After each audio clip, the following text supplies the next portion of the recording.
Mic check. 3. Check. Toast. Mic check. Check.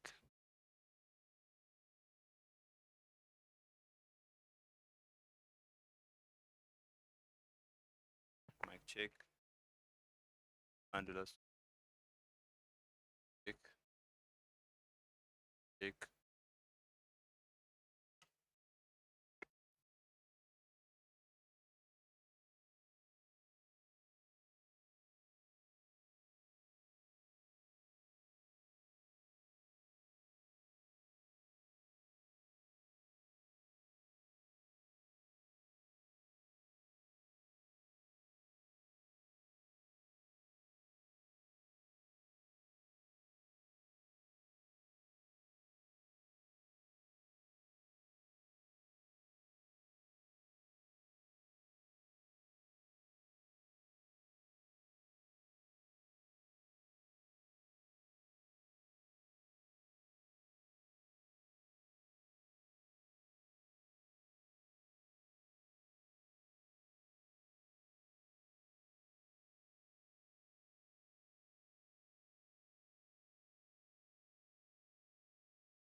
guys hear me?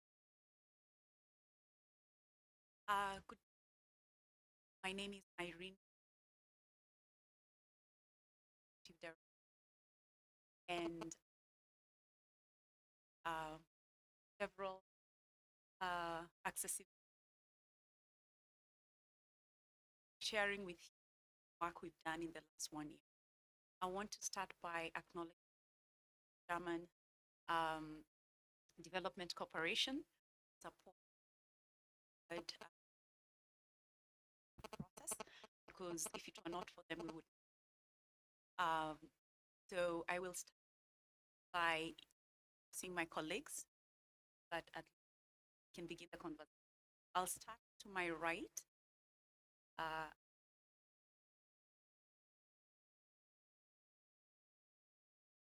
Thank you very much. Good morning.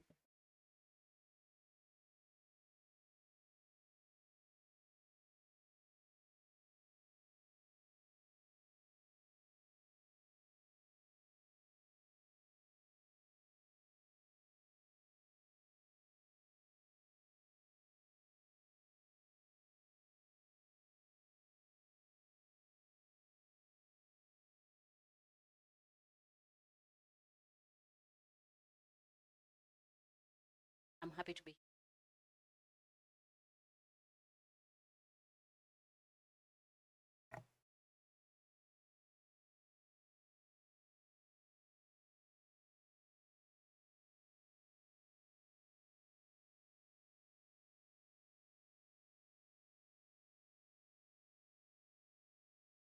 Good morning, Swafula, ICT Authority, Institute of ICT in Kenya, in charge of city initiatives. I'm the head of ICT standards specific to good to have us. Thank you. First off, I'll start by saying some of us working along. So today at the governance and sharing about, as you all imagine, part of their other space. But now we are working towards a more Africa. Very happy to be here today. Some of the experience.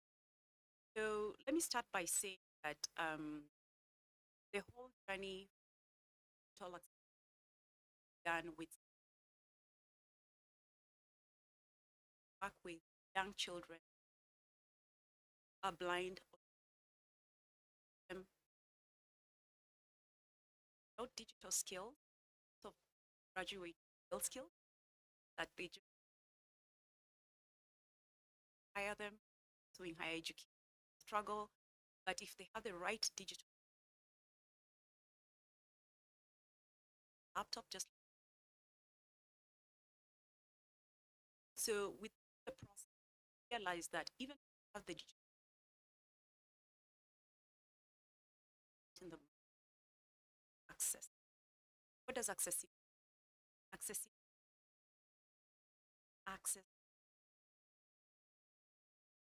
for this at the same that it's products and services.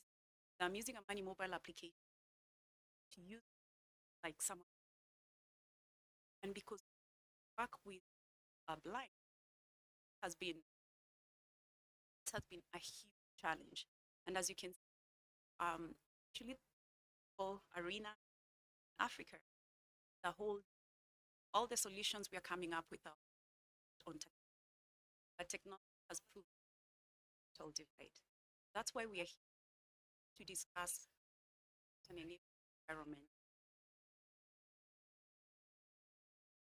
population. I will hand over to James. He'll share with us, develop a that's the problem. But I want James to ask what legal.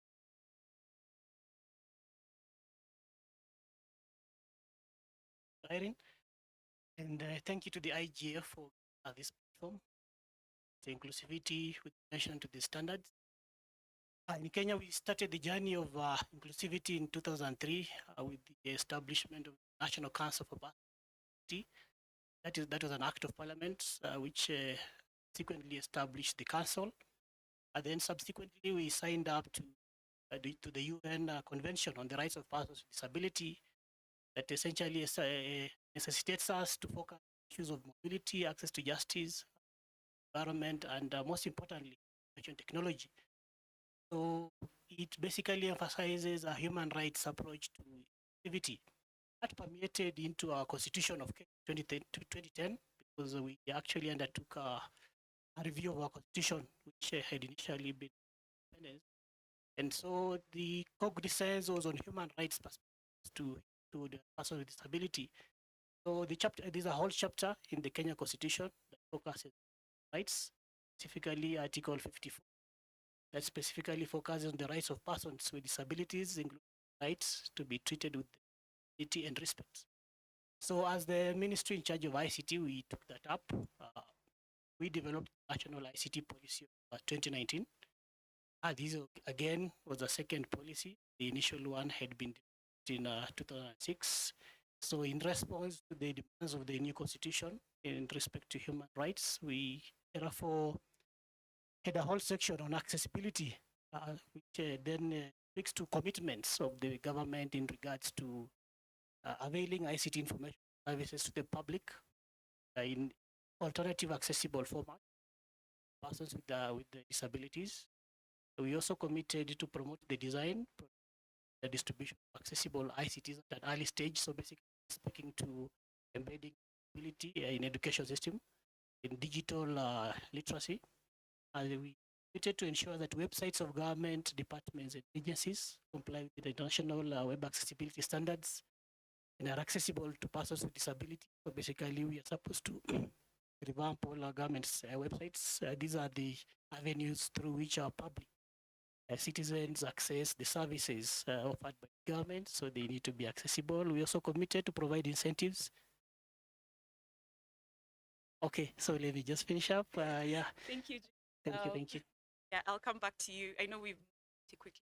I think what's critical that our inclusive, clear SDGs are very clear about not ICT chapter. So an enable for. And for us as in and what we're hearing, what is accessibility? And from that perspective, we that to be able to a solid foundation standard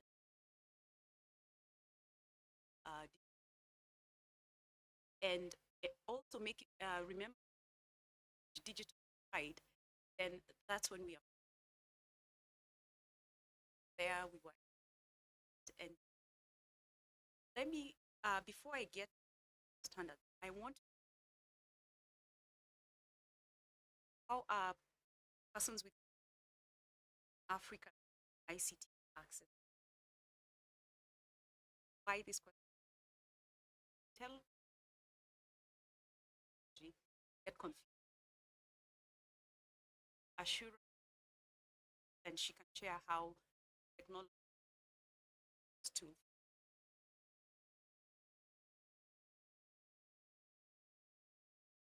you so much.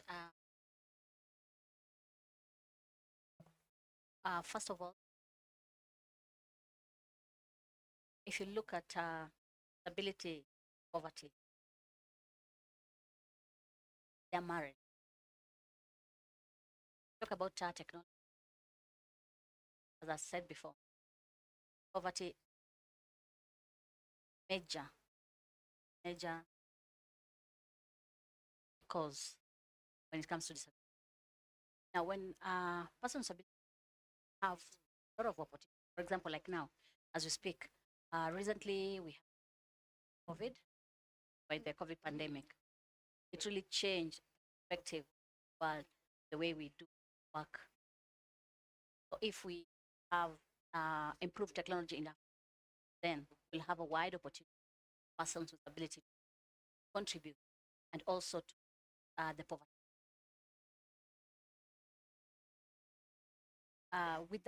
We cannot achieve our goal without inclusivity in the sector for persons with.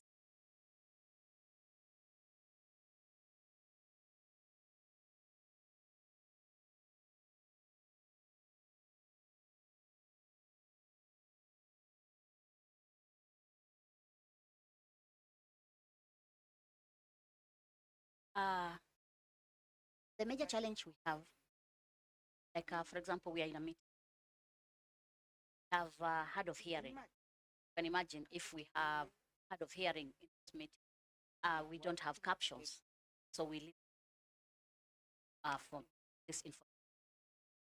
Information is a powerful way that can improve or make a person contribute to the development of.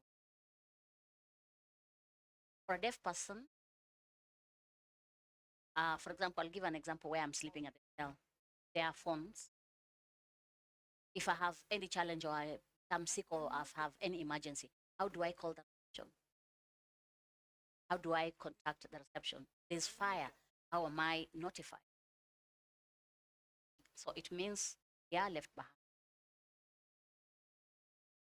For brothers and sisters who are blind, accessing to mobile money sometimes become difficult because they have to use a third party to without as we talk of technology, we need to consider our brothers and sisters who are able. You can imagine the ATM machines for short stature and a person on.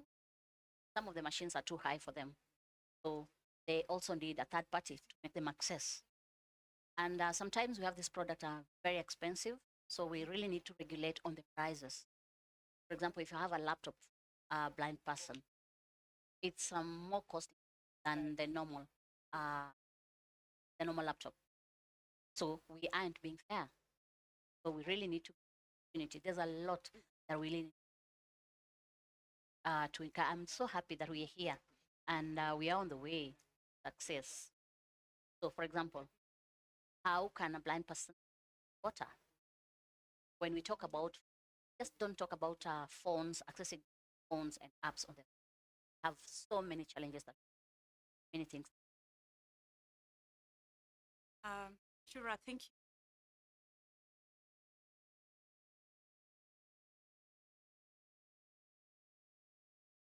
Thinking of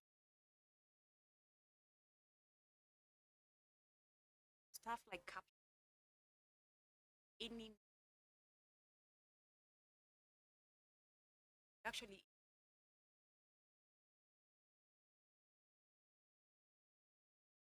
and part I think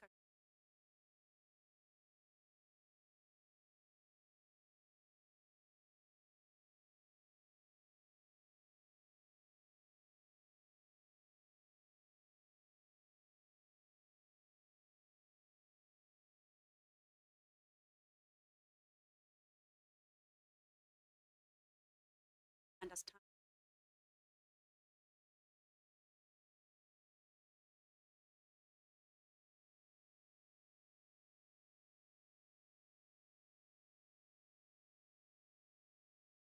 um,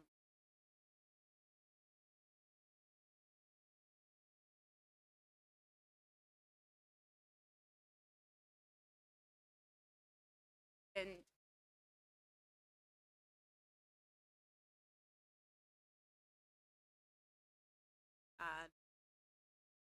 uh, who said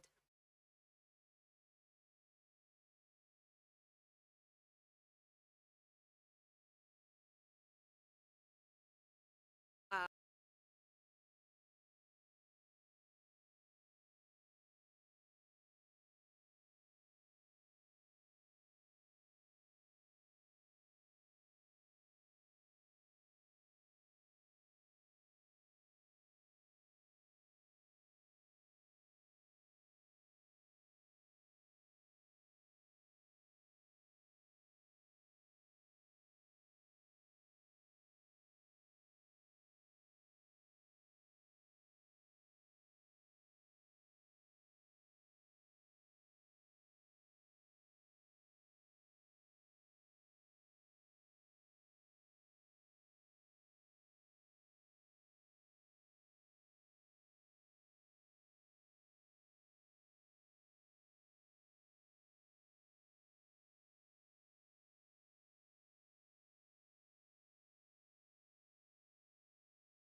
5 processes.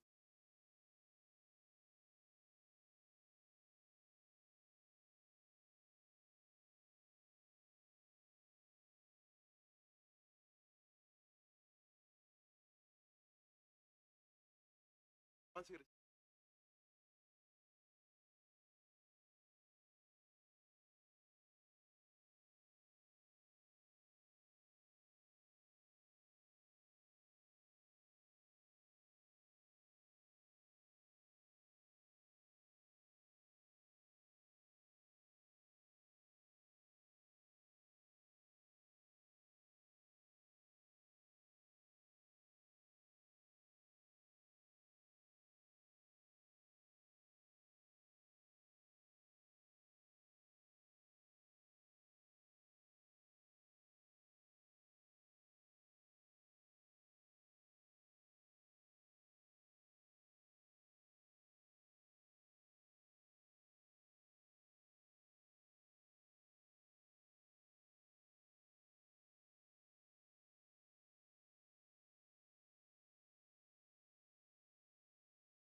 connect with them.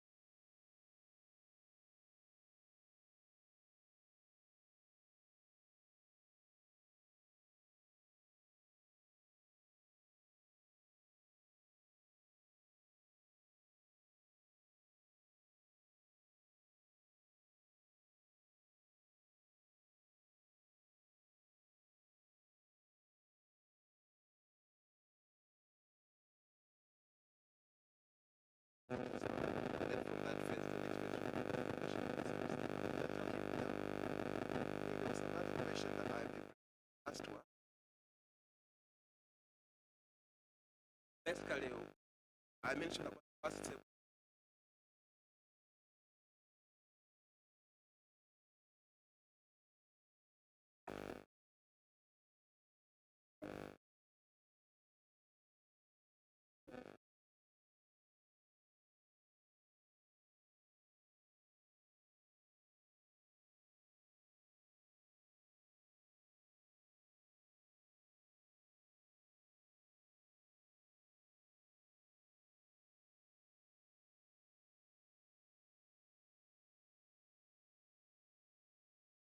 Can come. Actually, back that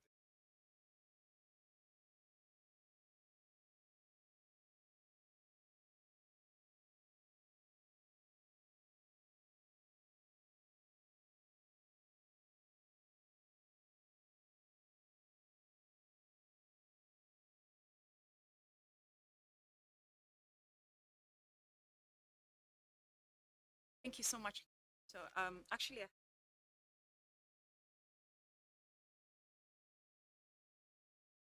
and the lessons and develop.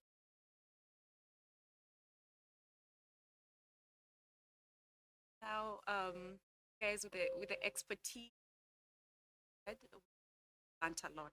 So we do appreciate that. Maybe one more question for you. How did you the different groups? Very complicated, and what is the importance of uh, okay. I back from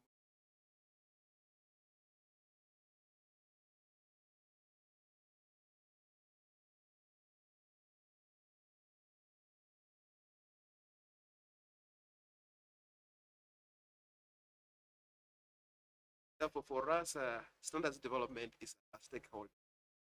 Without involvement of no buy-in. No? That we want to involve the stakeholders to go. That once the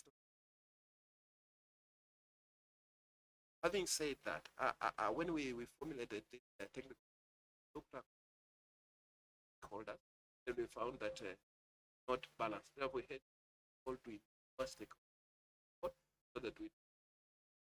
Most important, this was a unique process that required even reaching out to the specific identified systems so that we have real persons who use this. And we have really involved the National Council of Disability category. Involve them in the capture the requirement because it would be difficult for a certain group and the developing persons with those persons are not involved. We have to bring also the capture their requirements, whether they are needs, whether they are challenges, so that from the word gods, even we develop this, their requirements are captured. And moving forward, we had to bring government agencies so that they understand the possible what we are with, so that when we move to the next step, then it's easier for the government agencies. That is really, really a critical point because bottom line, if you're going to succeed in standards development, there has to be very deep stakeholder engagement. And I think that's one thing worked together and we did very well. I think for me, from my experience, what was really interesting is the debates we were having between different stakeholders, because how Kenya standards looks at the development process versus how someone with a disability who's blind or someone who's deaf was looking at it are totally different. But bottom line is when you have experts and you have stakeholders, then you're able to come up with a more comprehensive standard that really addresses the needs that you want to address. So that was a very, very intense process, and it wasn't easy. It wasn't easy. So we really do appreciate the guidance and your expertise in the process. So I want to move forward to our implementers. As Lucorito said, implementers also had to get involved in standards development so that you're not just handing over a document to them and they have no clue what's going on. Their feedback was very critical to the whole process. So I'll move on to Derek. Derek, welcome. And the first question I have for you, what is the role and commitment of authority in so much, Irene. And earlier portion. Communication authority, the ICT.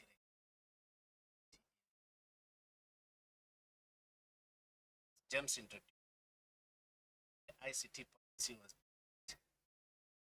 forwarded to us.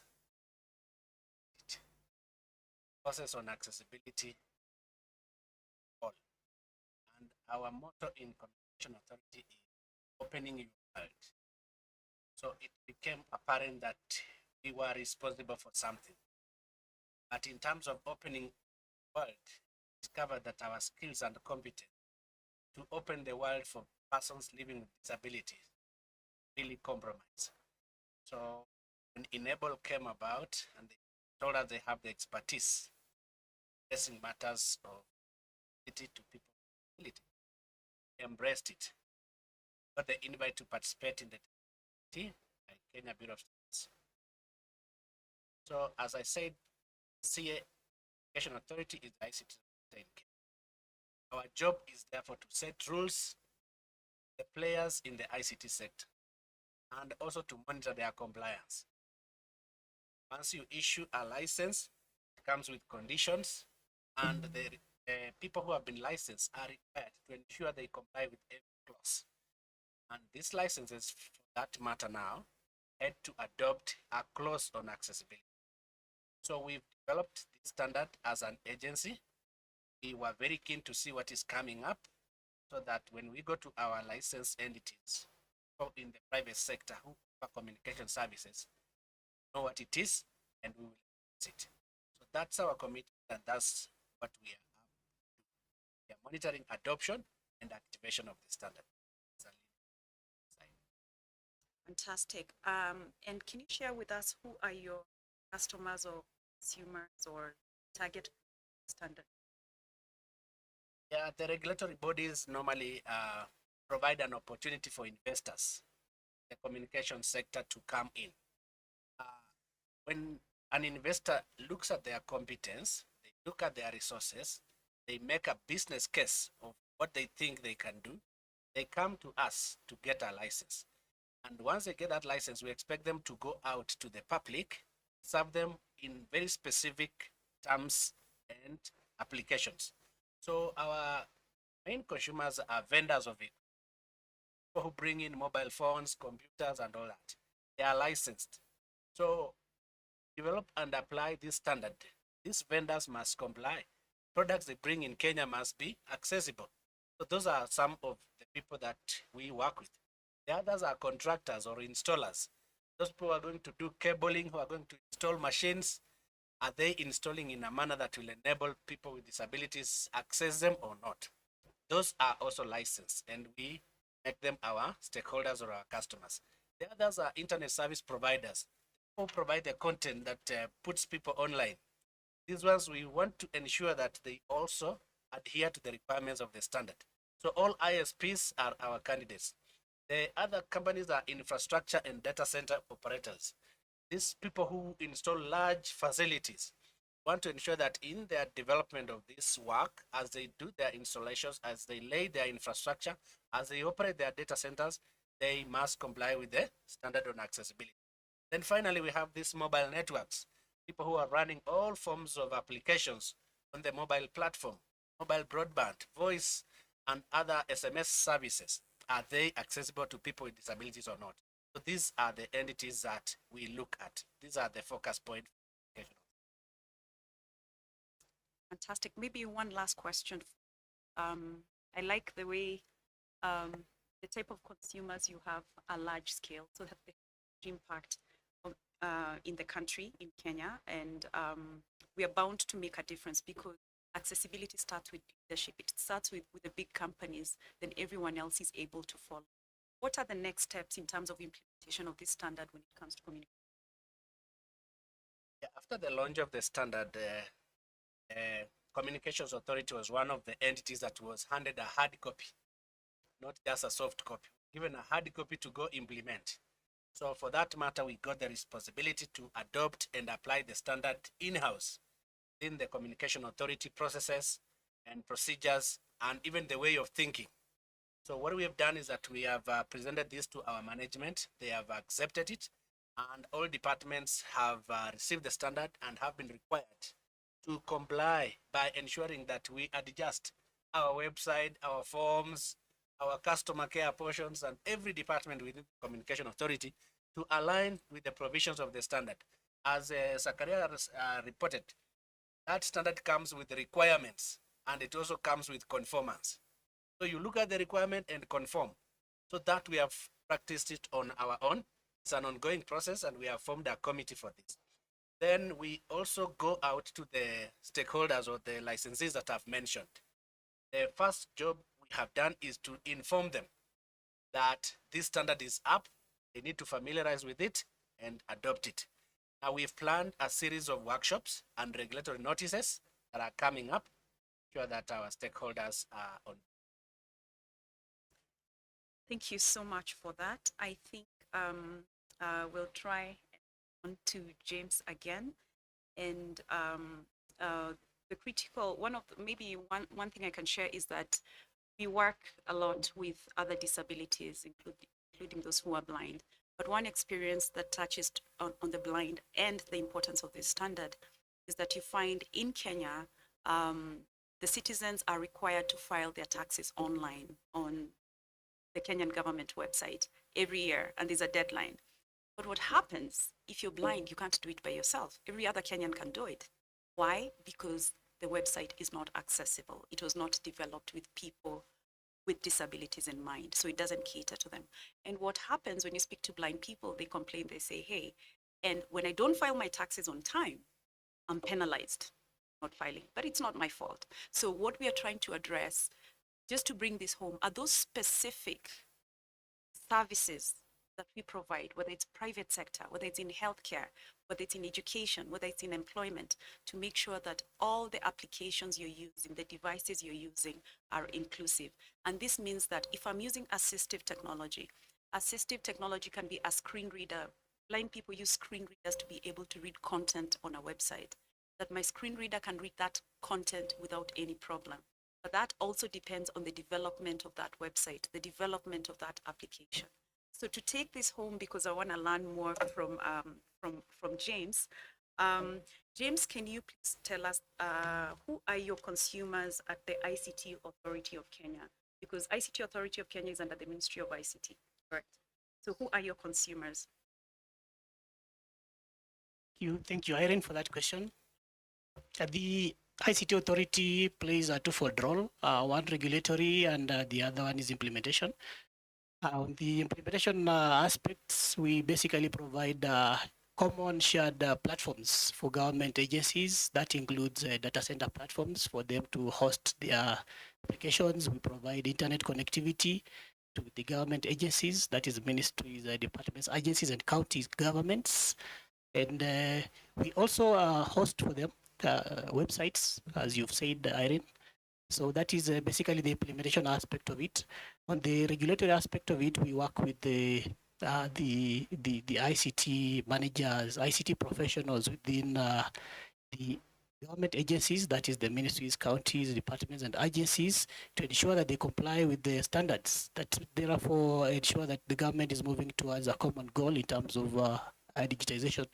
So in this aspect, we therefore need them to comply with the standards in regards to software development. We require them to adhere to standards in terms of websites development, hardware acquisition.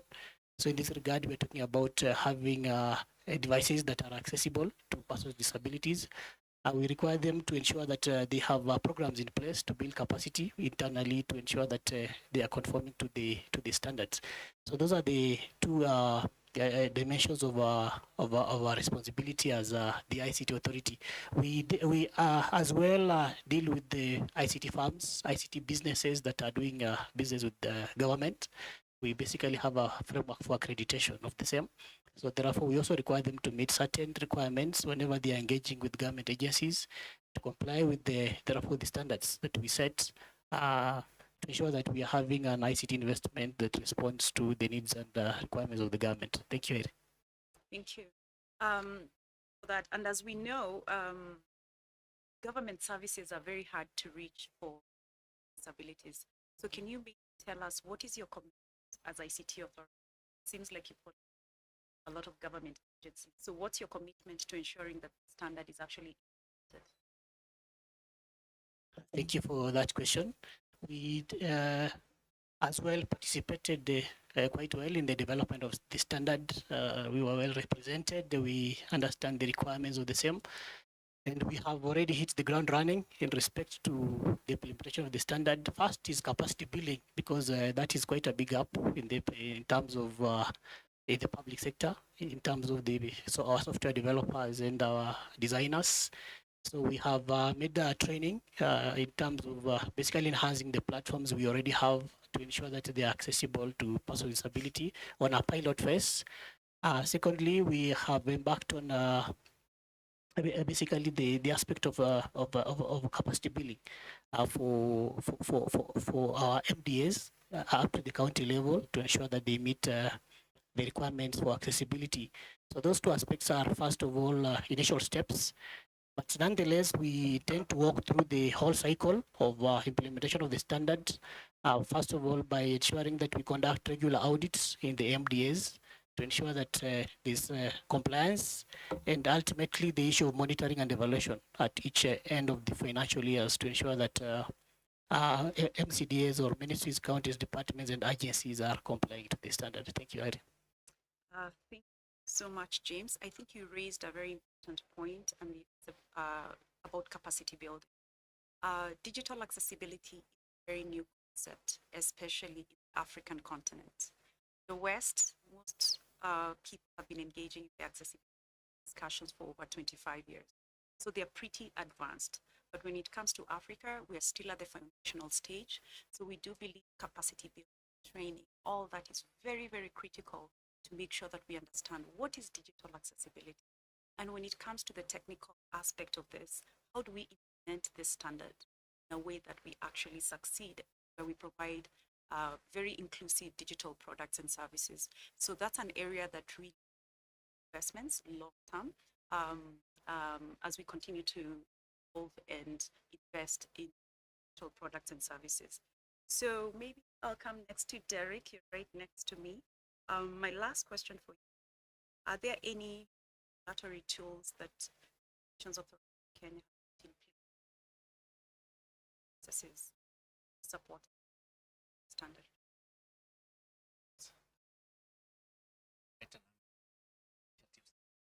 Yes, to change the reporting mechanism. We have had compliance return forms. Assist stakeholders to work with to ensure that they keep us updated on progress of the standard.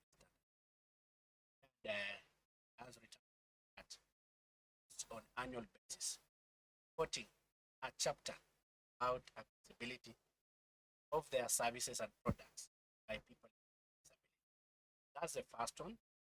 Next one that we have done is that we have also put it into our regulations that every one of our license entities, as they come in, even those with existing license, that already submit a commitment that you to develop and include persons with disability in your communications and guides. When as you import products, you need to include a submission on compliance at the type approval level. You want to introduce maybe a new Samsung mobile device to sell in the Kenyan market. We want you to confirm the content about accessibility on it as part of our procedures. The next thing is that we have also developed an implementation framework, standard KS 2952. This implementation framework is an overall assessment where you do self-assessment to know whether you are complying or not. Because it is to determine yourself and say, I think I'm doing well. But this framework has clarified and put steps one by one that will help you audit yourself. And in the initial gap analysis, we tried it on our own website at Communication Authority. Thought we were very inclusive, but we found ourselves below 50%. The assessment was done. So we've put this as the initial step. Have to go through a self-assessment, look at the implementation framework, identify the gaps, and share with us a plan how you are going to narrow the gap till this standard is. That's why we're doing a continuous compliance monitoring. And at some point in time, after the basics have been done, we expect to run workshops to train people, but we will now go into enforcement. As I told you earlier, we are a regulatory agency. Therefore, we apply all rules up to end, including enforcement. So we will list anybody comply, and perhaps they will not make business. Thank you so much, Derek. I think the one important point to note from Derek's conversation is that the standards development and implementation process is an ongoing process. As much as we developed the standard, it did not end there, and it's a very long-term project. So a good example, I know Lucarito and the Enable team have been working heavily in the background, and part of it is to make changes to some of, after the standards development, what issues came up, what did we have to handle. So maybe Lucarito, you can briefly tell us what is the cost of the new standard? What was it, or what is it? And what has Kenya done to make it available to the general public? Okay. Thank you. You rightly mentioned that on basically education, that part of the part in the place of standardization.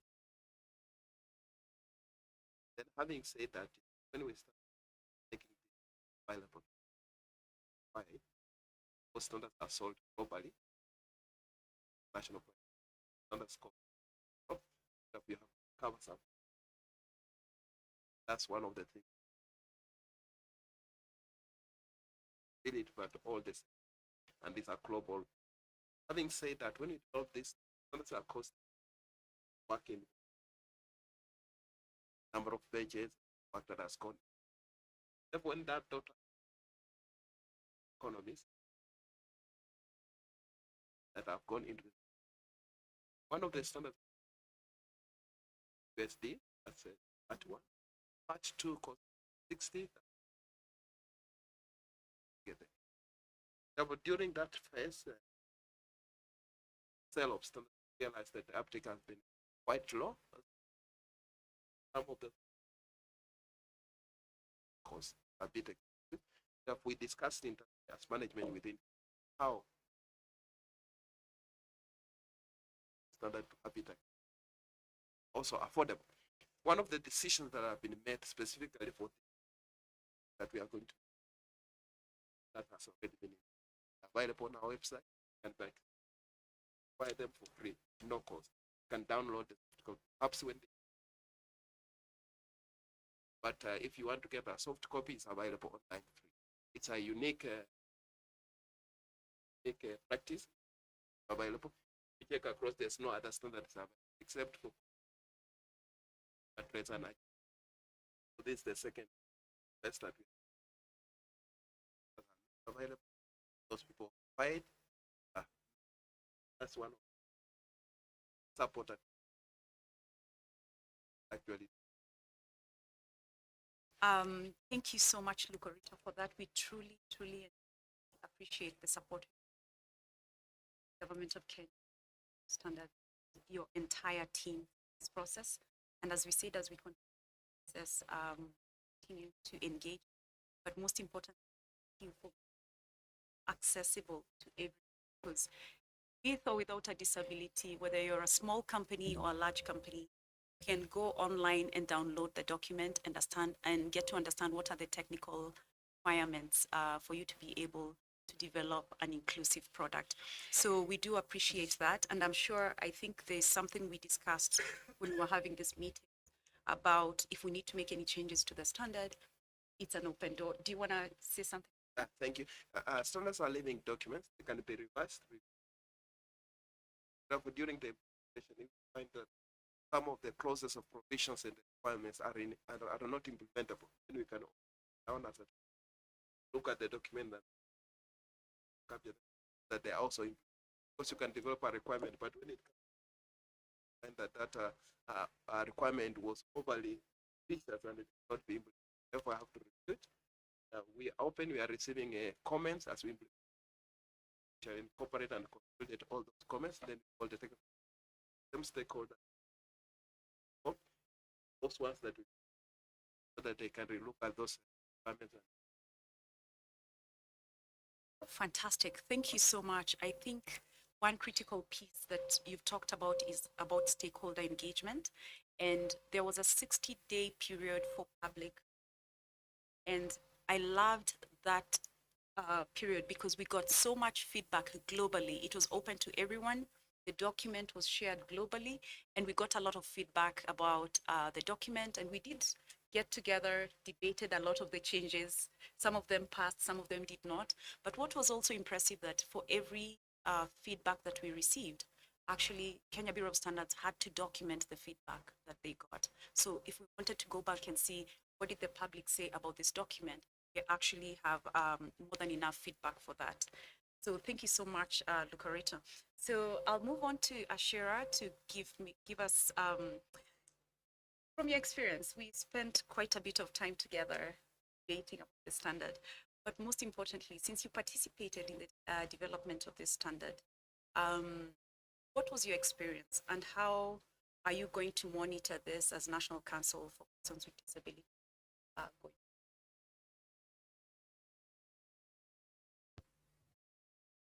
Thank you so much. As Lucarito said, it's very important to have inclusion of stakeholders in the process. My experience, it gave me the energy to be innovative so that we can make sure our people benefit. As a person with disability, nobody knows the pain we've gone through. But thanks to KEBS for that support. It involves a lot of money. And it's not about me as a Shura. It's about all persons with disabilities in Africa. We have, thank you for our partners for actually supporting Enable to make sure that this is was actualized. And remember, the National Council is a government entity, and its role is to monitor the implementation for all private and public sector to make sure that at least they comply with the standard. As a national council, we always, every year, we have the MDA, which is used for assessment of performance of all the private and public sector. So I hope going forward, we'll come up with a new MDA that will actually monitor the standard implementation and the service provision. We know we cannot do this alone without the public and private sector support.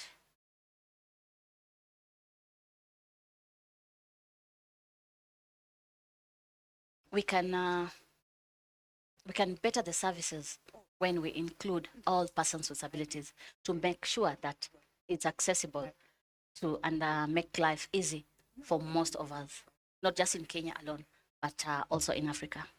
Thank you. Fantastic. That's very, very good feedback. I think it's important we note that people with disabilities have to be at the center of design. Anything you're doing, do not make assumptions. And the fact that someone is blind does not mean they understand the needs of someone who's deaf. So you have to have everyone sitting at the table.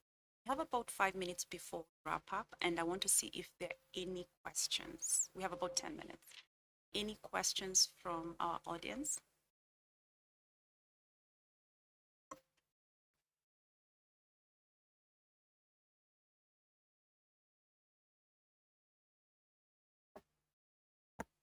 Thank you. My name is Nicodemus from Kiktanet.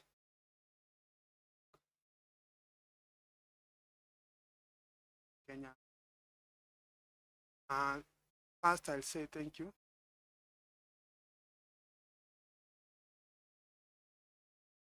For me, I understand accessibility comes that is and stability. Stability of use and also having the skill.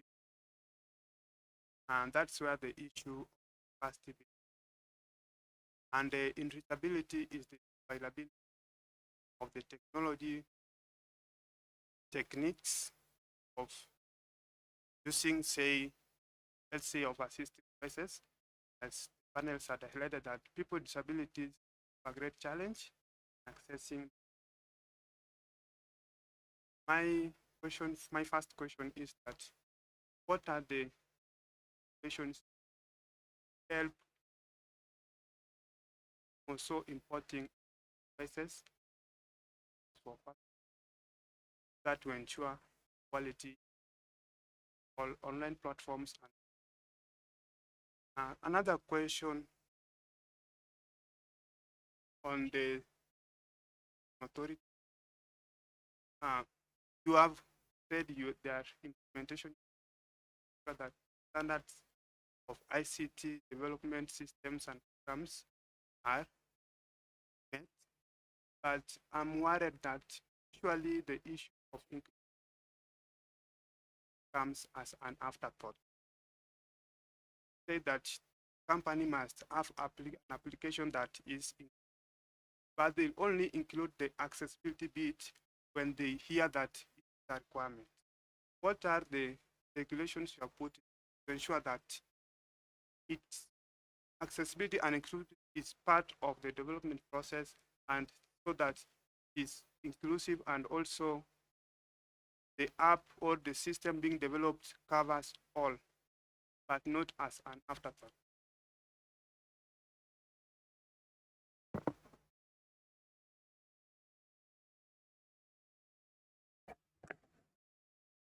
Yes, my name is Christian Jeffer. I'm a professor for law science and technology at Technical University Munich.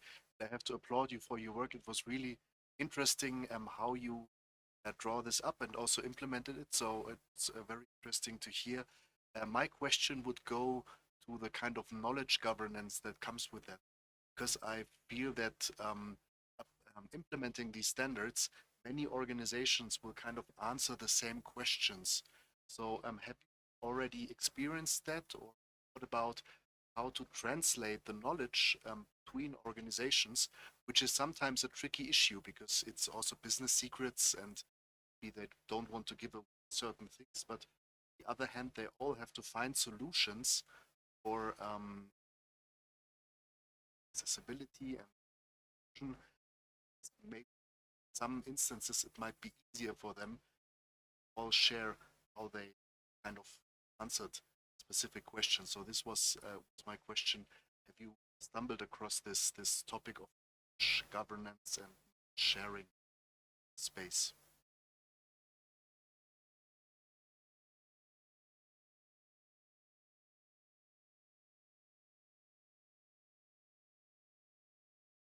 Really quick. Yes. Oh, okay, okay.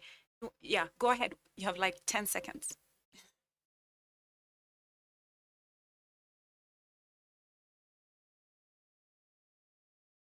Yes, please proceed. All right, thank you very much. My name is Judy Okite.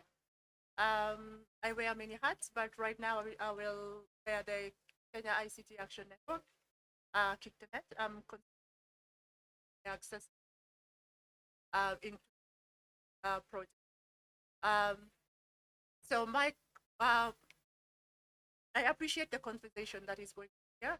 A quick question, one to Lucorito. When you say that the standard is accessible, do you mean accessible format or accessible available? Because sometimes we change these parts when we're talking about accessibility. When it comes to disability, it's something different. And just a comment to the regulator and the ICT authority, we would appreciate if you share with the public from time to time what is happening. I'm surprised that I'm hearing from here that the ICT authority is the one implementing accessibility matters. So thank you. Thank you, Irene. Yeah, so I'll answer one question to save time. Yes, the document is available and accessible. It's in an accessible digital format. So just to be able to save time, we have like 2 minutes. Lucorito. I'll be brief on the issue of the products and services affordable. I think ICT ministry can address that together with the ARA, collects tax on import. But quickly mentioning about the regulation, one of the regulations that mentioned about the ICT, that only what I think important that we've looking at this was asked if facing the various aspects.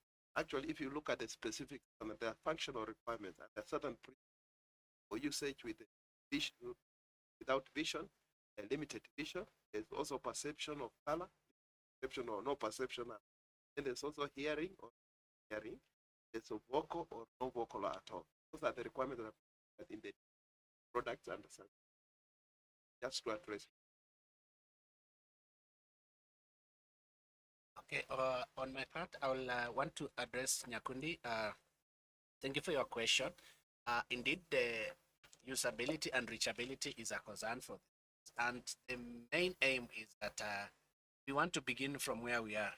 There are some regrets because of what was never done earlier, but now that we know, we want to begin where we are. That's why we've developed a framework that helps us to assess ourselves, even this stakeholder, to check where are they, so that now, beginning from now into the future, any new decision, any new product, you now incorporate ability and reachability at that point.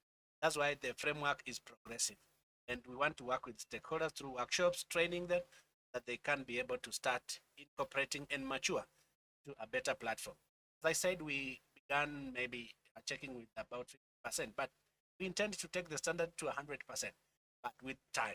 We expect to speed up this now that it's clear. This is how the standard looks like. This is how the conformance can be checked. I believe that we will get better. We have actually incorporated manufacturers in this. So before a company like Safaricom imports its products, now it will be giving this standard requirement to its manufacturers. Tell them, for you to bring me a product in Kenya, these are the requirements. That product will come when it is already accepted at design level to be reachable, accessible. Then Professor from Munich University, the issue of knowledge sharing, we have looked at this first. We've tried to ensure that this standard is shared among all the stakeholders, and we intend to run workshops so that we also train the people and see what are the common areas and what are the experiences that can be shared. In Communication Authority, we have a department that knowledge management, knowledge sharing. So we will want to build on that capacity and take it to the next level. I'm glad I have Dr. Mugeni here who is leading that part, and we expect to make progress. On Judy, we will try to go public. As you are aware, this standard was launched in May. And first of all, we had to check inside and see whether we are ready. As I said, now we have formed committees. We want now to go throttle.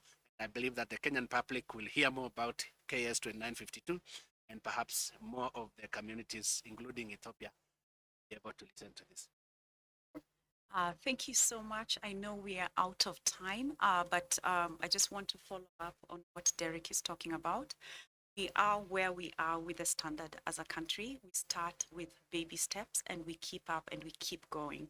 It's going to take years, not one, not two, not three. It may take us 10 years. But if we look at 10 years back, where are we after developing the standards? What changes have we made, whether it's in private sector, whether it's in the health sector, or even in government as well? So that's really important. Something else that's critical to note is that initially it starts as a very competitive process where this company is developing this product, this one is developing this product, it's not sharing knowledge. But what happens over time? Everyone discovers accessibility, digital accessibility is complex, very complex, but it's also a very collaborative effort. So if you share knowledge, even when you're competitors, you'll actually make more progress together. The other point that's very critical is that accessibility begins with leadership. The leadership does not get the buy-in of these standards to make sure it's implemented in different companies, government, then we are going to drag for a very long time. So I think the key thing is being able to make a business case so that business leaders understand that accessibility covers people with disability to bring them into the markets that you want to tap into. But it also covers the needs of the elderly. Think about elderly using mobile applications all the time.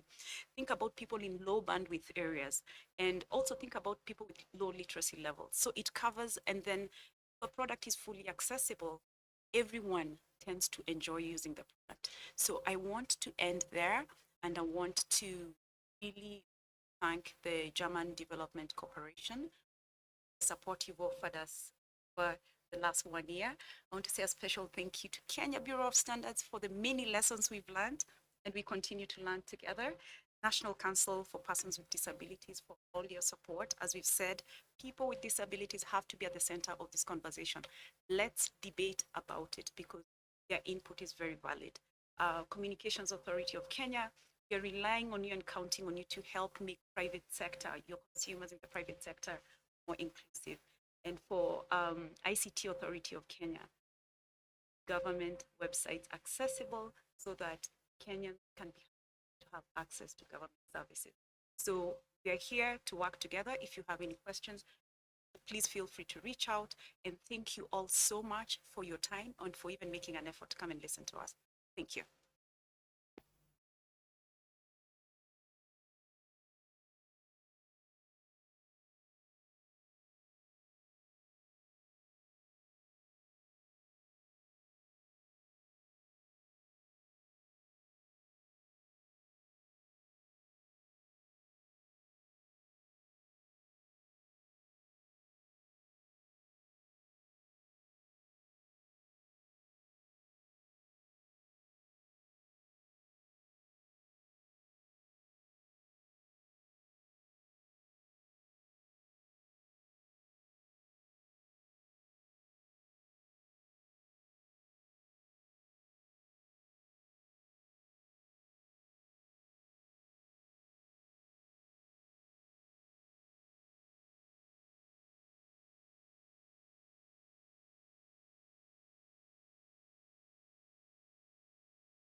Good morning, everyone. We're going to start in about 1 minute.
Good day and welcome to the 17th IGF 2020 Town Hall Meeting 33, taking place on African soil in Ethiopia, Addis Ababa. My name is Advocate Zanyue Tatisi Asare, cyber lawyer, tech entrepreneur, CEO of Digital Legal, and member of the UNECA IGF Task Force. Rural communities have long been expected to benefit from information and communication technologies. In the 21st century, however, the reverse has proven true. Knowledge spills have fueled urbanization and drawn job seekers to big cities, widening the divide between urban and rural communities. Recent technology and decentralized social behaviors have begun to buck this tendency. A major reason is rural communities struggle to maintain affordability given this pace at which digital transformation occurs, especially in regions of high density and income. Internet and broadband infrastructure policies are not aligned with rural community requirements. In developing countries, the focus is no longer on the haves and have nots, but rather on the extent of the use of edge, decentralized technologies, and diverse use patterns across communities. The global conversation has focused on the so called digital gap between developed and underdeveloped countries, failing to leverage the benefits of ongoing technological revolutions. This is what is believed to contribute to the disadvantage of developed communities in a transforming world.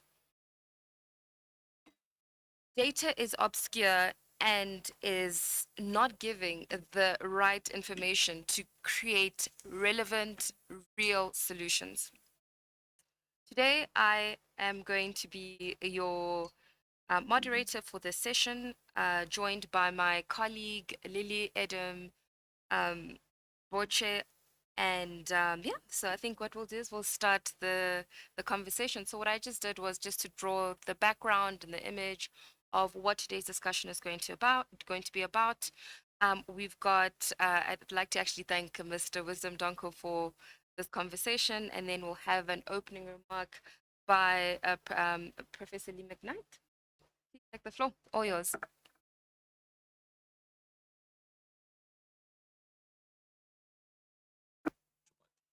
Thanks so much. It's a privilege to be here, and I thank you all for attending this session to discuss the needs of the urban and rural poor that are living, as you know far better than me, at the edge or beyond the edge of connectivity today. We're privileged to have the opportunity to try to make some contributions towards overcoming these gaps through new innovations that alone will not resolve the problem, but through partnerships and collaboration, perhaps can begin to change this false dichotomy between where there can be connectivity and where there cannot. Because in fact, what we have in the room here can provide connectivity on 95% of the planet. The only place I can't promise to connect within a few minutes is the North and South Pole. Am I go into my slides or that's later? Okay, thank you. Thank you. Thank you so much for that. So this town hall is brought to you by African Open Data and Internet Research Foundation and Syracuse University School of Information Studies in the United States of America, with the goal of looking beyond the declarations on the digital gap and considering current policy issues, the effects of the standpoint of people's welfare and development objectives of the rural and urban poor. So as I mentioned, I'll be your on-site moderator, and we'll start with a case study that will be presented to us by Kweku Antwi, Director of Programs and Outreach of African Open Data and Internet Research. And then that will be followed by Dr. Ephraim Kwaadu, Senior Lecturer of ICT at the University of Education in Ghana, speaking on the role of internet and transformation, education and developing nations. And then a solution will be presented by Lee McKnight, Associate Professor at School of Information Studies, Syracuse University, United States, looking at how the rural and urban impoverished communities and developing nations can effectively deploy cost-effective networks. So I'm going to open the floor up to you, Kweku, just to give us your topic: connectivity, agriculture, digitalization, and innovation, the situation in developing and rural communities. Thanks, thank you, Zaniwe, and good morning, good evening to everybody. And I would like to just take a more stick up. We have a lot that is coming. So I would like to start off one of the main pillars when we're looking at rural connectivity and also aligning to the sectors that are important to us. All right. So one of the main things that when we look at technologies and internet connectivity is to be able to connect people and to also to be able to improve. And it's important that whilst we are connecting the policies, the regulations, and the structures which are in place, speak to the people who are in the grassroots, and they are also able to use it. What we see quite happening often is that folks in the rural areas are often left out in terms of the connectivity. And even when they are connected, the quality of the connectivity becomes an issue. The main point of this focus is policy, how it speaks to their needs and wants.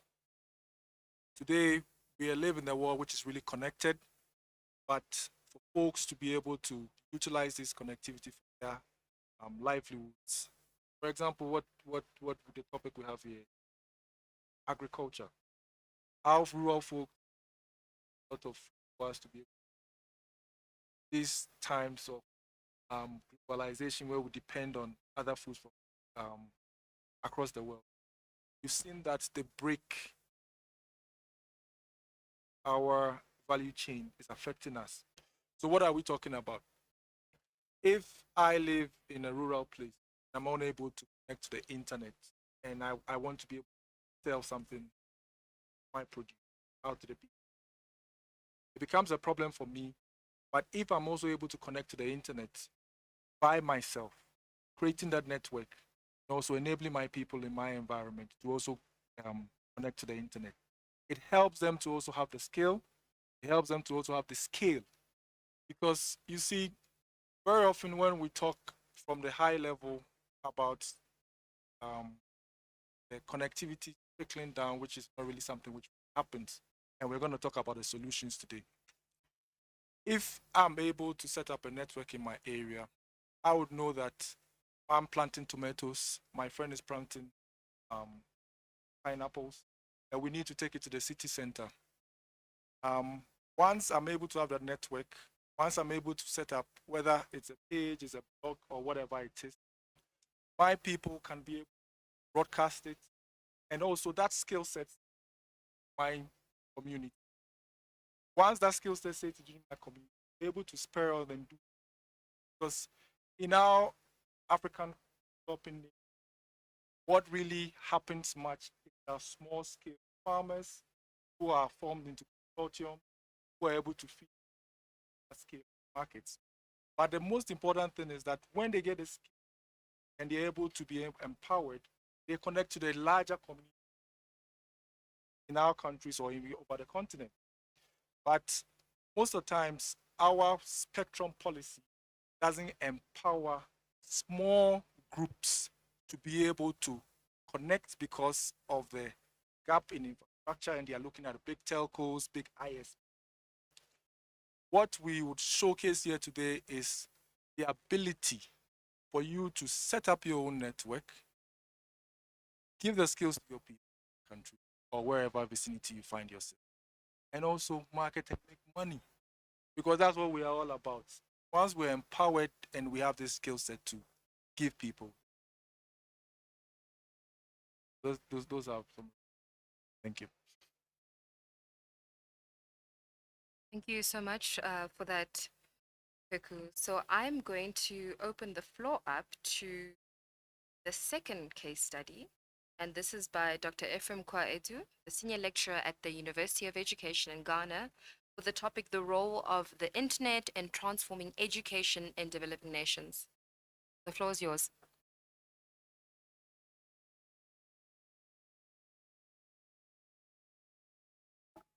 Not really. If you could just maybe give us a second for our tech team to perhaps increase the volume, if that's possible. Let's try again. How's your day today? Well, thank you. Tech team, is it possible to increase volume? He's quite faint, not too audible on our side. Okay, I think let's try again.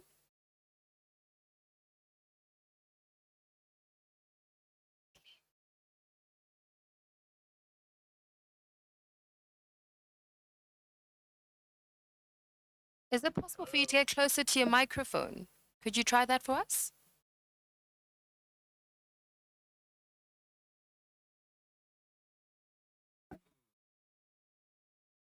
Okay, so we're going to practice our listening skills today. I think you can go ahead. So yeah, the floor is all yours. So we're looking forward to. Okay, please go ahead. Thank you.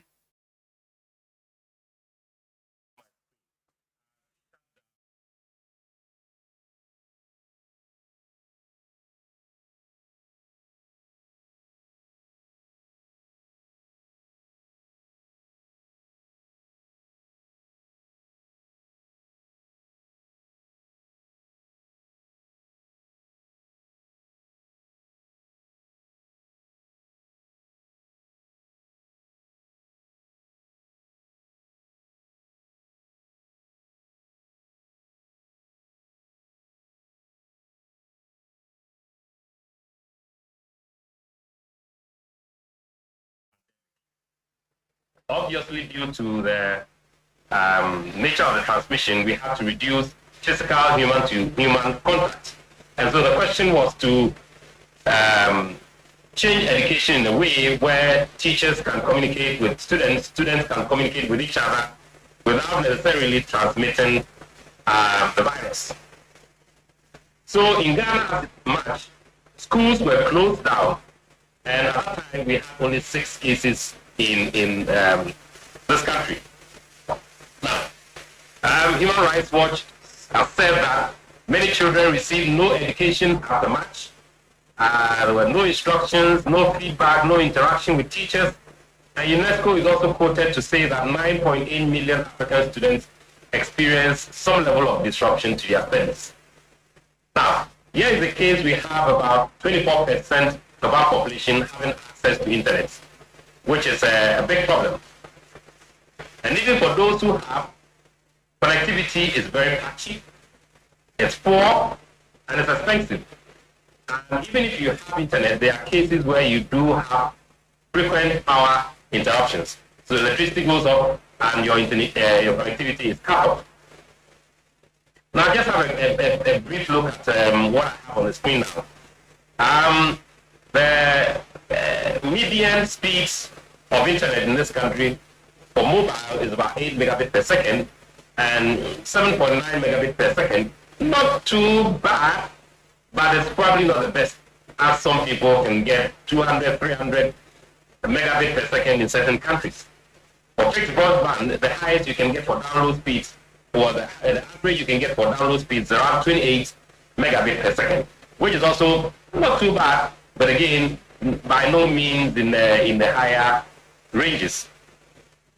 Now, during the COVID era, these were some of the speeds that we were able to sample. In certain areas, we were able to get as low as 0.05 megabits per second, and in some areas 0.3, which is obviously poor. You can use it to stream video, and even downloading a file using these speeds will take you ages. So these were sample of speeds that we took from various locations around the country. Now, the response by government to COVID was to shut down schools, use internet, various LMSs, usually for the higher education tertiary space, and radio and TV lectures for the secondary and the primary space, and then the kindergarten. Of course, even at the tertiary level, where we're supposed to have a lot of infrastructure, it was very varied because different universities have different capabilities. Now, the idea to use radio and TV was because it requires only electricity, and you don't require internet, and you also, they also wanted to ensure broad-based access to learning content around the country. Now, the learning space for the tertiary, like I said earlier on, was to use various learning management platforms, e-learning basically. Some were using WhatsApp, some were using Telegram, and various other web-based tools. Now, I did a brief focus group discussion with my students in education administration and then psychology, postgraduate students. And these were some of the responses. These are students who are actually in-service teachers, so they are actually on the field from various parts of the country. Now, though there's a vibrant radio industry in this country, and we're talking about hundreds of radio stations, not all the stations relay the content. As a matter of fact, the Ghana Education Service only partnered the state-owned radio service, so that we have just about a little over 10 stations countrywide for a population of about 33 million. So there again, coverage was not adequate. There were areas in the country where the signals of those radio stations do not get there.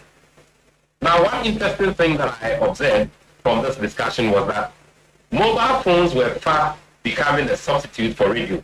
So people rather listen to radio on their phones. And so it was difficult for a parent to leave his mobile phone with his kid while he is out and about, because he takes the phone with him, listens to radio on the phone, while no, can receive calls every now and again.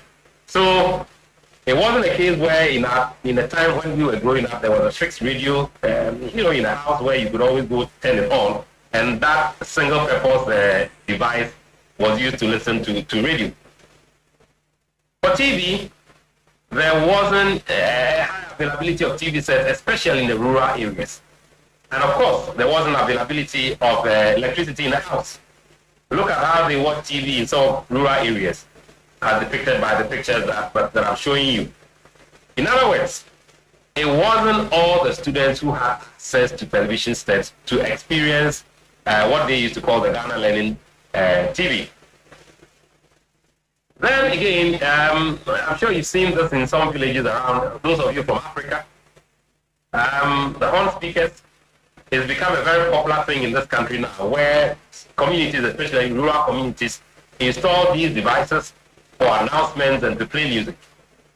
Now, these are not transmitted, but they are fixed at specific locations. Now, there were people who in the community who were keen to do their own announcements or advertisements of various products and medications, local medications, and so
And for example, they need to have remote location compatible devices, connectivity devices, as it is in the internet backpack that can use GSM or satellite connectivity or other forms of connectivity.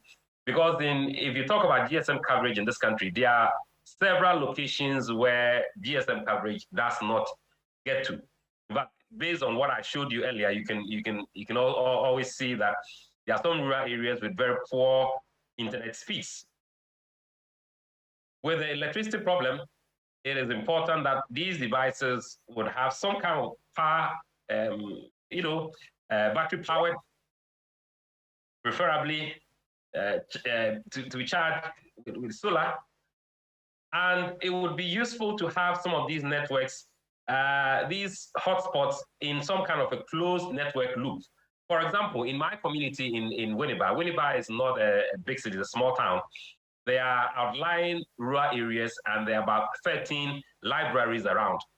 So if we could have these network devices connect in some kind of a metro network or wide area network where they can share information from various libraries and also have one contract to reduce prices of connectivity, that would be useful. In a broader perspective, it also will be useful to create a proper ecosystem. Obviously, the discussion has been focused on internet connectivity. However, the connectivity is one leg within an ecosystem. So we should have an appropriate curricula. We should use appropriate teaching methods, project-based methods. We should use various methods to, like augmenting communication between learners. We can use these devices or online teaching methods to stretch time where, several students can embark on various projects simultaneously. And they can also use it for material dissemination, collaboration learning, and other online teaching methods. So we should be able to train and standardize these teaching methodologies.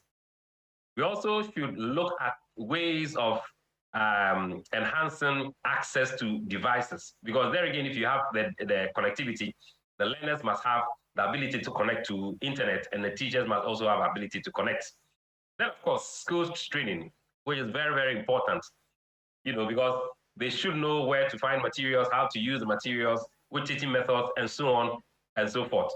So this is how I bring my short presentation to an end. Thank you very much. Thank you so much for the questions, Dr. Kweadu. Really looking at the role of the internet and different aspects of transforming education in developing nations. And I think, as you said, in rural communities, if you think about our impoverished, marginalized, and disenfranchised, that's really where the focus should be. I am going to open the floor up. Ignite, going to present solutions based on these two case studies.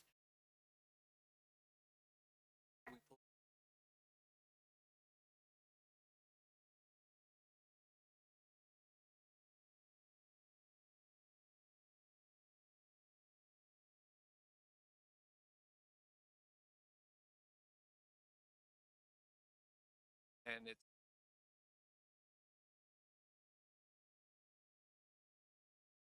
has to how to backpack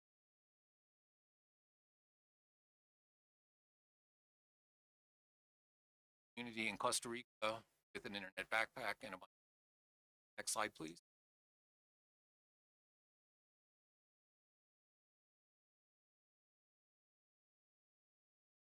That backpack talk about some elements that Dr. how to coordinate across a wider area, and then back on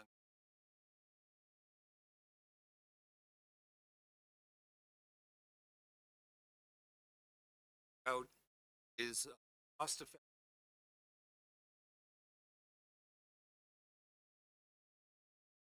I mentioned variety of devices inside the pack. The key at edgeware or software, and panel, devices, cell phone, cradle point router.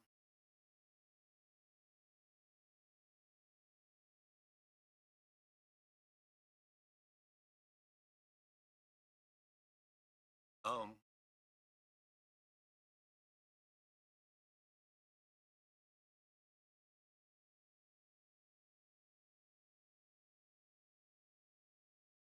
okay, so all right, so this is honestly enough and an op net backpack. Videos that translate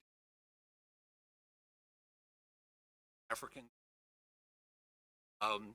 and those manage and adults how to operate internet backpack. Backpack operator, backpack designed to dentally cover around a student classroom, not by end, and up to 2 devices. Our doctoral students copy a lasting 500 an internet back. So that's not a hard, that's a design parameter. In addition, cloud edge design.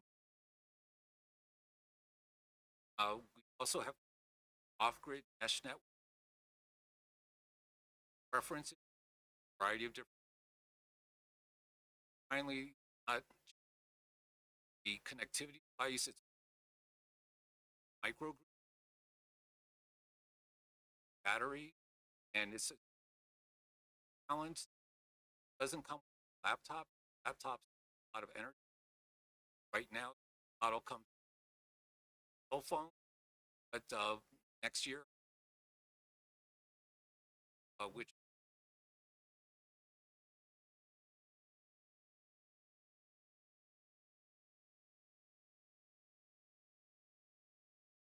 so if we think about this, tax could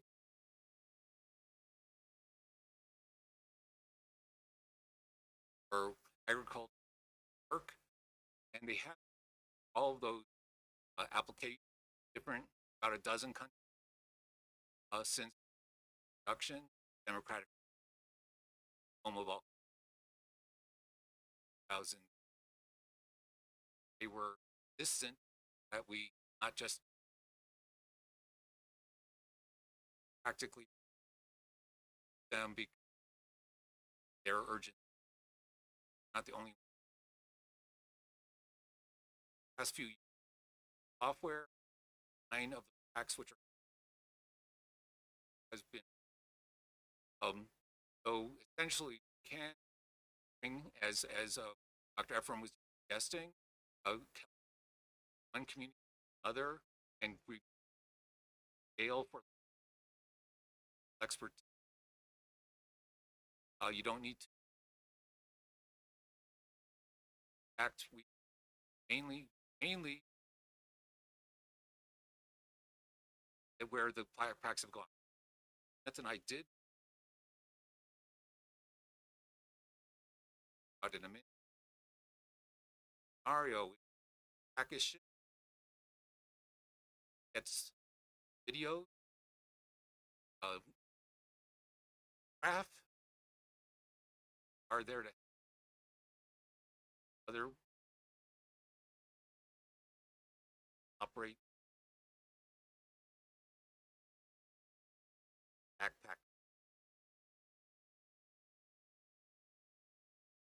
Okay, keep things along. We'll on where the most ID found our partners, democracy. Also in this COVID-19 pandemic,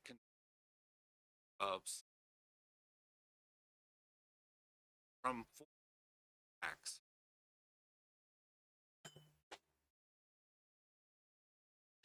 You break them apart basically, because you don't actually satellite internet connectivity devices. Those are most expensive. You don't really want to use unless you have, unless there's um, uh, routers. There's no. There would be GSM or pack much each, so you can that you wouldn't pack some number. Again, we don't know those. Again, we're not there on the site exactly. What are the limits?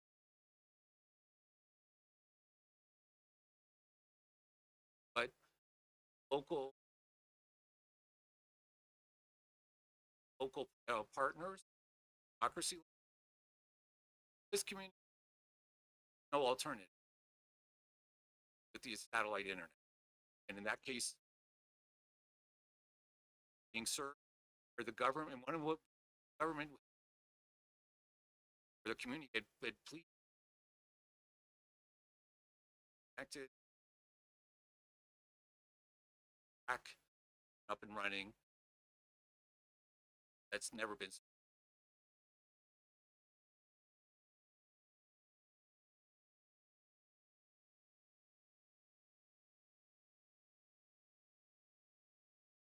Okay, so first I should emphasize here record. When I'm talking about affordability costs, reluctantly, I'm a co-inventor. Makes them so not here.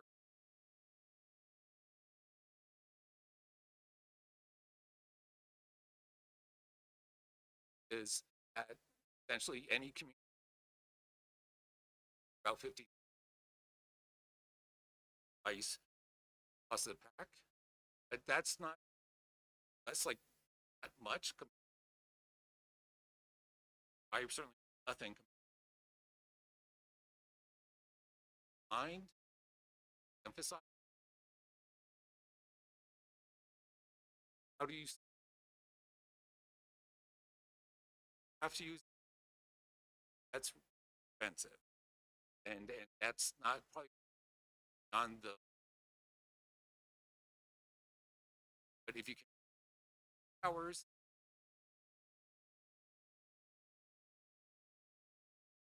hotspot, and then the local pool. I was wearing government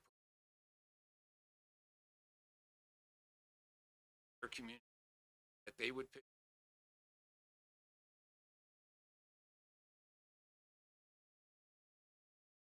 Thinking about this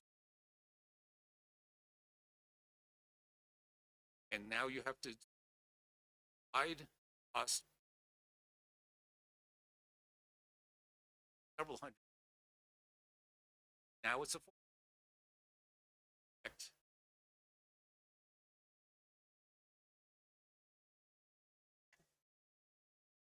Okay, now this not magic. Not going to solve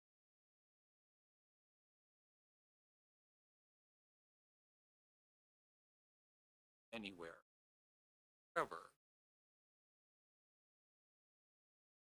I want to do work in looking at this on the scale.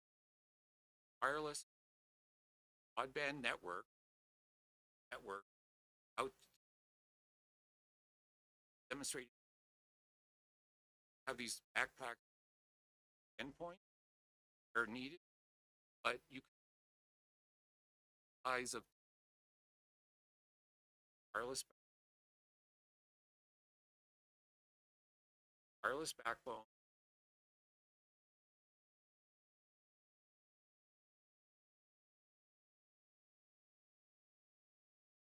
access operation. Guess what? They already active low density already be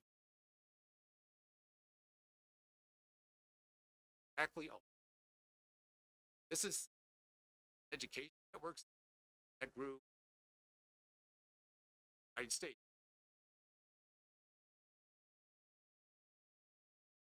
Has it happened south? Catch up, but I'm not here to sell a backpack right away.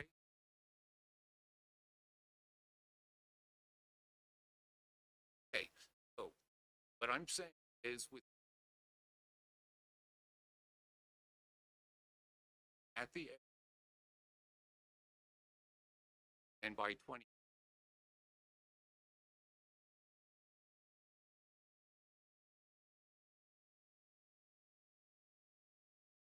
Much for that, Lee, and thank you to and Dr. F contribution. I'm going to open up the floor now to our discussants. So we've got Honorable Samuel, a member of Parliament from the Republic of Ghana. We've got Honorable Lugunkira, a member of Parliament from the Republic of Tanzania, and we've got Dr. Daniela T. Smith, College of Arts and Science of Syracuse University. I'll open up Honorable Samuel Nate George, give your particular discussion. Thank you. Well, thank you very much, and my apologies for coming in late. Multiple sessions. Was in another session on empowerment with Mita. But I think that the topic we're discussing is critical when you look at the digital gap, accessibility, and connectivity. 70% of the continent is connected. 5% of the continent is accessing the. There's that huge. And so for me, it's not just about connecting rural areas, but it's about looking at the connections and the affordability of the connections. And the problem with affordability is because we're using the traditional network. Using the traditional networks come at expensive cost to the off-takers because, for example, I use my country, Ghana, as an example. We used our Universal Access Fund, which is administered by a government bureaucracy called GIFEC, to roll out a lot more of rural connectivity and rural interventions. We've won ITU awards for that with the innovation. However, the question is, even when you roll out this rural sites, what is the uptake in terms of use? Because you then have to look at, you can roll out the sites, but the main questions we need to begin to question and look at is the cost standards of living in those rural areas and the disposable income. Because families will not buy a data bundle as against putting food on the table. And so that's where the real challenge with rural connectivity is. It's fantastic that we can have the internet backpack, and Wisdom has shared that with me and the work Syracuse University is doing in that regard. It's important that we continue to support, and even as countries, begin to look at how we can use our universal access funds to deploy these services which come at cheaper cost than what your traditional networks are going to do. However, the question goes beyond that. It's one thing, and as a politician, maybe I'm not speaking as one now, politicians are interested in what we can put on adverts for the next election. And so, yes, we've connected 300 communities. Fantastic. How many of those 300 communities are actually using the network? That is where the real crux of Africa's is, because we're seeing the intervention by Meta and traditional networks. 1 minute. Leave a politician to talk. I'll talk forever. We're seeing those traditional networks and Meta do Facebook for free, Instagram for free, but those are not commercially viable enterprises on the internet. If you want to use local communities and connect them to the internet, you want them to be able to learn online, e-learning platforms, YouTube videos that they will learn from. Those are not free. And so those are the things that we need to begin to look at so that we don't just give them the connectivity, but we empower them to use the connectivity. That's when Africa really achieve its Agenda 2063 and 2030. Thank you. Thank you so much for that, Honorable. I think you're looking at it from a very holistic point. That's really how true about. I'm going to open up the floor, Honorable Nina, for your contributions on this particular topic. Very much. Before I begin, I would like to our best from the African Parliament, Honorable Jamba.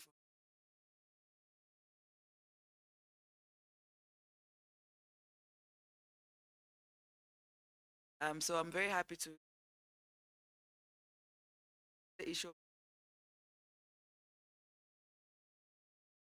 come from Kagera and oftentimes I find when we're all connected dialogues and I always that such meet should be done in that people experience what and oftentimes you find the people about those in all fairness have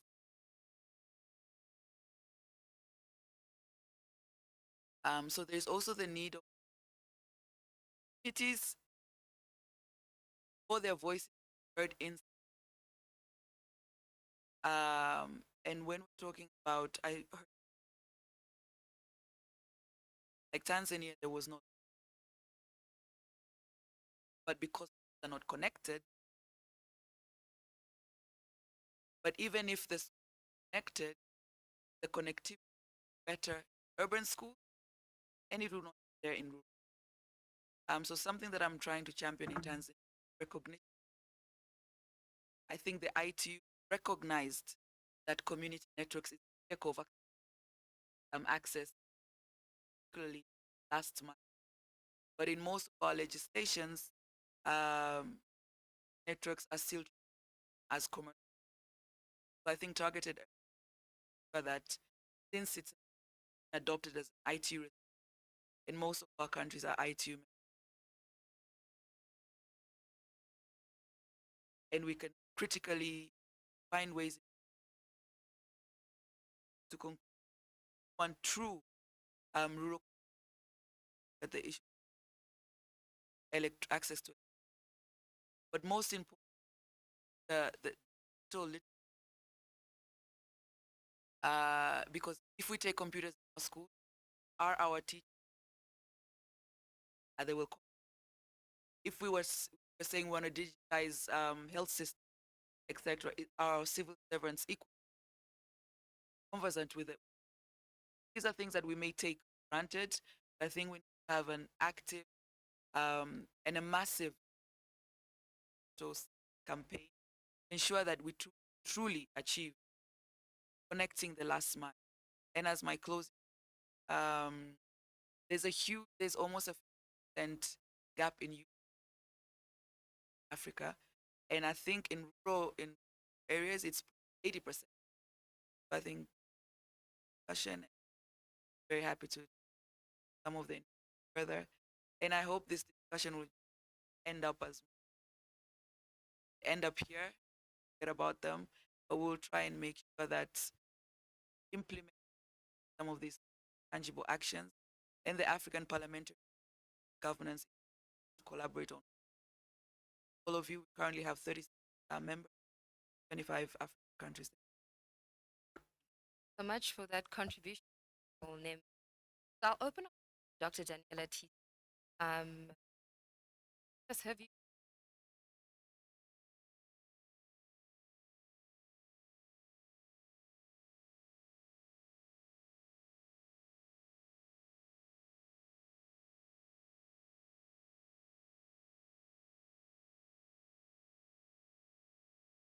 Other governments.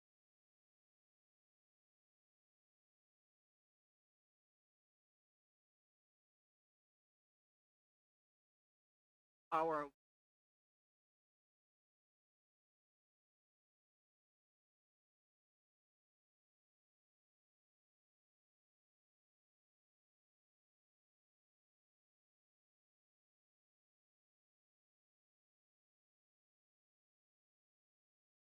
we're looking for allocate.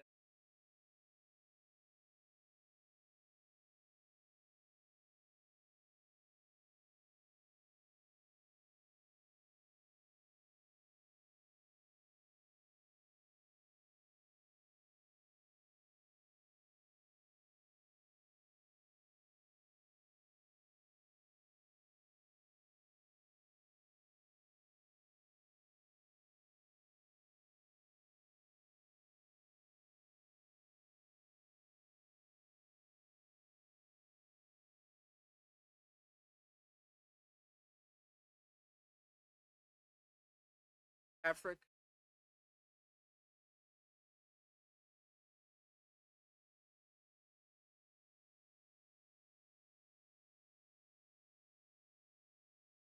I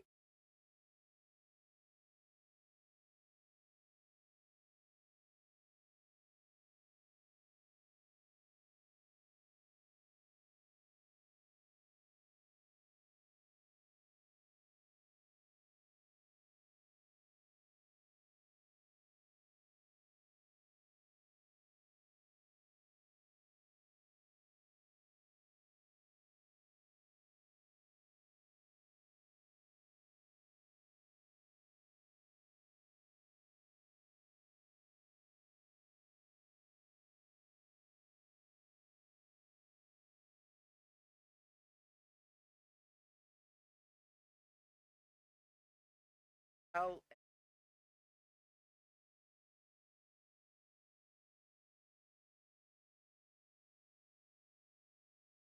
thank you so much for those contributions. I think they were right to the point. Have really us a whole lot to think about and really looking at alternative methods to the infrastructural expenses that we really that create this digital divide. So the floor is open for any questions. If you could just raise your hand and I'll acknowledge you, and then we'll take that. Honorable, please. Thank you, Madam.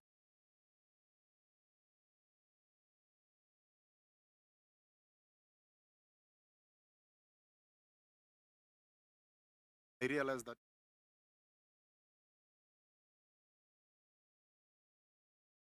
the question I would like to put about the share the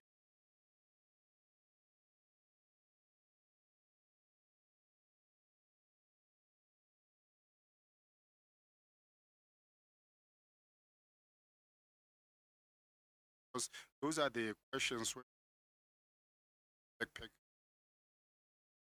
country. Then maybe I didn't get you when you are talking the backpack.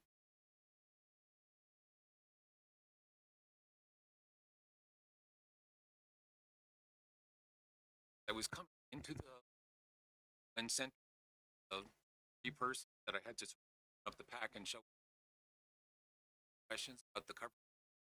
I said infinite.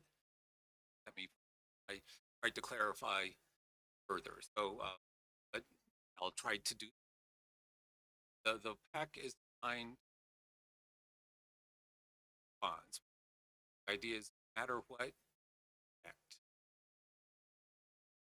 No matter someone, it's not bandwidth, that connection. Now, if of the being deployed, what is the active effective? If and you're able to connect directly to Wi-Fi, then you have Wi-Fi. Now it's a Wi-Fi hot. Wi-Fi connecting 5G cell tower connection of a 5G available. Each of those individuals not they can connect. That's what we're sustainable connectivity. Not promising everyone Netflix at the same time off the pack. That's I always put out of the slides, but but if you're unable connect, so the range thing on and this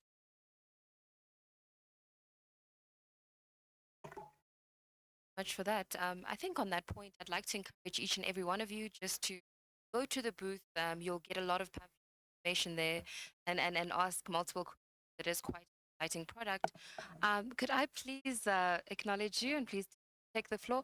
It could encourage you to yourself by name and then ask your question.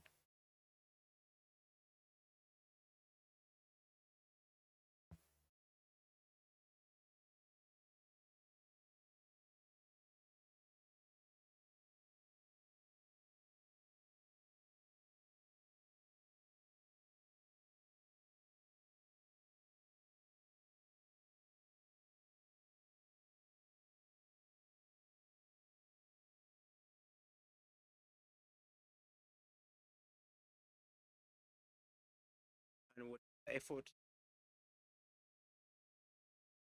access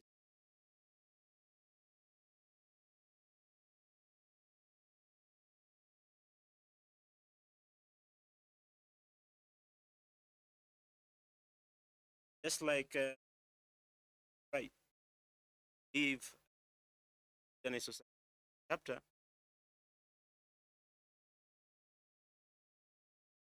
and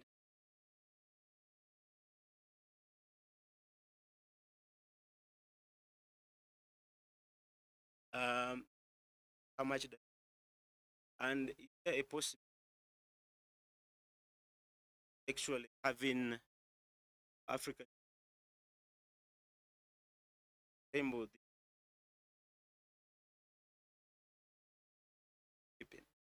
in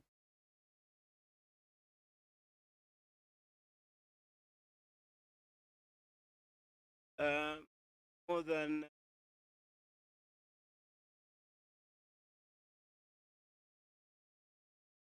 current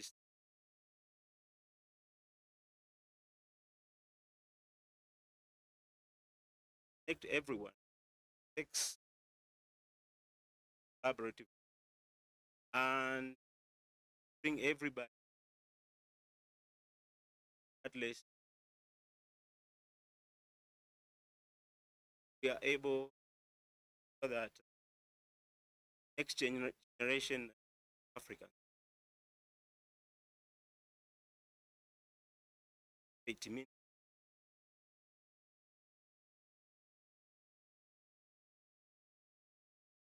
Much for that contribution.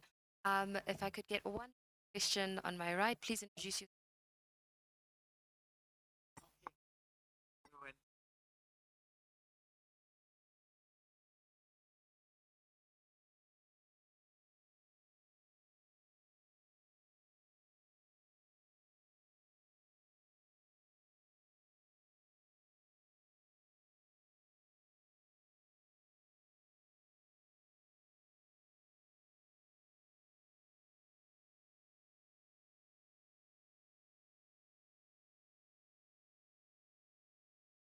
comfortable. I'm trying to be a, but so first, the real Africa and large volume actual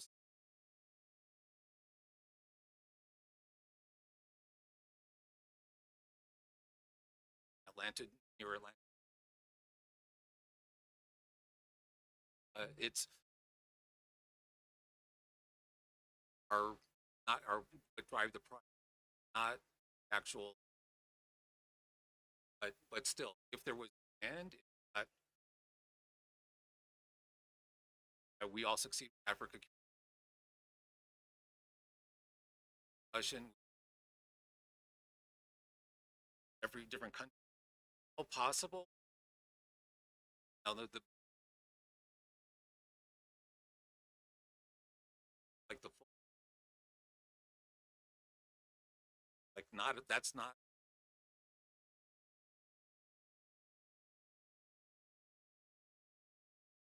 but we have another version of pack or another version of pack that's called light internet backpack, the satellite, and that's cheap. You can actually what we light satellite where the nonprofit partners. Thank you. And we are there set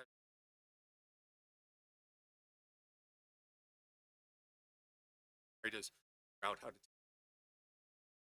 benefit that needs access. Fantastic. Thank you so much for that. And thank you for the discussants and the questions that were put comments. I'm going to open up the floor to my colleague Pete for us and just give us some highlighting and end remarks. Thank you, Pete. Yeah, thank you.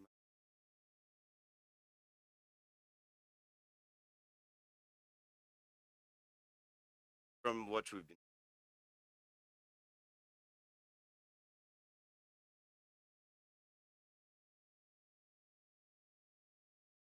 there, there is need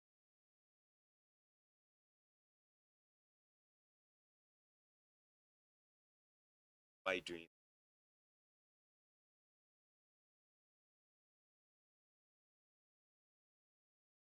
also to achieve SDs.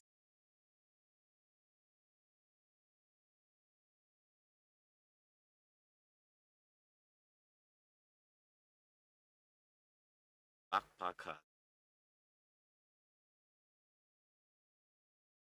allowed management as well as run about content actually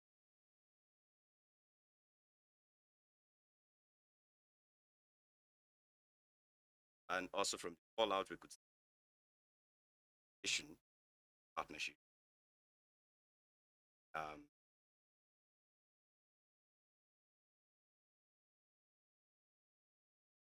Also there is not only connecting their lives and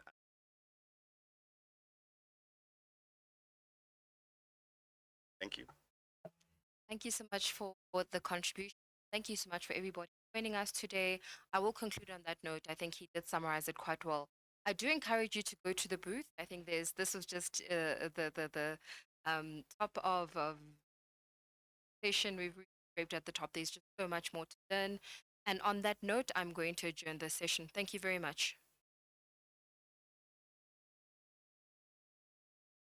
We have, hello everybody, we have a sample of the backpack just right here. Just this, okay? Across the walk. Take a look. And the literature is just right behind it, just where wisdom is standing. So take a look. So I would suggest that we do that outside. There's going to be another session Okay, taking. Thank you. Thank you so much. Because this one I'm taking it towards. You can take picture of it, sir.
Recording in progress.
Afternoon, ladies and gentlemen.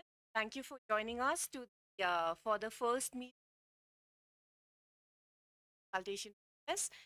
We know that some of you have already submitted questions. We'd like to ask the technical trying to get the remote participants in.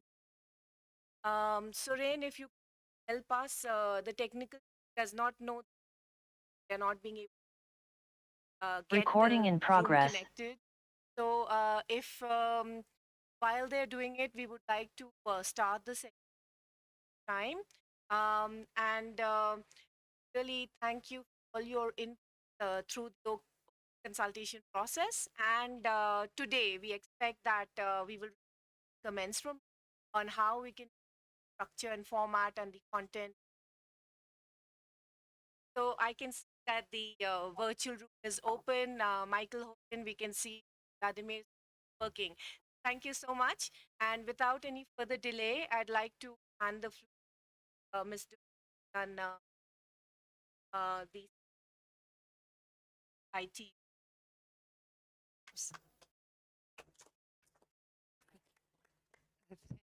Thank you. Morning, good afternoon. Welcome that are here. Physically, have almost standing only packed room. And of course, welcome to virtual events. This is our first consultation, open consultation process for the 2023. So welcome. And of course, I want to start by thanking co-organizers from UNESCO, from UNCTAD, and of course also to thank other members, family, ESSA here, FAO here, and we also have, so welcome you and thank you so much for support. And of course, I also want to thank all of you, our WSIS stakeholders, for your continued cooperation and commitment to us and to implement action lines, because our efforts are really helping to drive what I would show progress in of the global development. It's in this spirit of collaboration within the WSIS stakeholder world that has really helped to nurture and to grow the WSIS Forum many, many years. First summits back in 2003, 2005. Yesterday in the opening, I asked how the second. I don't know how many of you here were at either the first phase or second. A few hands in the room, about 5. You can also raise your hand if you're remote. But I think it's fair to say that we have come a long way, but of course we have much work to do. So of course today this is a consultation process, and we really want to hear what more we can do further strengthen this process and to be able to better leverage digital technology can transform national as well as national development outcomes. The WSIS Forum 20 will be held in this time in March. Will be convened of March to the 17th of March. The theme WSIS Forum will be action lines back better and accelerating achievement. I think that that theme, and of course the concept of back better is a good complement to what we're discussing here this week at the IGF, which is centered around a resilient internet. So the UN Secretary General has challenged us all on many occasions to find a rescue solution for Sustainable Development Goals. He joined us by video at the last Telecommunication Development Conference in Kigali, Rwanda in June, where he stated that the potential of digital technologies can help make up the lost a lot of ground of the pandemic, and really help to drive forward the SDGs. And he noted that potential was absolutely tremendous. His message, I would say, was further echoed by world leaders with General Assembly took place in September, where we saw digital reference time and again by heads of government, really pushing to build back better from the pandemic and, of course, accelerate progress in SDG. I hope you can well. I feel like this sounds okay, good. I also wanted to mention that today the ITU latest facts and figures, which gives a sort of comprehensive snapshot of the state of connectivity worldwide. Yes, there's been some progress, but I would say it's not encouraging those that are most. We still have a third of humanity that is totally disconnected from network services that can transform their lives. And while affordability has improved, I should say, slightly, it's still a huge challenge, representing in many cases kind of 10% of monthly GNI. So we still have a lot to do on affordability, much to do in boosting digital skills, and of course in connecting that third humanity that has never ever connected. I would say the good news in turning to this process is that the WSIS action lines, they actually give us a comprehensive framework, and that's a framework that we can rally around in terms of our global development effort, be able to leverage the catalytic potential of ICT to get those SDGs back on track. So this open consultation process offers all of you stakeholders a direct opportunity to shape the agenda to help build of next year's forum. So I would urge you to direct, to put forward your ideas, and to really push for the most issues that you think should be addressing. What are the hot topics that you would like to see tackled in March next year? Of course, the forum we anticipate will have a rich and diverse program. We'll have a series of workshops as we do, high-level dialogues, knowledge cafe, special focus sessions, prizes. Many of you look forward to the prizes, a hackathon, exhibition, and much, much more.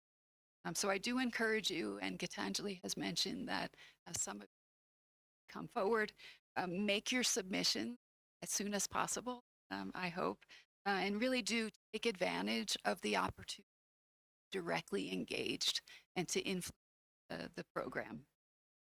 I think the high quality and the relevance of business dialogues and debates reflect diversity, expertise, and the hands-on involvement of you, the WIS.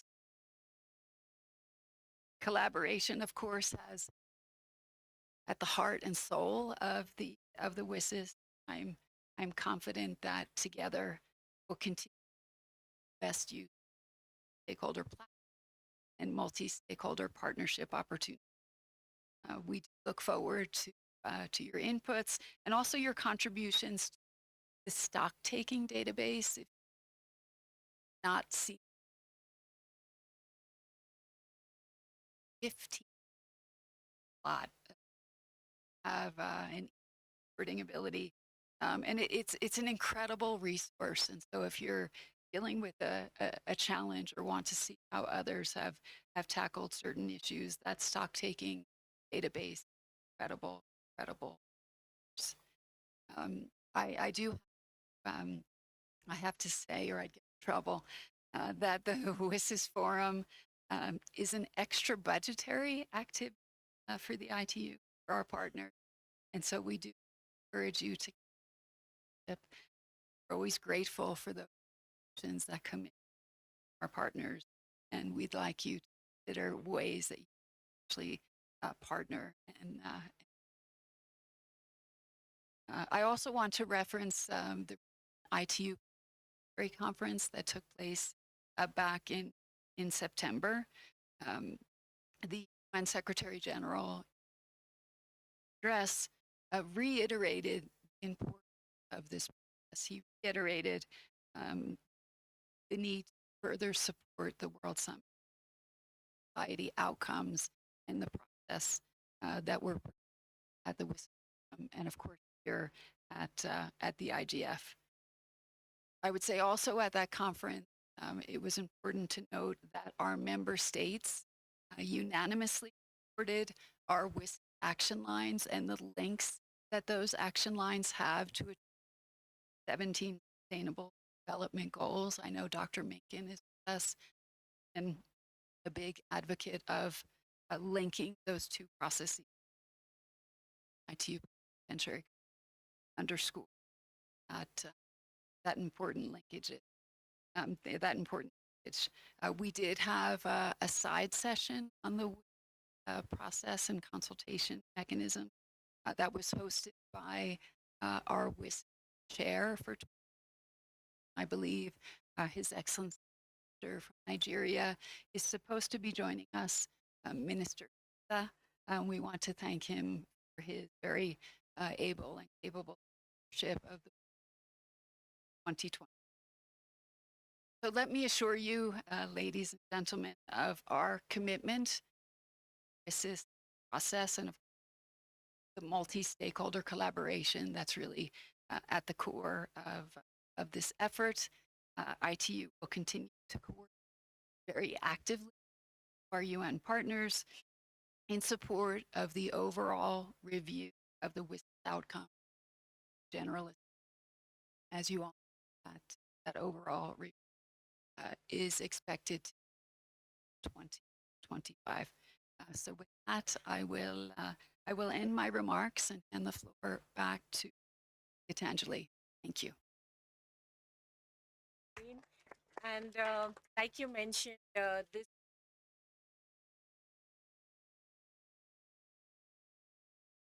when private sector, government. Thank you so much. Because they are next our with friends at. Thank you so much. Male all working together to ensure that gender. And now I'd like to a bit that we will have like a short session with our panelists where about some of the relevant updates. I will then present preparation and we will open up the floor. We do have time, organizers, to that we could continue then one.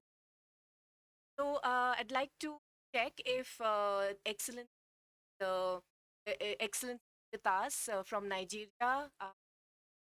Okay, I have got a message that he was summoned by the president. So he has sent a video. So I'm not sure if the technical have the video. Could you play it if you already have it? In the meanwhile, we could invite Dr. A very close partner, UNESCO, implement the business process. Thank you so much for us today. Thank you very much, dear Doreen, Excellency, Honorable Parliament, distinguished delegates, ladies and gentlemen. Very pleased on this ahead of the last 20. Very important topic for all of us. Actually, UNESCO General Conference asked us to submit ahead of it meetings next year. Last 22 report. So this it does concern all of us, across the UN system and beyond, of course, all the stakeholders involved. I'm very much convinced that the action line is which will continue forward looking.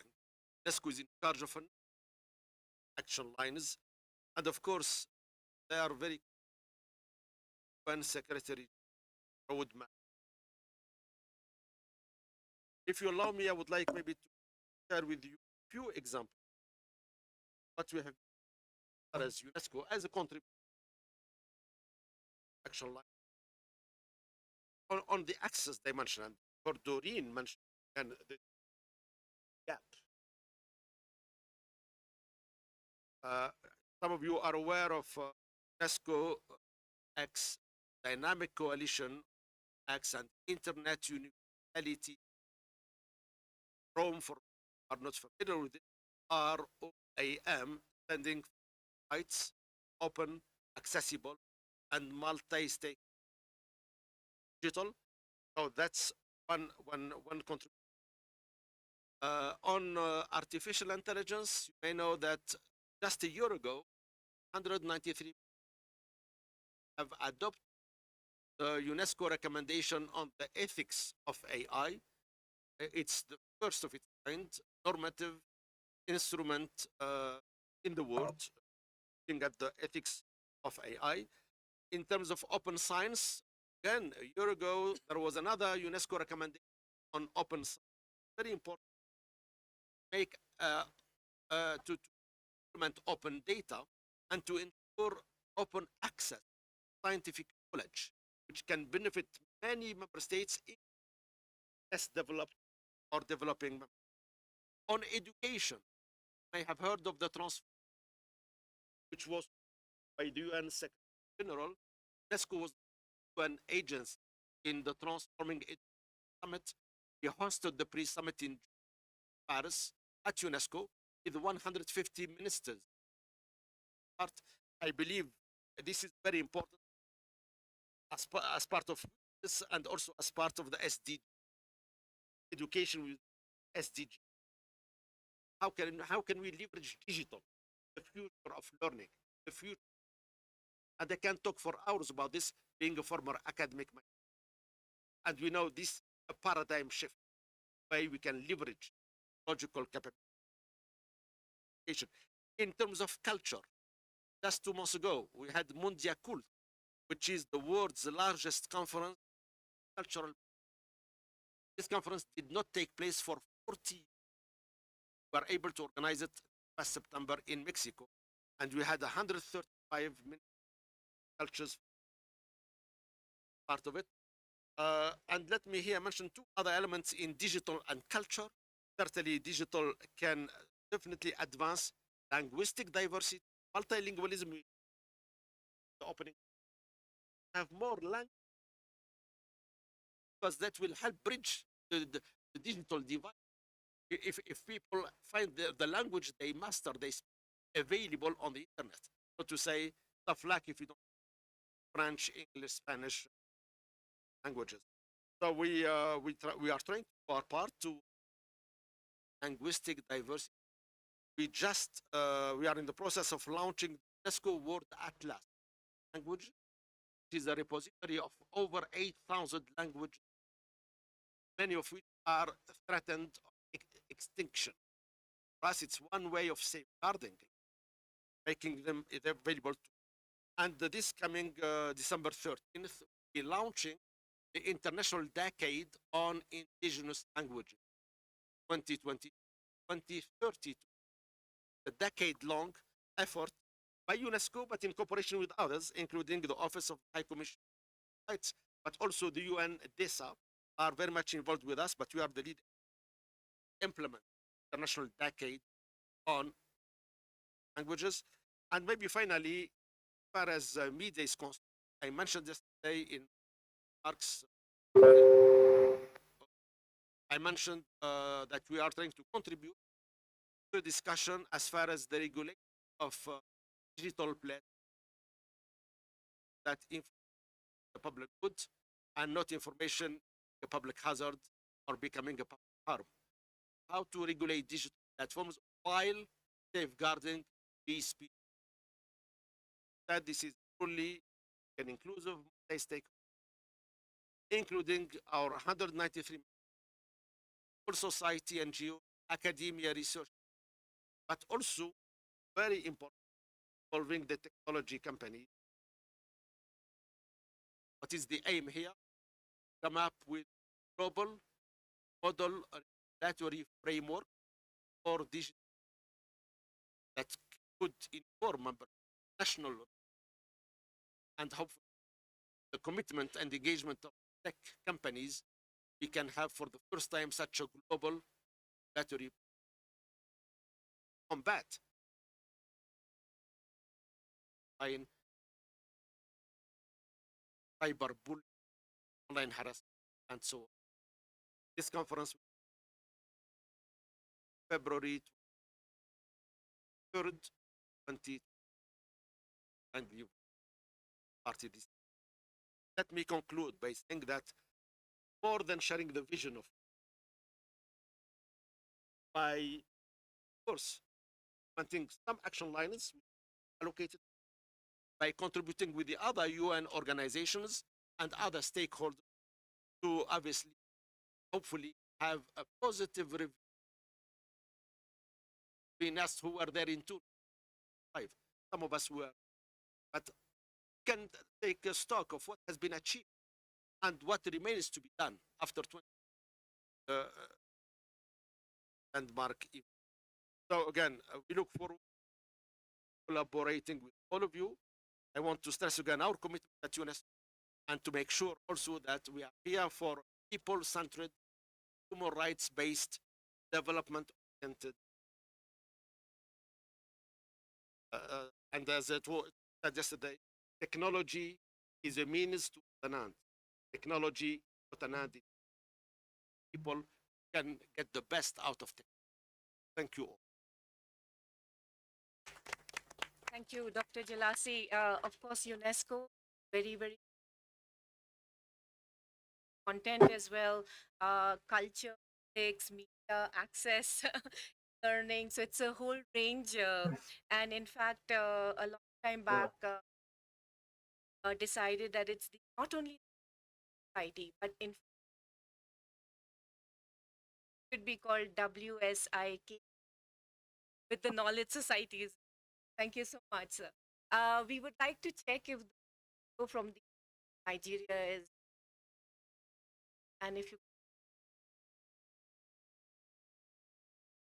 the IT Secretary General elect, my sister and the Iron Lady, Her Excellency Dori, the Assistant Director General of UNESCO, my brother Dr. Tofik Jalasi, and also the head of the e-commerce and digital economy branch of UNCTAD, Mr. Atop John. Also my sister Chilentani, other respected personalities here. Good morning, good evening, and good afternoon to all of you, depending on from where you are listening to me. Permit me to begin by commending the effort of our stakeholders for organizing the WISIS Open Consultation Forum for 2023. This is indeed very commendable to begin the preparation on time so that we will be able to make it a very successful one. As the chairman of WISIS 2022, it is my pleasure to ensure that I give all the necessary support towards achieving a very successful WISIS 2023. Furthermore, the theme of the 2023 is very apt because it deals with accelerating the Sustainable Development Goals of the United Nations, which to me is very important to ensure that the programs we organize are in alignment with the United Nations Sustainable Development Goals. Furthermore, ICT and digital economy are still very relevant in the world. Not only relevant, by the day they are becoming necessary for a very successful life. Today, ICT is a necessity in our healthcare, necessity in our education, necessity towards our economic growth and development, necessity towards our day-to-day activities. The world population is increasing by the day. According to the United Nations, the world population hit 8 billion on the 15th of November 2022, meaning just this month. By implication, it becomes necessary to redouble our efforts so that we will be able to ensure that we bridge the gap that exists between unserved on one hand and those of us who have the privilege on the other. I do hope that we will have a very successful discussion in this open consultation process towards a very successful WISIS 2023. Thank you very much for listening.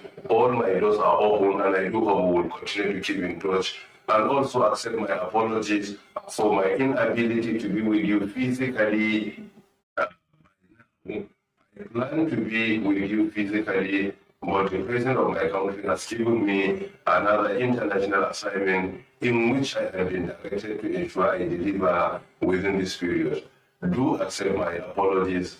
I wish it was a very successful deliberation. And I have my team with you physically in Addis Ababa, and I do hope that the team will be able to represent me effectively for any physical discussion and any action that is required from our angle. We are willing to deliver it. Good. Thank you very much for listening. Bye. Thank you so much, and we miss you not being here with us, but you're definitely here in spirit. Thank you for the leadership guidance, always identifying the key trends, opportunities, challenges, action lines. We are very thankful for your guidance process. I'd like to now move on to our co-hosts, actually, UNEC. Over to you. Thank you very much.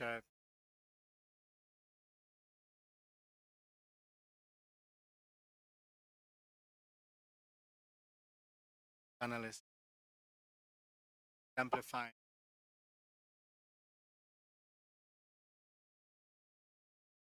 I will cover a few points.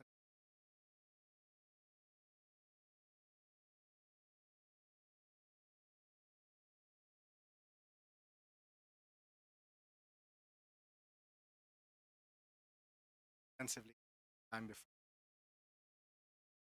follow-up questions.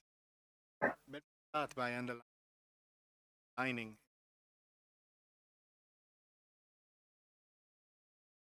can the digital and climate resilience.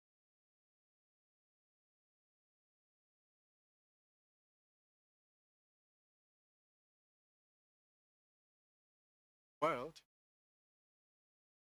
very much at the center. And the most change will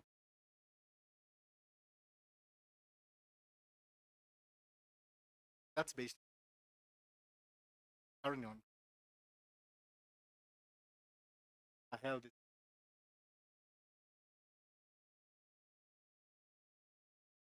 looking at some of the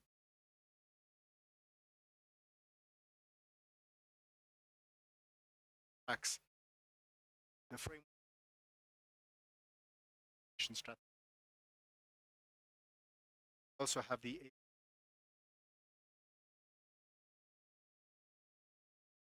one of the bill. Also see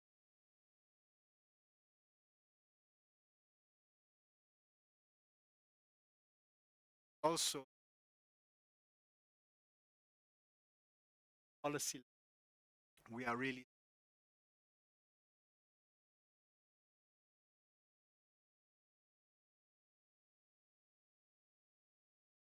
on infrastructure part of the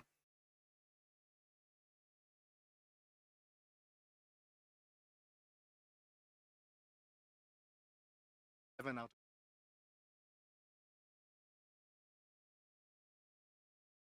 addressing the infrastructure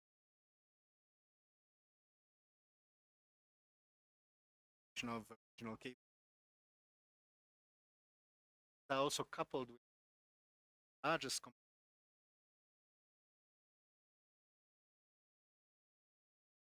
access in India.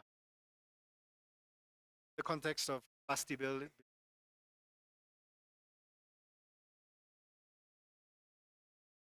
initiatives, and fortunately,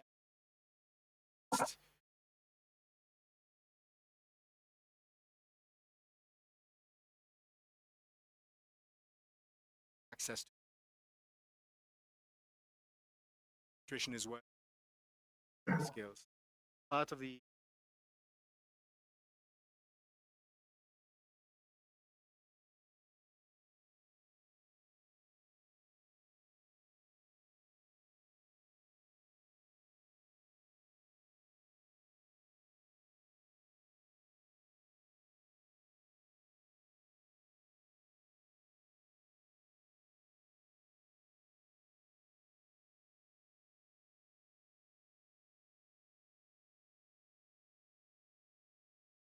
being complemented by our work intelligence continent approach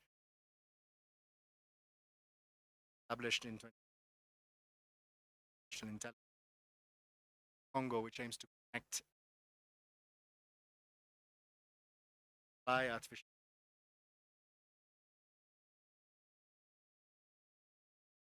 private sector.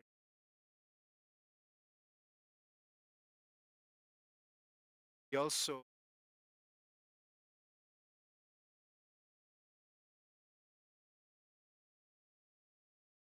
complement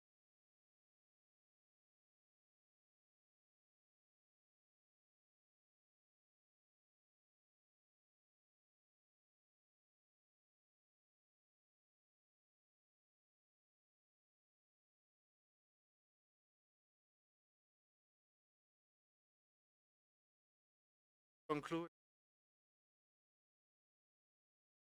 side is economic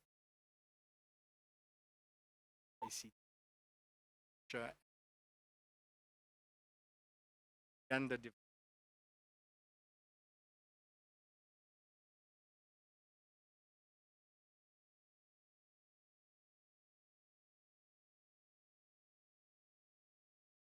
capacity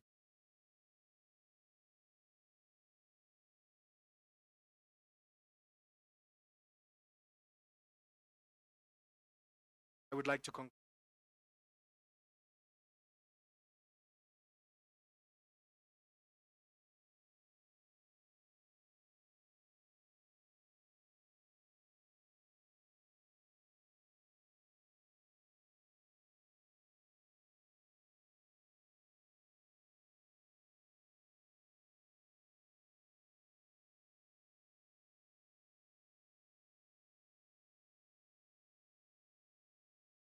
Thank you so much, Jean-Paul, and thank you for the commitment of you today. You are the vice chair of UNGI right now and also the chair of the WISIS Region Commission. We are very thankful for your commitment, our focal point Maktar, and also our colleague from Geneva who's now here with you. Ren. Thank you so much for your help. I'd also like to acknowledge the presence of our regional Africa and Russia. Thank you. Us. We now like to go on to Excellency Lunga I hope I pronounced it properly. Excellent. You have been a gender trendsetter. You have highlighted a very, very important cause of online violence, so that we are able to and to create platforms for partnership work towards that eradication of online gender violence. So over to you, excellent. Here are some of our plans. Thank you very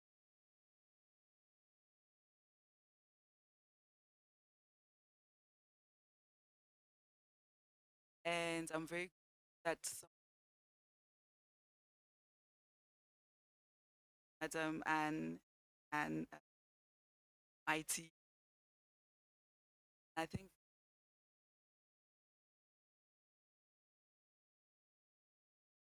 also a lady. So so as introduced, I'm a member of the African House. We have Parliament up and they how we are here. In our numbers, we have an MP South. You can show your hands. We have an MP here from South Sudan, MP from Kenya, from Ghana, from Zimbabwe, MP from Uganda, MP from Eswatini, Botswana, Cameroon, Nigeria, Zambia, and Tanzania.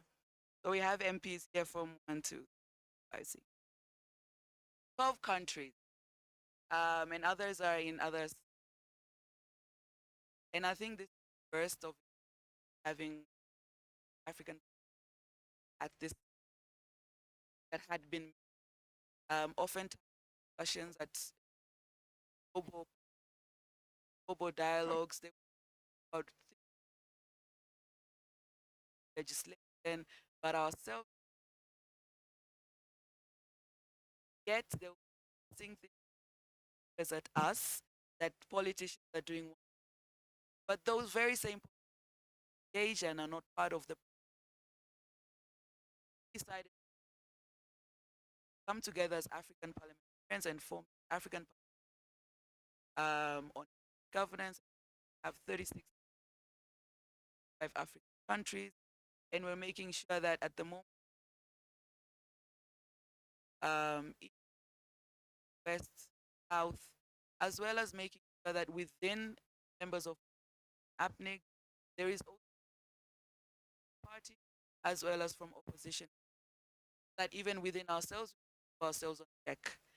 Like for example, your person party, my country, and our secretary, George, you can that they can know who is. He's from the opposition in Ghana. So we have a struggle and we keep each other in check, which is good and healthy. Now when it comes to WISIS, this year for the first time, through the support of Gitanjali, we were able to have a small roundtable online for parliamentarians. And what we are hoping for, and this is a appeal I bring here on the table, particularly IT, UNCA, to make sure that this time we can have a parliamentarian session physical in Geneva, because there is a difference of having people there and discussing and liaising with the different participants vis-a-vis being it done online. Some of the issues, when you look at the WISIS action lines, the 15 WISIS action lines, I think parliamentarians play a role towards accelerating the implementation of those action lines. But you will find that a lot of us as parliamentarians, we're not very aware of what is this thing called WISIS, because again of the lack of participation of parliamentarians over time. So one of the things that perhaps we can be doing as a preparation towards WISIS next year is to have a targeted capacity building session on WISIS, whereby we go through the action lines and we understand where are we in terms of implementation, where are we lacking, and what can Parliament towards accelerating the implementation of those items. The second item is we have kind of identified areas that we feel we can prioritize going forward, and perhaps some of these can inform the discussions in WISIS. The year 2024 has been pegged as the election year, We have over 75 elections globally and over 20 elections here in Africa. So we want to champion the issue of digital democracy. And I think the WSIS would be a good platform also to start that discussion in terms of how can we ensure that the online space doesn't create room for distortion, misinformation that impacts democracy, that impacts the participation of citizens towards democratic things. But at the same time, issues of artificial intelligence in a lot of African countries, artificial intelligence is still unknown. There's still fear that artificial intelligence will take jobs, and we as a continent have a huge youth unemployment issue. So all of those things we need to discuss, and as parliamentarians would like to be able to be capacitated so that we can champion having kind of model laws in our own respective countries, so that for once we should not be reactive, but we can be proactive. The other issue that we'd also like to bring into place is the issue of rural connectivity. I'm looking at the last mile connectivity, and it is very critical that when we're discussing issues of connectivity, to look at it holistically.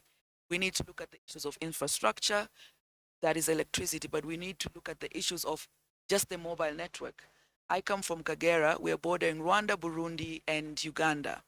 Now, in parts of my district, I cannot get connected to the Tanzanian mobile networks, but I can get a signal from MTN in Rwanda. So that is a challenge. And when we're talking about connectivity, and because we're a bordering region, it means there's a huge opportunity for e-commerce. There's a huge opportunity for doing business, cross-border business. But if I'm at the border, I cannot get access to my own country network, but I can get the neighboring country network. That is a challenge that we need to address. But at the same time, we all have the UXA funds in our different countries. Mobile network companies don't want to come to places like where I'm from because it doesn't make business sense for them. So what can we do to make it attractive for them to come? Because otherwise, we're going to talk about this digital inclusion, but it's not going to be realized in reality. And the majority of the people are in the rural. We just had census, and my region is number 6 in terms of population. So in terms also politically, it's a good number of votes. So we want to get those people connected. I want my people to see me here in Ethiopia talking in this amazing panel, but how can they see me if they're not connected? So that's challenge issue. But then the other challenge is the digital literacy. We need to come up with targeted campaign for making sure people understand how to use these gadgets, digital literacy, digital skills. It's very good taking computers to schools, but do our teachers know how to use the computers? We're talking about digital health. Do our health practitioners know how to use these things? We're talking about having data protection acts in place, data protection mechanisms in place. But do the people in the rural know how to navigate through these things? Most of us have smartphones. But I tell you, you come to where the region that I'm from, even if you send a link if you tell someone go to YouTube, they don't know how to go to YouTube. You need to give them the link, they press the link, it takes them to YouTube. That's a problem. So how are we going to address these things? And I feel this is the importance of getting parliamentarians to the table, because we can bring out issues that are challenging the people that we represent, as opposed as, yes, governments are all representing us, but they also have their own priorities. And sometimes this last mile connectivity, our countries are big, we don't have enough funding. Everybody is scrambling around for the little funding that is there. So what can we do to make sure that we represent the voice of the people on the ground? And this is where I think having on board parliamentarians becomes critical, because each one of us can represent the voice of the people. And I believe WSIS, the UN, we need to focus on the last mile. Finally, is the issue of girls and women. We have to make sure there is a huge gender divide, gender digital divide. And as a WSIS gender trendsetter, I can confidently say one of the things that will continue to expand this digital gender divide is the online abuse. It is something that is not being addressed enough, but it is something that is horrific. I don't think any of you in this room would want to be in my shoes as a female parliamentarian. The abuse that we endure, Some of my Tanzanian colleagues are here, maybe they can attest to it. The abuse that I endure online is horrific. But we persevere because if we don't, then it has a very bad impact. And the impact is on two folds. One, everybody is trying to say that we need to get more girls and women in leadership positions.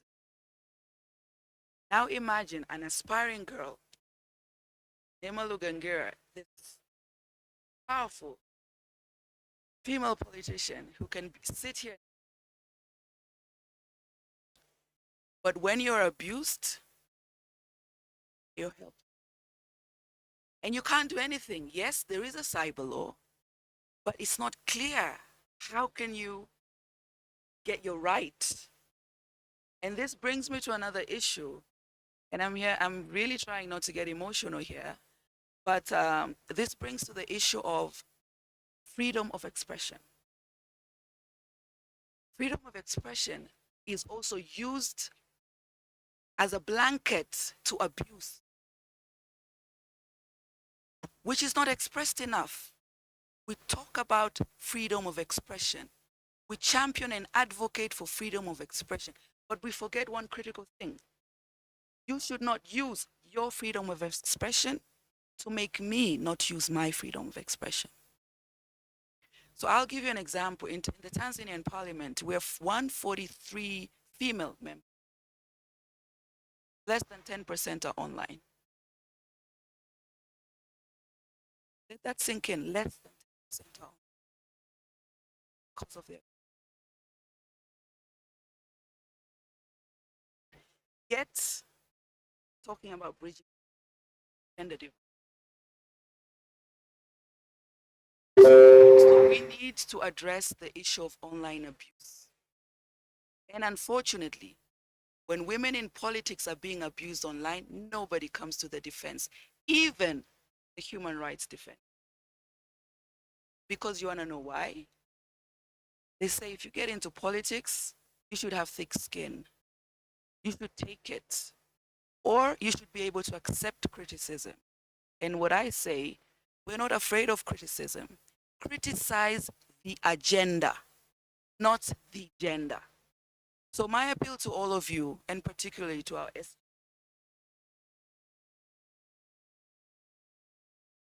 curb the issue of online abuse. And we need to find ways to get the social media platforms to have the right social responsibility, because they're also benefiting from this abuse. It's giving them ratings, and somehow they must be benefiting monetarily. But how do we get to sit on the same table with these social media platforms and express this to them? So on my closing, I'm very grateful to be here. I'm very grateful to get this opportunity. And it is my hope this will be the beginning to many, a beginning to a lot of such engagements, a beginning to giving us this opportunity of Global South parliamentarians coming on global settings such as this and expressing the challenges that we're enduring towards making Africa and globally to be, digital. One of the ambitions of the African Parliamentary Network on Internet Governance is to accelerate and strengthen the role of parliamentarians, African parliamentarians, in digital development. We are a market of over 1.5 billion and we are growing, but because of our lack of regulatory frameworks, we are being taken advantage of in a lot of ways, and in particular in the digital space. So we need your help so that we can also do our part and collaborate together.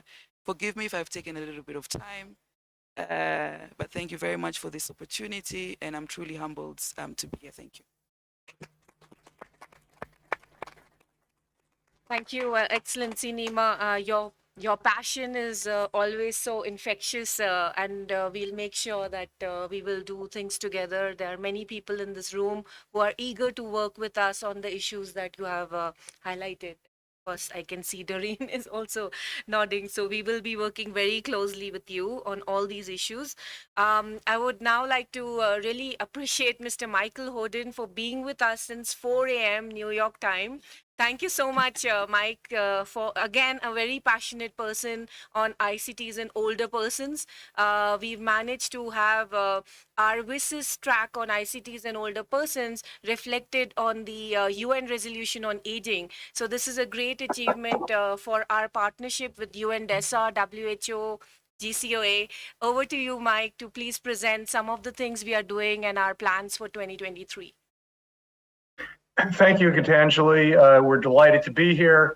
The Global Coalition on Aging, representing the business voice in the aging space, and a part of our great work over the last 3 to 4 years with WISIS. Let me open by, as others, congratulating Madam Secretary General on your new appointment, your new election. It's wonderful. We look forward to working with you and the rest of ITU and WISIS. I'll just mention 3 or 4 points around this aging space, as it were. Number one, I'd like us to think of this as the glass half full, not half empty. Here in our 21st century, we have reached a milestone that for the history of humanity has been unimaginable. The prospect of growing old, becoming the norm. It is the norm everywhere on the planet. We need to get it even more so in many countries around the world. But it is the case that we today have 1 billion of us over 60, that over the next couple of decades will become 2 billion.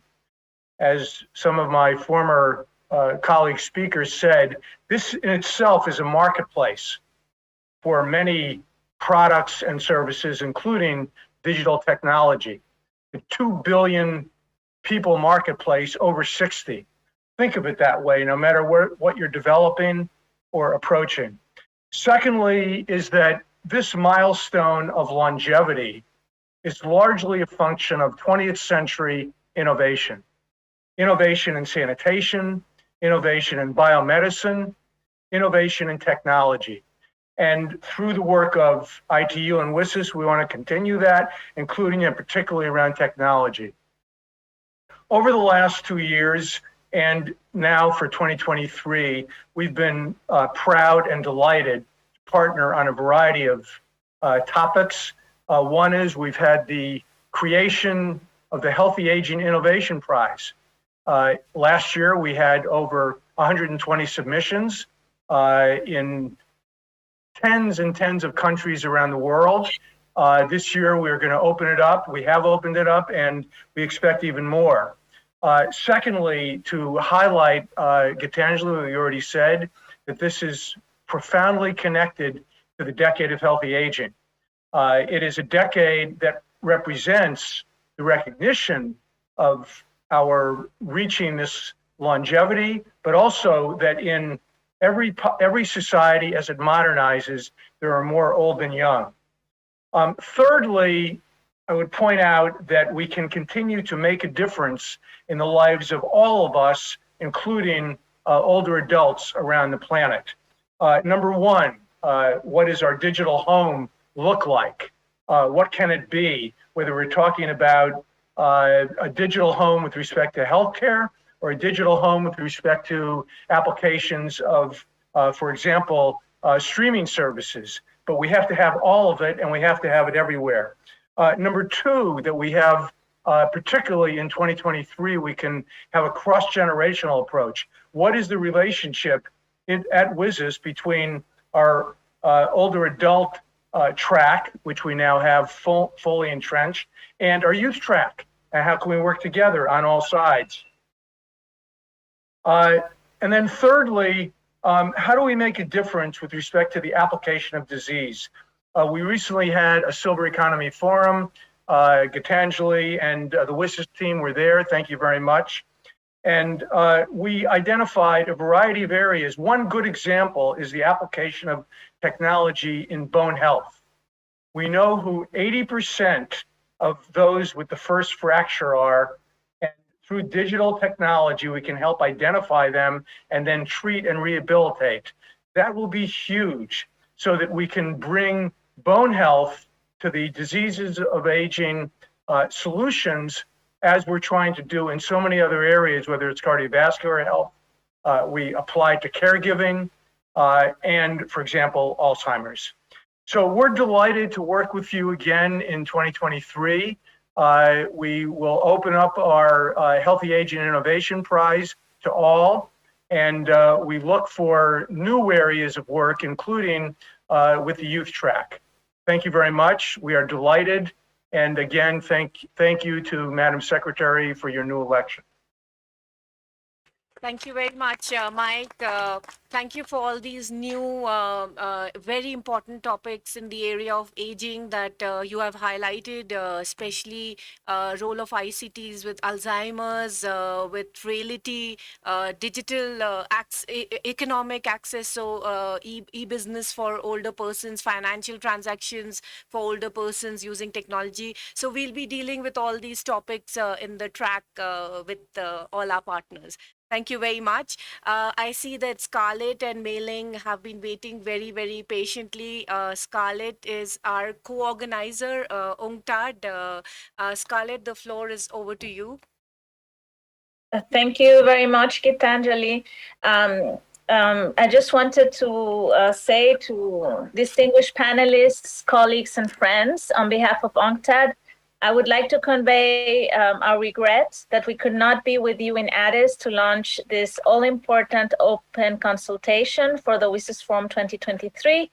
But it's great to see that you have a packed room and you've already had very passionate interventions explaining what is important to you about what should be discussed in the World Summit on the Information Society Forum. As you know, at UNCTAD, we bring to WSIS the perspective of the digital economy, which is evolving at record speed, boosted by the COVID-19 pandemic. And during the past couple of years, we have seen a surge in the use of e-commerce and digital trade. Some increases have been truly mind-boggling. For example, between 2017 and 2021, the share of people in Mongolia who shopped online rose from 7 to 42%. And in Thailand, it rose from 17 to 51%. At the same time, many countries and businesses with lower levels of digital readiness have struggled to harness digital solutions for economic resilience. We have therefore been reminded of both the enormous potential of digital transformation, as well as the significant risks of widening digital divides and inequalities.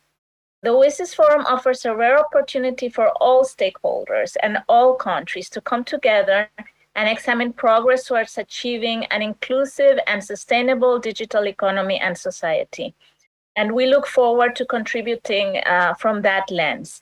The 2023 edition will be a timely occasion to also consider the role of digitalization for all of the Sustainable Development Goals.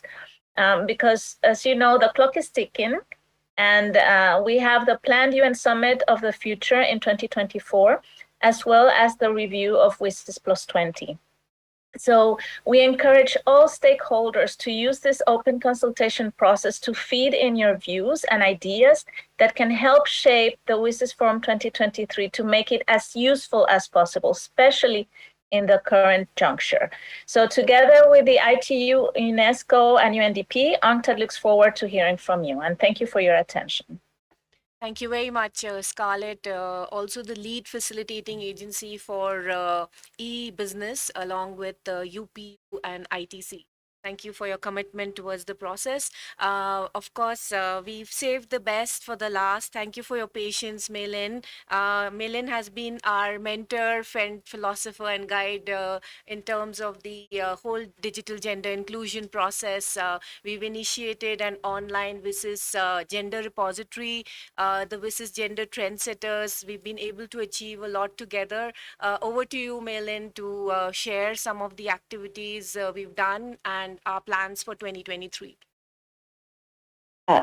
Thank you, Gitanjali, and I've given a copy of my remarks in the chat as well. I'm the chair of the People-Centered Internet and a proud WSIS gender trendsetter, but I'm also the godmother of CRM, the customer relationship management. So I've been in technology, they call me old school tech. I chair the IEEE Society for the Social Implications of Technology, Technical Committee for Sustainability. And recently, I co-chaired the UN Commission on the Status of Women's 67th session on the theme of digital innovation. I want to focus my remarks on where women can play a role. Digital affects workplaces, homes, sports, social life. It's coming into every aspect of human life for those who can afford it. And for those who cannot, the digital divide must be bridged, or sectors of society will not be full participants in the future, and with the possibility of future social unrest. With all these opportunities and dangers that we face, what can we do? A renowned leader said at the time of the most severe crisis his country had faced, a civil war, this is what he said: we can succeed only by concert. It is not, can any of us imagine better, but can we all do better? The dogmas of the quiet past are inadequate to the stormy present. The occasion is piled high with difficulty, and we must rise with the occasion. As our case is new, so we must think anew and act anew, said Abraham Lincoln in 1861. We have to go beyond acknowledging that women have an important role to play in shaping the future. We are 50% of humanity. Women can drive the setting up of future frameworks for digital innovation. With a woman as the first ITU Secretary General to be a woman, bravo, Doreen Bogdan-Martin, we can rise to this occasion and demand that digital serves humanity and stewards the planet. Physics as a science needed physics labs. So digital needs labs for developing policy, for developing collaborative regulation that serves the people and the planet. So what kind of labs are we talking about? Community living learning labs, so we can begin to understand the consequences and long-term impact of digital interventions and digital innovations. We need, as the Secretary General of the United Nations said, we have to harness the power of digital technologies, but we have to minimize the harms. We have to do this systematically, collaboratively, in a coordinated way. We need to call for regional collaboration on regulatory sandboxes for digital. Each country is dealing with their own election cycles, but if we have regional sandboxes, this effort can continue to do these labs even as different elected officials move through. So we must do this with participation by all, using technology like conversational AI, not to automate existing jobs, but to do the jobs that have never been done, that need to be done, to get direct, real-time feedback from the people so that we continually improve our designs, our processes, our policies, and our regulations. This is what the tech companies are doing. They're doing it at speed and scale, and we must do it for our policies and regulations. Only then can we make sure that digital innovation is for the people, by the people, and with the people. Only then can we assure equal opportunity for prosperity for future generations. Thank you. Thank you so much, Malin. So we're running out of time. What I'll do is I'll very quickly go through the presentation, and then it'll be available online. Those of you who want the presentation can also write to us at visis-info@itu.int. And so could you please put the presentation online, and then we'll open up the floor for 15 minutes. So very quickly, so colleagues, this is not working. Next slide, please. Yes. So we've been through the WSIS process timeline. The new stakeholders here, I can see many new faces.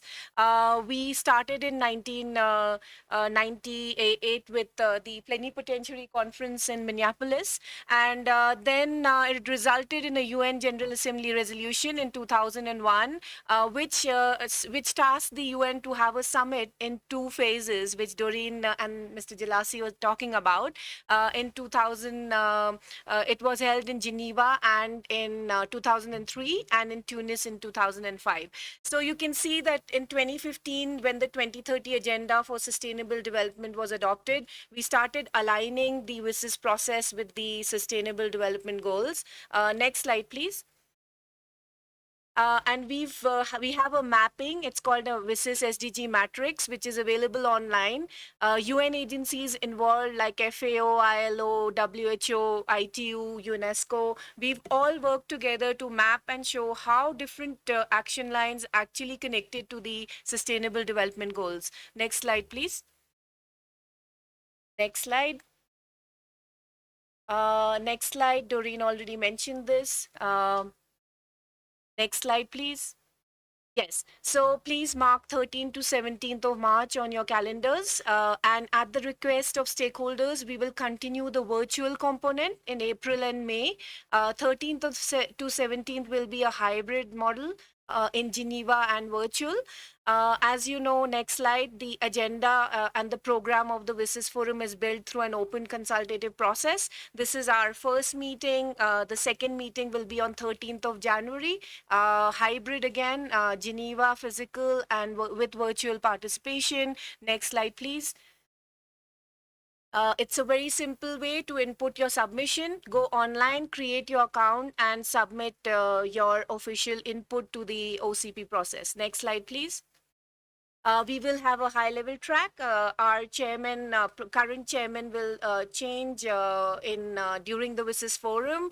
We will have high-level policy sessions, ministerial roundtable, high-level dialogues, ambassador briefings, mayors roundtable that we started last year.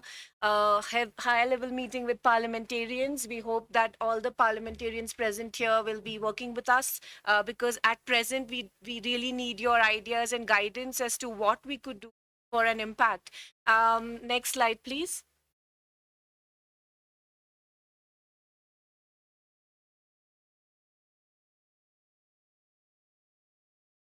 We do have several special tracks. I think the next slide covers that on gender, youth, ICTs and older persons, ICTs and LDCs, ICTs and indigenous languages. We have a special prize on ICTs and indigenous languages as well.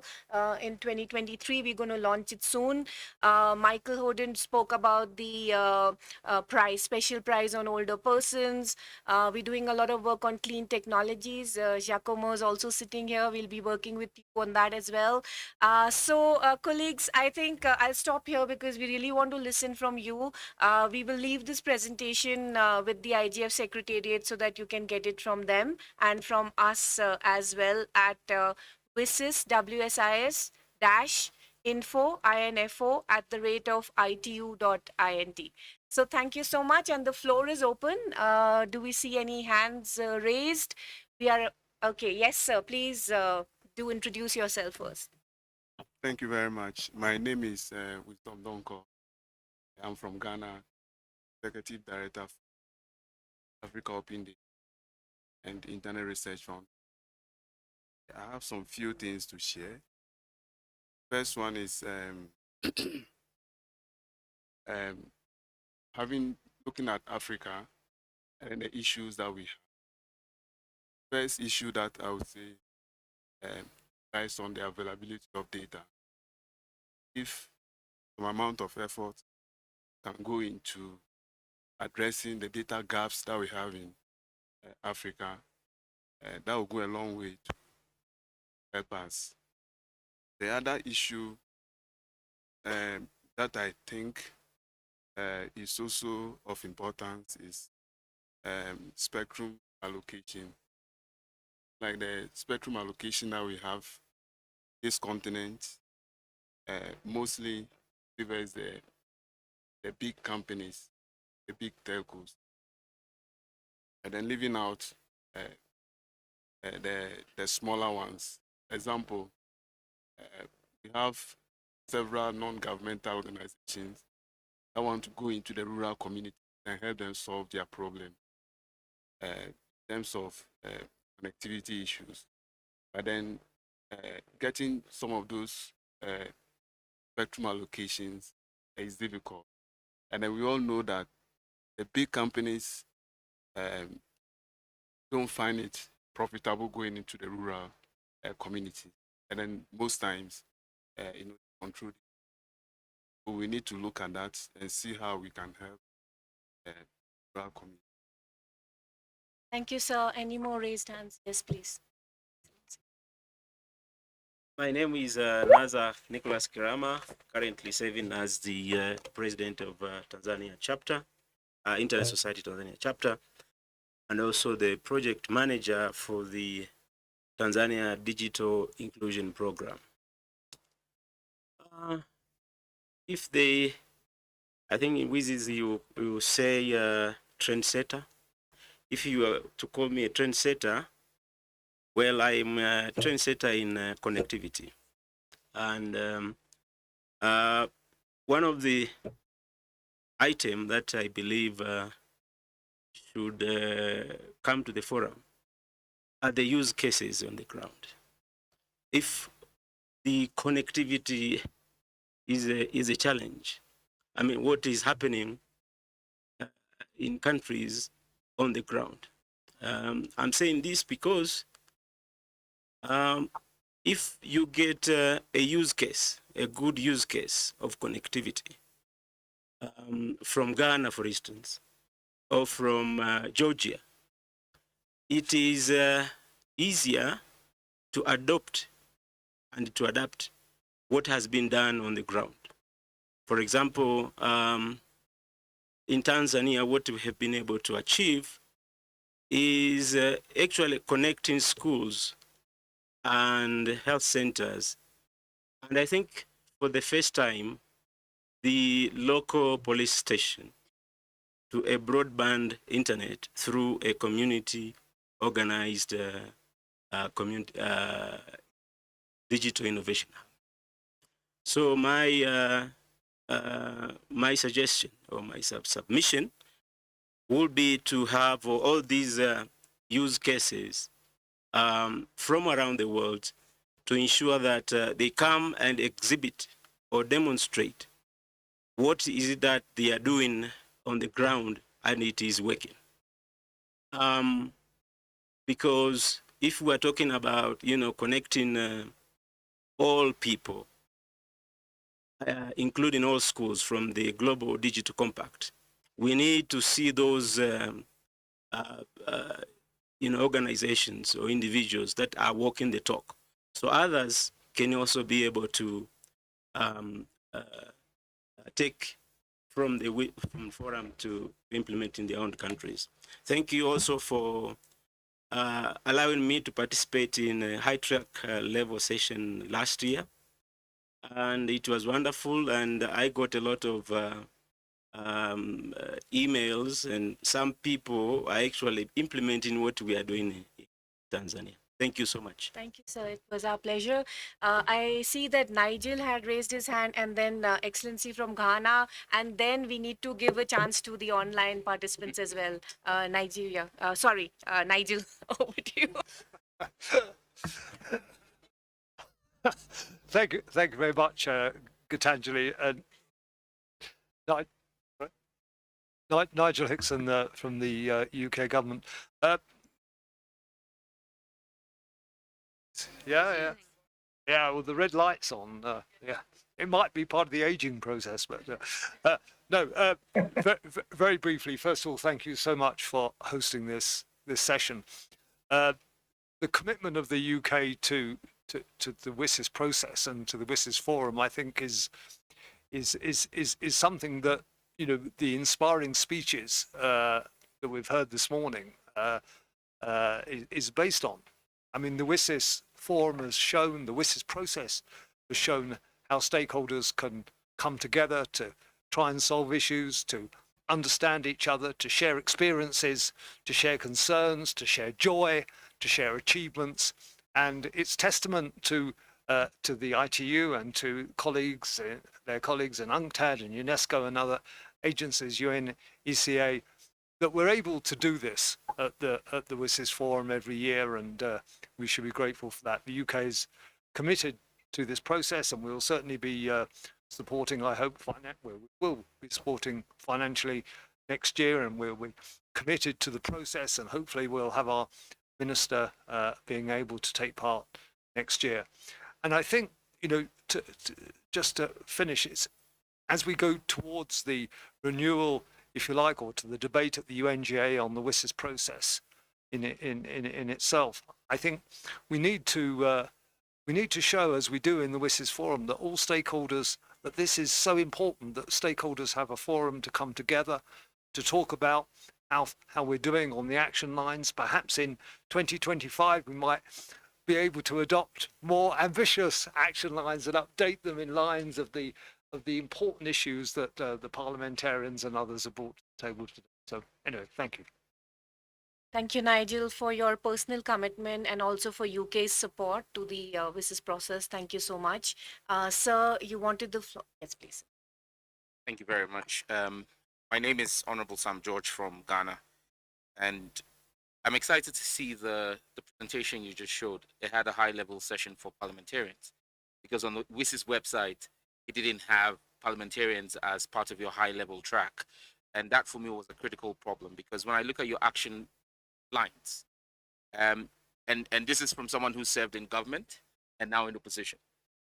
Basically, what we see that your action lines are election manifesto promises. So basically, we use those things as infrastructure to win elections. But the real practicality and the effect on the people can only be done through parliament. Because serving in the executive, when I looked at WSIS action lines, I looked at how many communities could I have a project that will connect them to rural connectivity. I didn't care about whether those in those communities could actually afford the connectivity that we gave. Because in the next election manifesto calendar, we could say we've connected 300 communities. So our ministers will come to the WSIS meeting and say, we are doing well. But now as an MP who represents an actual constituency, I'm not just interested in how we've connected. I think my government is not too excited about what I'm saying.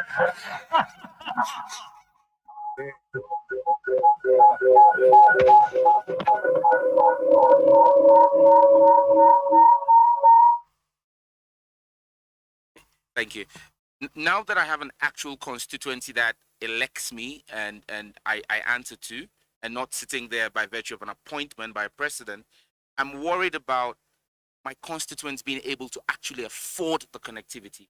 And that's where the real impact of what WSIS's action lines will be. And so I'm happy that we're going to see parliamentarians take part in these high-level sessions, that we can then begin to add impetus, so that the WSIS meetings don't become just talk shops, especially on the African continent, where our ministers come, sit in these high-level sessions, sign up to things, but then the real impact of WSIS, that the action plans are not felt on the continent. So thank you and kudos to you for adding the parliamentarian track. Thank you.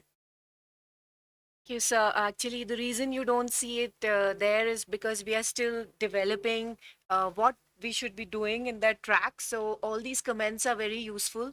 And we will probably have another meeting to coordinate this activity better.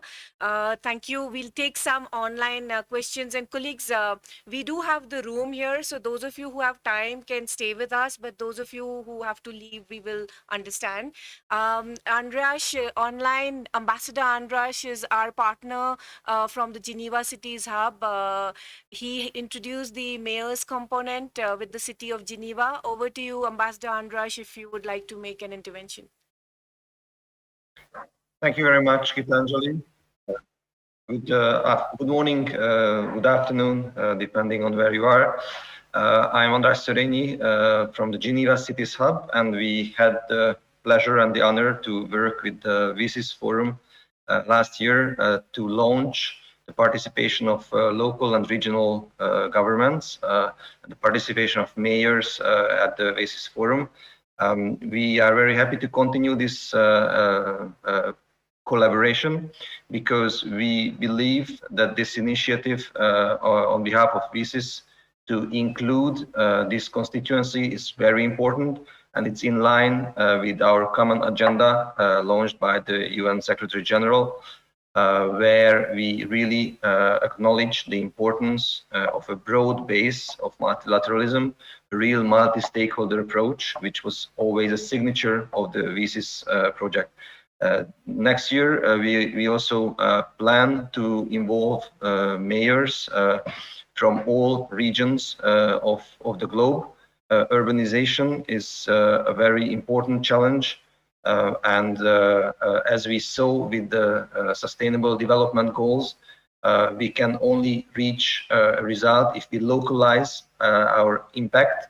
And this is the same, I believe, with the VISIS action lines in harmony of the Sustainable Development Goals, that we have to involve those actors who are closest to the citizens, in that case the mayors and local authorities, and with them together, similarly to parliamentarians we just heard, with the mayors together, we can have a real impact on the ground.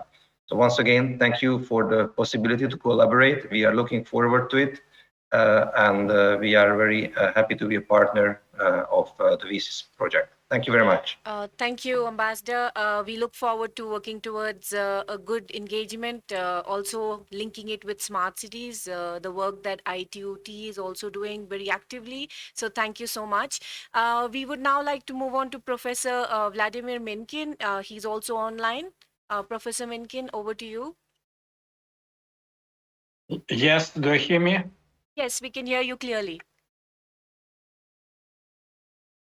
Good afternoon, dear colleague. Congratulate you with IGF and the first open consultation for preparation to VISIS Forum. VISIS Forum, as many people already stress, is a multi-stakeholder platform for discussing all items, and especially concerning the Geneva phase of action. I participated both of them, and VISIS Forum give chance for us to start in preparation for 2025, because 23 and 24 VISIS Forums is practically 20 years after the Geneva phase.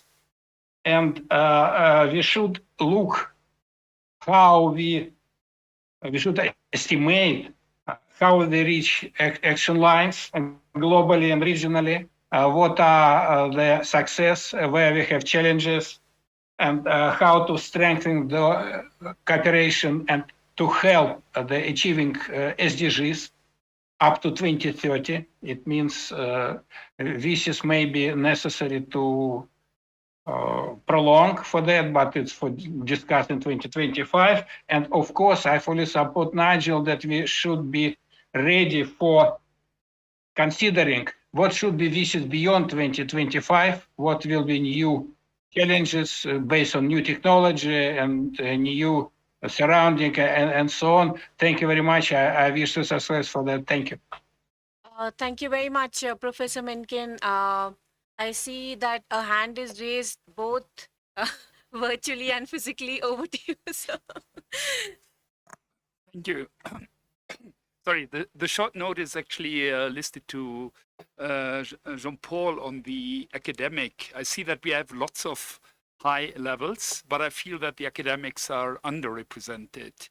As being professor at the University of Oslo and thus member of the European Research Intensive University Alliance called the Guild, where we have an agreement with ARUA, the African Research University Alliances, I would think that that is a perfect starting point for getting the competence building at the universities better out. And together with NEMA and NASA, we have built regional competence centers at, amongst others, Dar es Salaam University for involving students in connecting schools and communities. And that example has actually resulted that some of the students with these practical experiences found immediately their place in business, where exactly these practical skills of connecting the last mile and connecting the future were addressed. So we can follow up later on.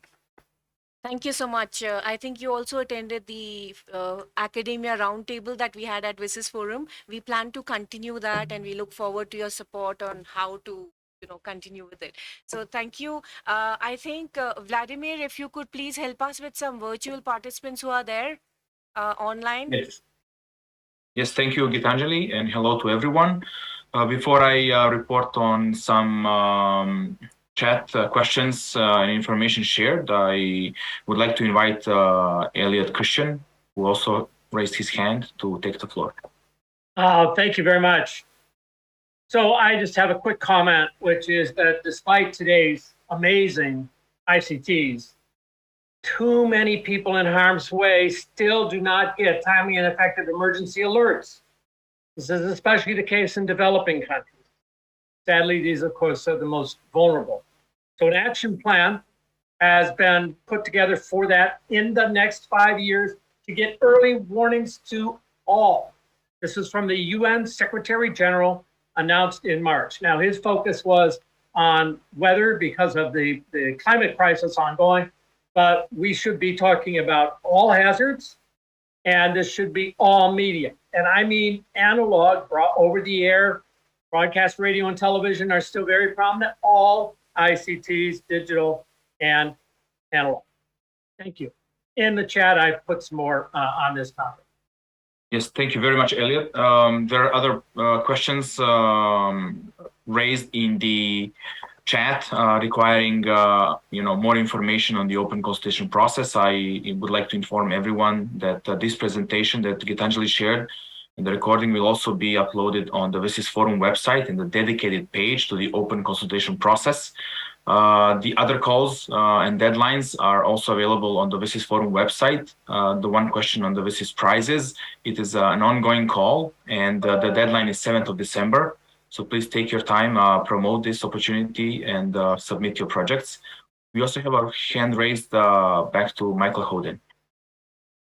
Yes, thank you. I just wanted to point out the reference to the mayor's platform might be very interestingly linked with the age-friendly cities work under the Decade of Healthy Aging.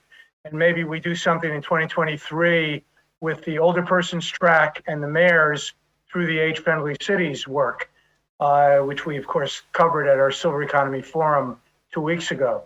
So that's a new and interesting idea that perhaps comes out of today's interaction. Thank you, Mike. Thank you, Vladimir. We need to vacate this room, but we have 2 more people here. Balzur from Bangladesh, over to you. Thank you very much, Gitanjali. I am ASM Bozlur Rahman, CEO, Bangladesh NGOs Network for Radio and Communication. We have been involved with the WSIS process since 2000.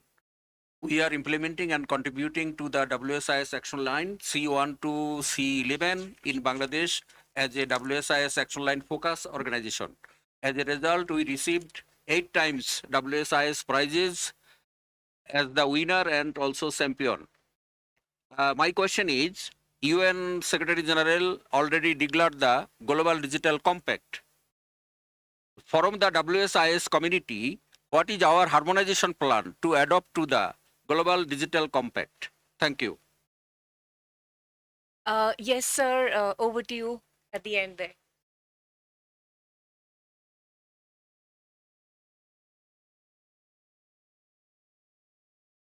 Yeah, thank you so much. I usually don't raise my hand. I'm very shy in this case. My name is Ghayur Bawari. I'm from Afghanistan. I think I'm the only one person from Afghanistan participating in the IGF 2022. Thank you so much for the floor. So now my question is that now the Afghanistan is almost isolated from the international community, from the globe. And also, as I see most of the stakeholders, the participants, the organizers with the WSIS are very high rank officials, MPs. Now, like as individuals from Afghanistan, how can we take part and also can be involved with WSS in 2023? Thank you. Thank you, sir. All activities at the WSIS process, virtual and physical, are absolutely open and free of cost. So anyone can participate, have a workshop, have an exhibition space. So we can be in touch if you can. I'm circulating a paper around, very old school. So if you could please put your email there, I'll be in touch with you. Over to you, sir. Orúkọ mi ni Táíwò Akínrẹ̀mí. Mo wá láti ìlú Nàìjíríà. Now, do you understand that? Now, so I'm a founder of Africa Rapporteur Network. In order to have local impact, we need to start talking about language barriers. Now, do you understand this now? So I speak in my dialect, but we don't understand. Now, let's go back to our local community. Do they understand English? Most of the languages that we communicate, they don't understand. So how do we address that? We're talking about affordability, we're talking about connectivity. That is not enough. How do we translate this? How do WSIS help African community? How do we ensure that they understand, they participate at the table? How do we ensure that we take that local content, we have local impact in that community? So thank you.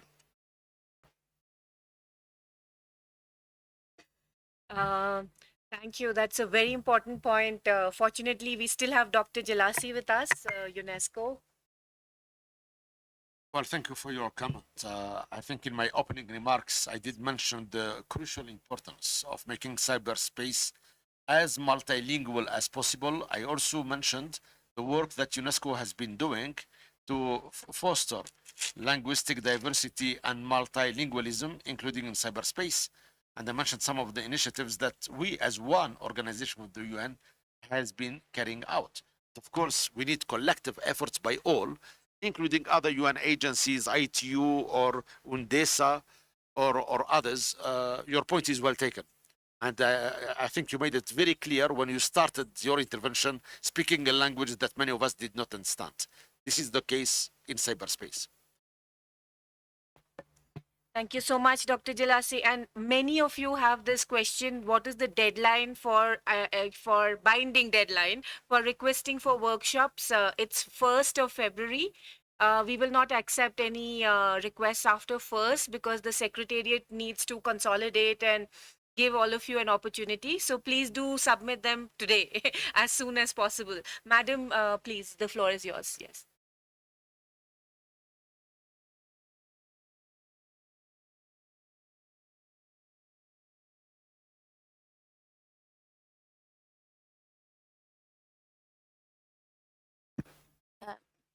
Yeah, thank you, everyone. My name is Sun Fai from the Gambia, IGFU coordinator and also an executive member of the Internet Society.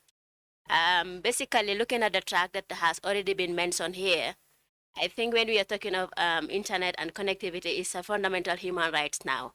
I'm glad the gender perspective has really been addressed, and then I saw a lot of work being done and hoping to continue.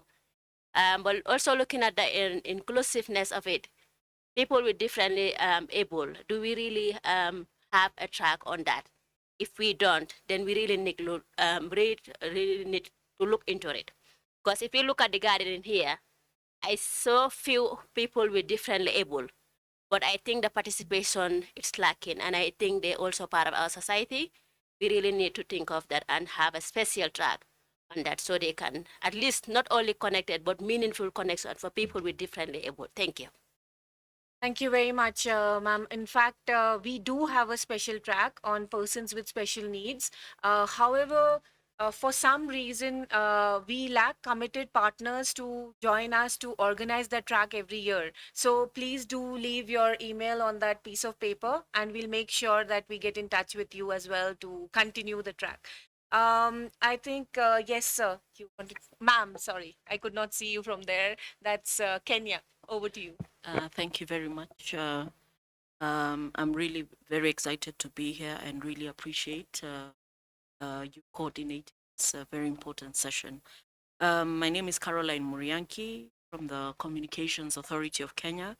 In terms of your call for inputs into the discussions that may go into next year's WSIS, we are interested in 3 areas. One, it is notable that the digital regulatory or regulation handbook developed by the World Bank and the ITU really bring out consumer affairs issues as matters that are of importance within the digital economy. And as such, I would like to propose that there's an inclusion of consumer protection issues and specifically leveraging behavioral science in building or informing policy around consumer protection. This would essentially drive having a more meaningful and more enriched experience for consumers that are now using technology in all aspects of their lives. Secondly, it is notable that we are now in the digital economy. There's a lot that is going on there. We are connecting everyone and everything. And as such, consumer empowerment is very important. I believe the development of tools that would empower or mechanisms to empower consumers is very important, seeing that we would not necessarily, maybe as a regulator, be present in all areas, and as such would be able to empower our citizenry so that they could make important purchase and use decisions.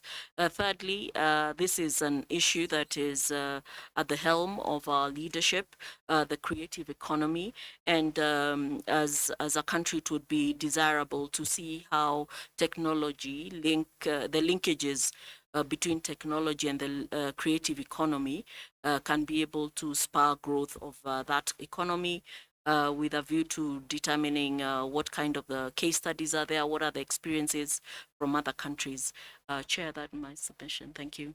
Thank you very much, Caroline from Kenya. We have noted all these, but also please do remember to go online and submit your official input. Only then your submission will be considered as an official input. So please go online to the website, to the open consultation process. There is a form. Just need to fill it up and submit it to the secretariat. If there are no more interventions, we can close the floor. Yes, ma'am, over to you. So please do write your email on that piece of paper or give me your card and I'll make sure that you get the presentation. Thank you. Oh, we still have Jean-Paul with us. Jean-Paul, if you want to say a few closing remarks and then we need to move. Thank you very much, Gitanjali, and thank you for everyone for sticking around. I have endurance, so still here. A few responses first to the questions. I think on the academic networks, so ECA does have certain entry points, but I think the idea is that we can look more systematically at this process on how we could engage on that. But I take the opportunity to invite you all, particularly if you're in academia, to attend the African Science, Technology and Innovation Forum taking place on the 27th of February in Niamey, Niger. This is part of the African Regional Forum on Sustainable Development, and a lot of the entry points for academia into the science and technology innovation space comes through that forum. So for example, at the last forum, we launched the Alliance of Entrepreneurial Universities, particularly aiming to support those universities using digital technologies to empower young entrepreneurs across the continent, review of curricula that are linked with entrepreneurship. It's not technology specific only, but there is a big aspect of there. The African Regional Center on Artificial Intelligence is designed to connect universities across the continent based around the use of artificial intelligence in a number of fields. We've encouraged them to look at climate change, but they will be looking at other fields as well.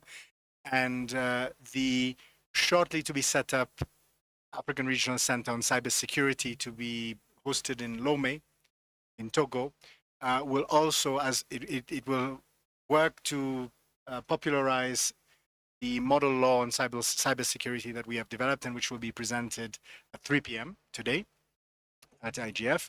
But it will also aim to encourage academic research into the use of cybersecurity. So these are some elements which are a little bit subject specific, but there are a number of other initiatives I think that can be encouraged within the WSIS process.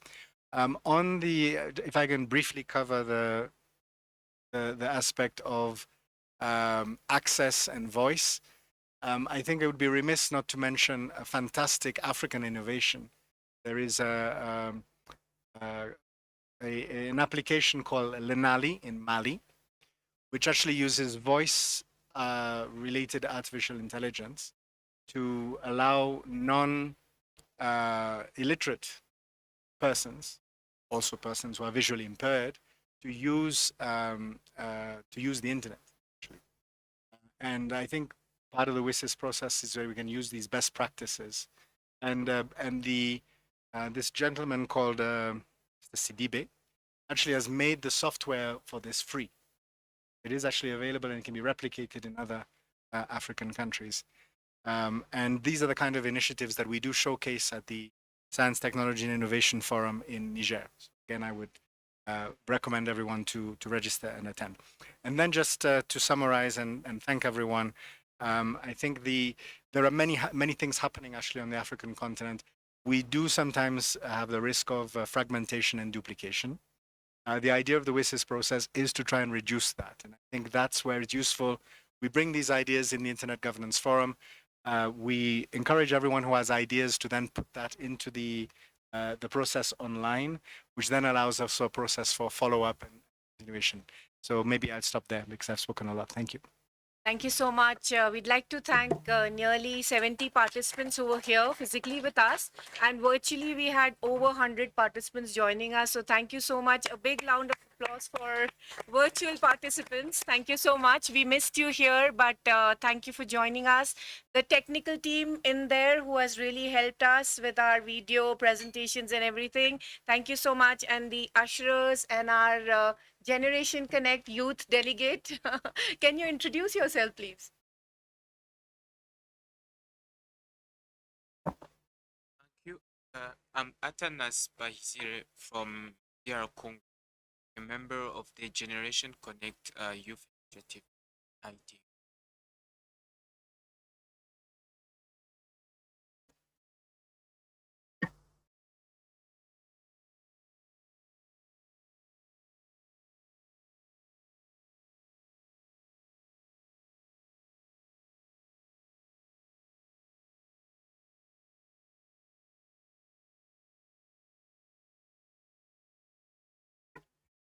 So for the virtual room, the meeting is over. We have to vacate the physical room.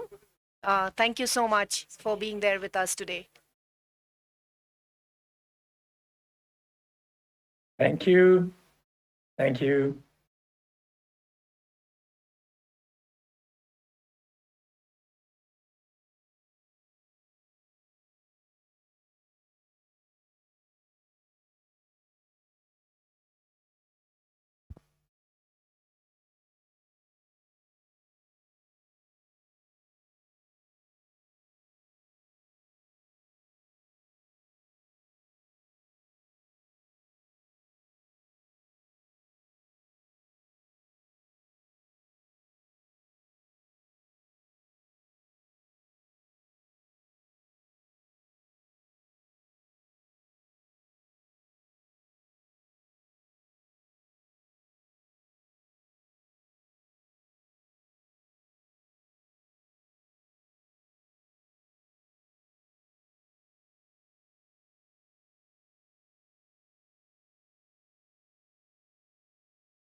Recording in progress.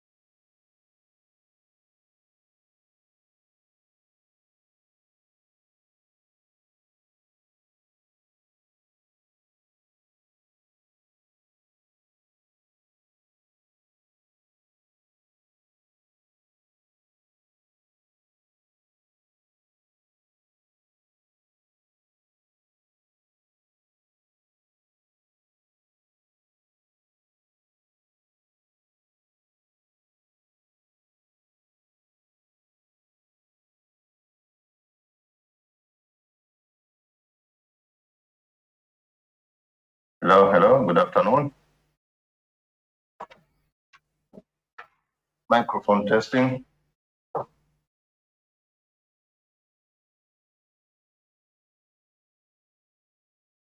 Hi, Safi. Please confirm.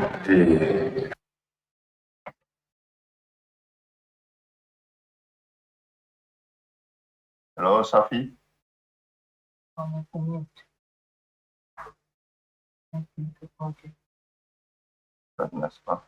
Hi, Ahmad.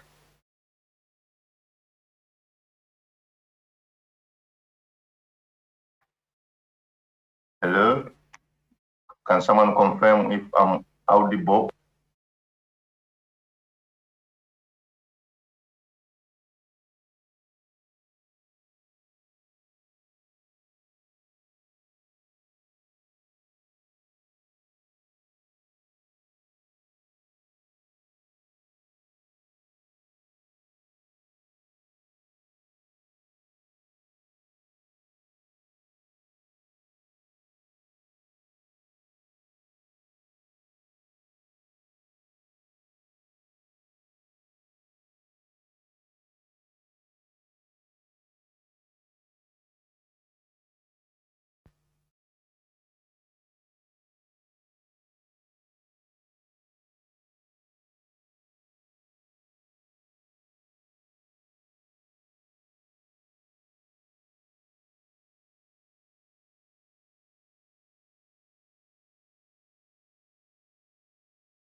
Hello, everyone. We are starting the next session. I will soon log in and then we open up for the online participation also. Give me 30 seconds.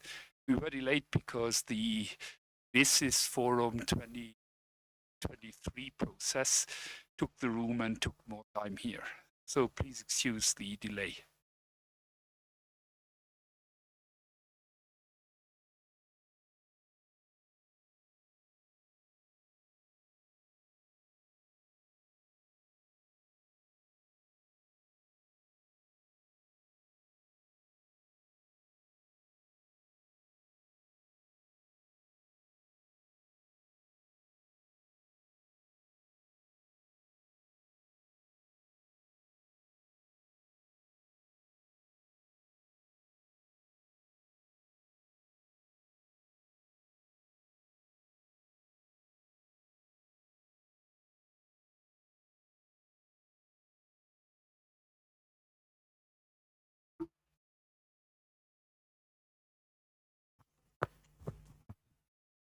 Hi, everyone, and good afternoon to the session on connectivity. It is titled Let's Talk Connectivity.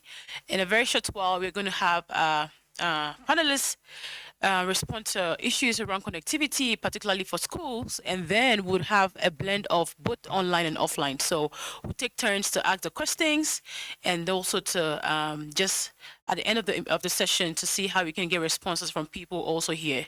If you know anybody that this session would be of help to, you may want to invite them to either join in person here or also online. So you can share the link to the people who probably benefits and are probably not on site. But if there are any of us who are here and would also make use of this session, kindly invite them to be a part of it. So like I said, we're going to have a blend of our online and offline folks, and we have our speakers who are 6 in all. So I'll take the time to just mention your names, and then we'll take the questions to across online and offline with everyone answering, and then we can have questions from you also. So we have Dr. Moses Ismail from the University of, I think it was how it's written, but yeah, Dr. Dar es Salaam, right. And we have Professor Joseph Noll from the University of Oslo. We have Madam Sandra Oswald from the Vodacom Tanzania. We also have Nguvu Commando from Vodacom PLC. And we have Justina Mashiba from the UCSAF. And then we have Barack Otieno, also from African Higher Education Research Institute. So we're going to kickstart the conversation. And if you are just joining in, this is the conversation around connectivity, particularly about how to scale what's happening with connectivity in rural areas. And we're going to take the time to have the questions go around. So if we can have Mr. Nguvu, is he online? Can we see if he's online? And can he confirm if he can hear us? Yeah, we see him. Absolutely. We see you wave. Can you just say hi? If you're trying to speak, you are muted.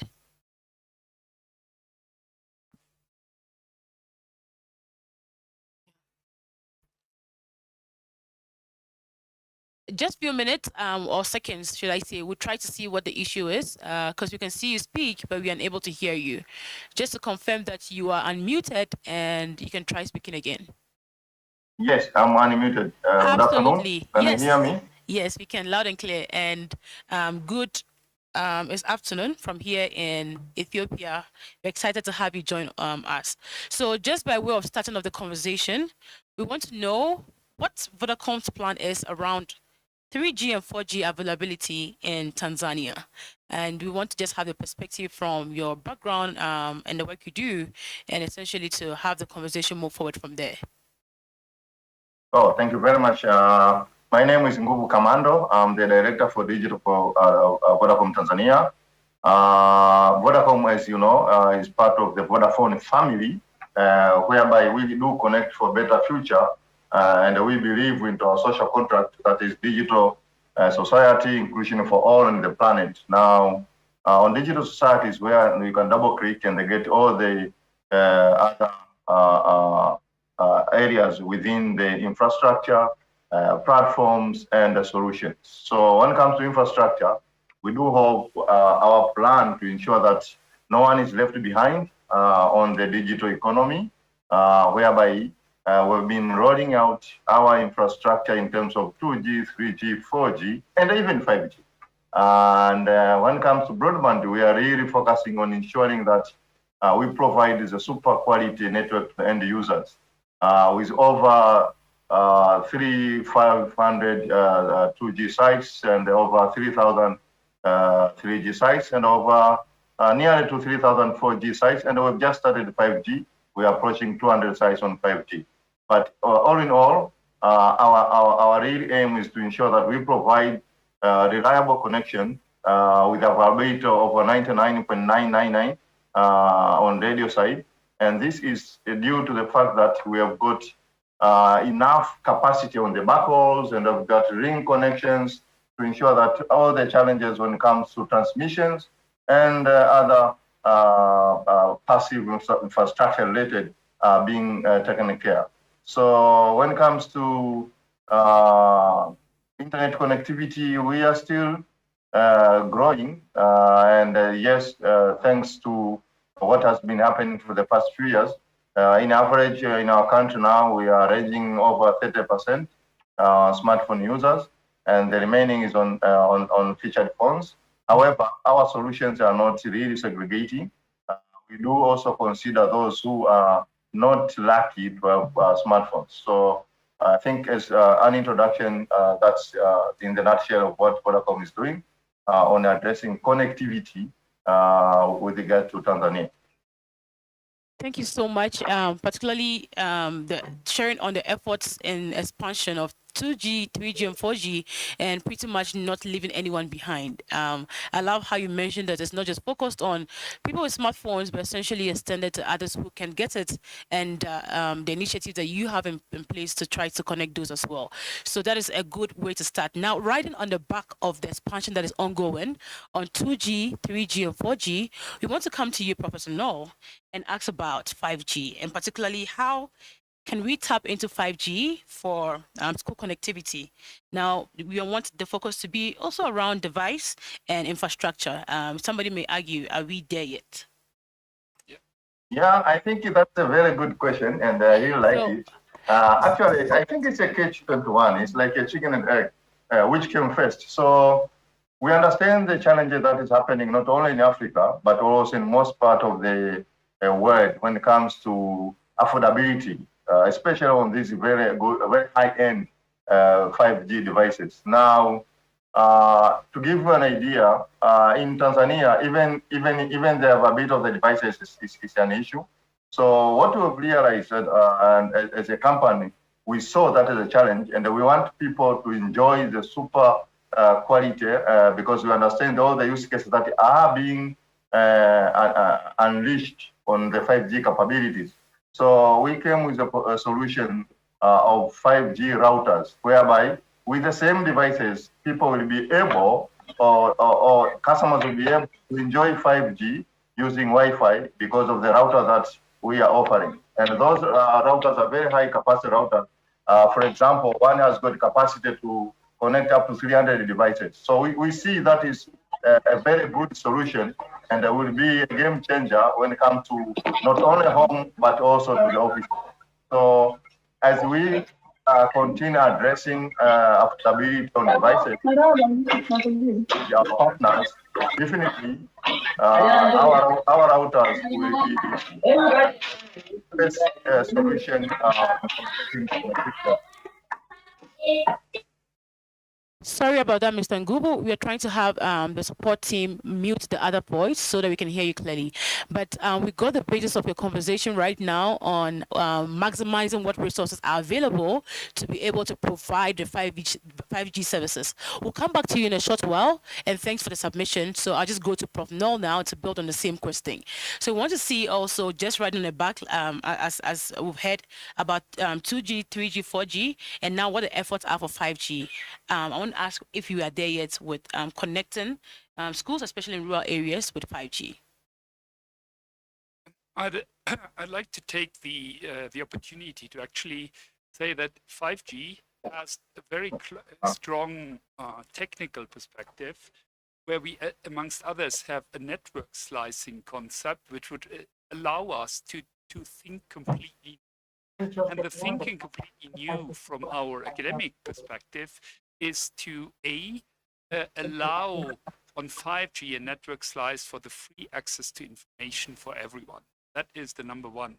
Number two is, and I'm thankful for your input on the 5G devices, because we actually see in the Nordics that 5G is replacing copper, VDSL, XDSL, whatever lines. And that means the access to schools from a 5G tower is a lot easier by what you say, the external antennas supporting the 5G connectivity. And the last but not least, the chicken and egg between devices and knowledge. I really believe that we first need to empower through community learning living labs the skills of women, girls, and underrepresented to get learning of what the digital beauty is, of the services which help empowering. And then the access technology, whether it's then 4G or 3G or 5G, is then a secondary aspect. But the technology advances are there. And the point which I'd love to bring to this table is that we are looking forward to having a pilot with the universities, with Vodacom, with others, with UXAF, and to discuss how we can actually pilot 5G access for schools.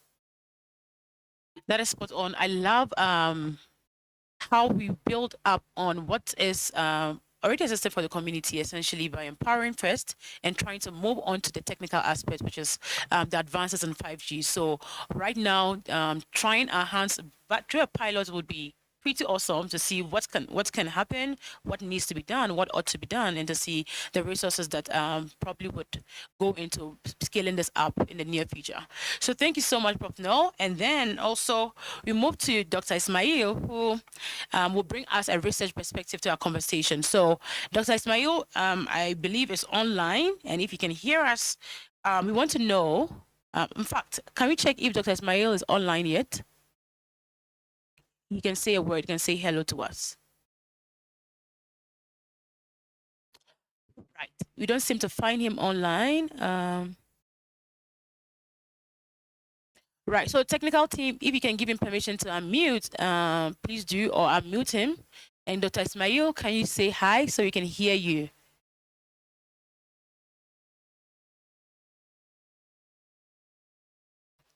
Okay, we'll just do a quick move to the next speaker. I will come back to you, Dr. Ismail, for the aspect or perspective on research.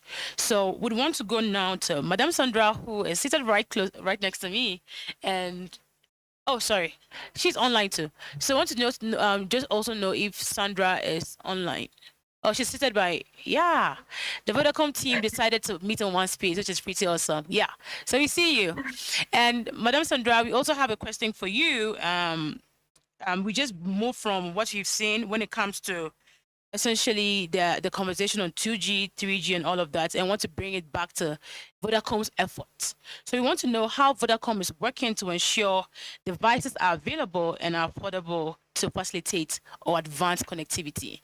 We've learned about what Prof's team or Prof has described as empowering community before we can look at the technical advances. So as a first leg in, what is Vodacom doing for devices?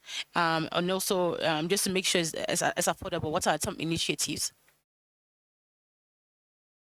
Yes, thank you very much. Warm greetings from me to everyone. So yes, Vodacom is really working in the space of ensuring that devices are available and they are affordable to the communities that we work in, but also the customers. Currently, unfortunately, we know that the government has reversed our efforts and has reintroduced back the 18% application on VAT. I remember last time on a similar forum, I had communicated that we had managed to convince the government to remove VAT on devices. But unfortunately, in the new financial year, they did put back the 18%, so that is a regression. However, Vodacom, we have mobilized ourselves very quickly to see how we can leverage our own partnerships internally, and especially to give facilities where devices can be loaned, but also they can be bought on a financing plan using various partnerships. So those are the kind of mechanisms and schemes that we are working to ensure that Tanzanians get affordable devices. But also, if for us, in terms of the social contract part, in terms of how we give back to our communities and create that social value, we do have programs that we run through our CSR arm, where we ensure that we work with suppliers that can give us also affordable devices in terms of the tablets and computers to make them available to our public schools so that we can introduce digital education and digital skills to schools at the end of the day. But also we have a special device called Smart Kitochi, which is, it costs about 15 USD dollars. It works and it has the same capacity as a smartphone. So that's another product that we are really pushing to the masses to see how they can get connected and enjoy the same similar benefits of what a smartphone offers. So in general, those are the efforts that we are undertaking to mitigate some of the current environment that we are facing when it comes to connectivity and ensuring that connectivity is sort of like an egalitarian service to everyone. Yeah. Spot on, and thanks for sharing the initiatives around even the loaner program where people can get devices and have it paid over time. I think that is a good one. And now the downside or the part that is not too exciting is that reinstatement of what is 18%, which is almost like having everything you've built to a good extent crashed down in front of you. So we'll take that conversation up in a short while. We'll be asking about partnerships, that is private and government, but I'll come back to you in a short while. So thanks for sharing. And we applaud Vodacom's efforts in doing this. Thank you. So we want to come back to Prof. Moses. Can you hear us? And we'll just give you one chance again to say hi to us. If you can hear us, we'll give you a question before we move to Madam Justina. Can you say hi? Right. We can still seem to find or hear you, Prof. Ismail. So we'll come back to you, and if you can hear us at all, you can use the chat to say you are there, and we'll be back. So, Madam Justina, against that background, we are coming to the funding aspect because you work here at UCSAF, right? So we want to have the question for you about funding, and we want to know how will the lack of funding affecting last mile community, last mile connectivity in people in rural areas? How does it essentially? The question we're trying to ask is how would that stifle the efforts that we currently see, and we are looking at it from a policy angle. So we are looking at it in terms of what you're doing, and that's your outfit, UCSAF, in influencing policy and funding. Right now, the issue is funding, the very big elephant, and how are we overcoming it? Through policy, how is your outfit also influencing this change, a change in that area? Good afternoon, everyone, and thank you very much for being invited in this panel discussion, which is really important. And on my side, because I'm always working in the villages, so it really makes a lot of sense when I talk about it. So as the moderator introduced me, my name is Justina Mashiba. I'm the Chief Executive of VESO Communication Service Access Fund. This is a fund that has been established by the government so that to bridge the digital gap between the rural and urban population. We all know that the like of Vodacom are more interested in the villages, and no, they are more interested in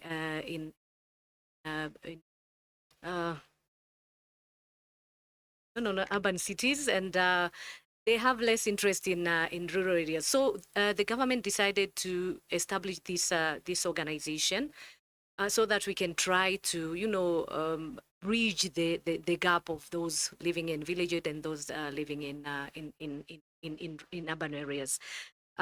So the way we normally do is as well, not only communication service, but also we are using ICT to bridge that the digital gap. So what we normally do, we subsidize the service providers, the like of Vodacom, Tigo in Tanzania, and then they go and roll out communication service. It's a partnership.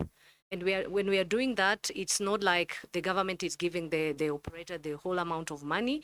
We are partnering in making sure that the rural population is getting communication services. On top of that, like Sandra said, when we're talking of public schools in Tanzania, I don't know, but I think it's in many African countries, it's just maybe the same.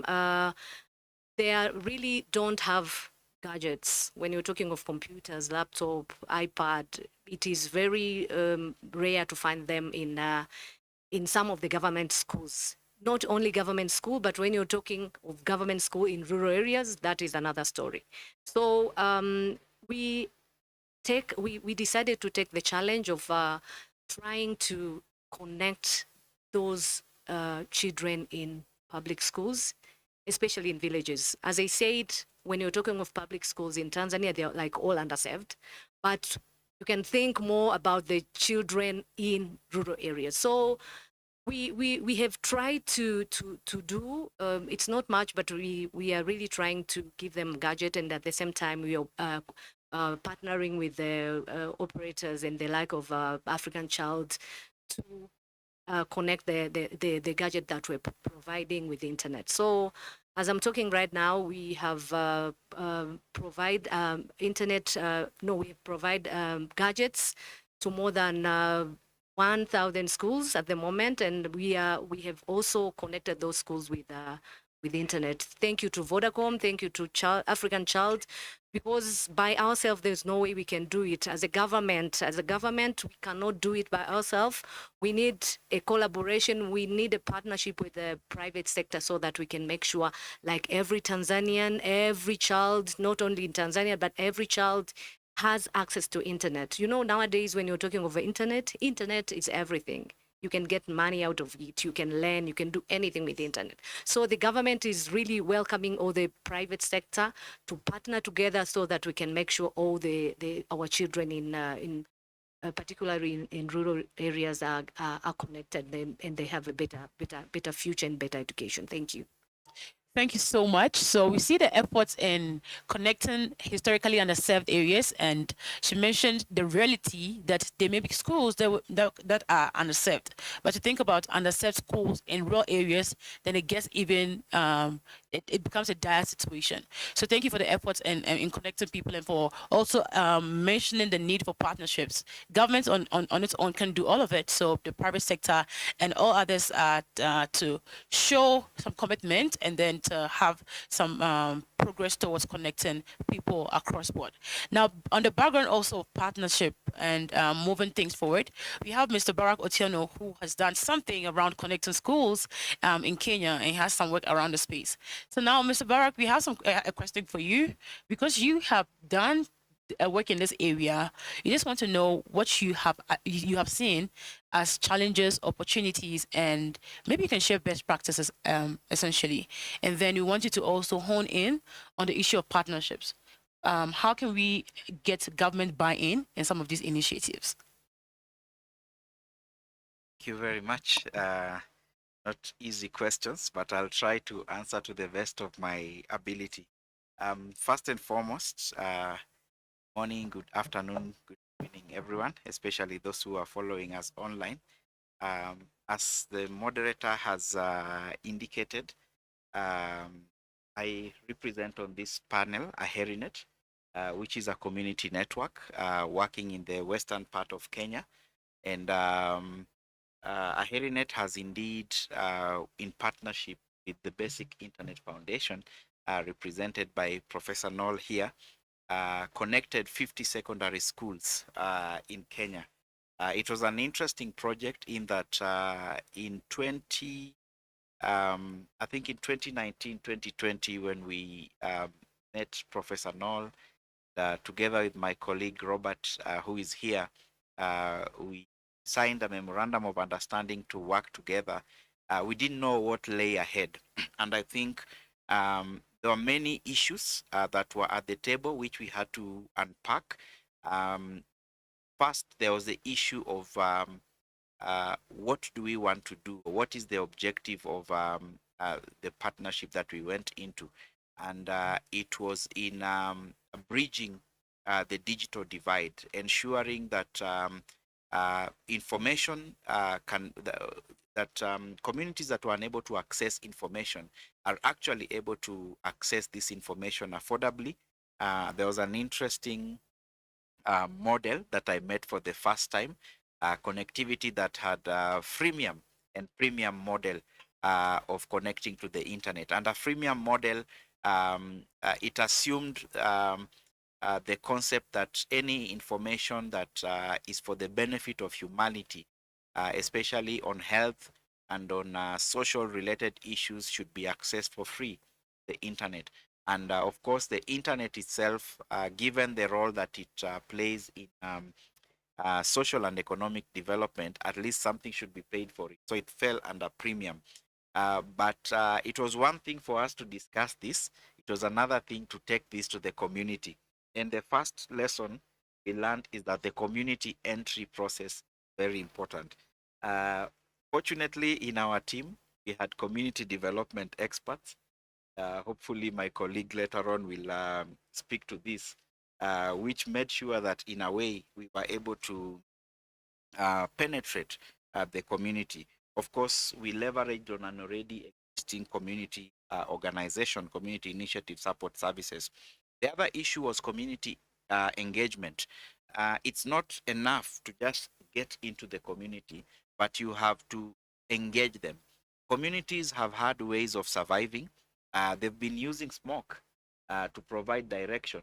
So when you say that you are introducing Google Maps, how better, or rather, what benefits does it bring compared to, for instance, smoke? Or sometimes, in the villages, if you want to trace where there is a party, you just need to listen to the drums, because in most cases it's very dark. So already there was existing technology, which we were sort of challenging. I think tied to this again was the issue of digital literacy.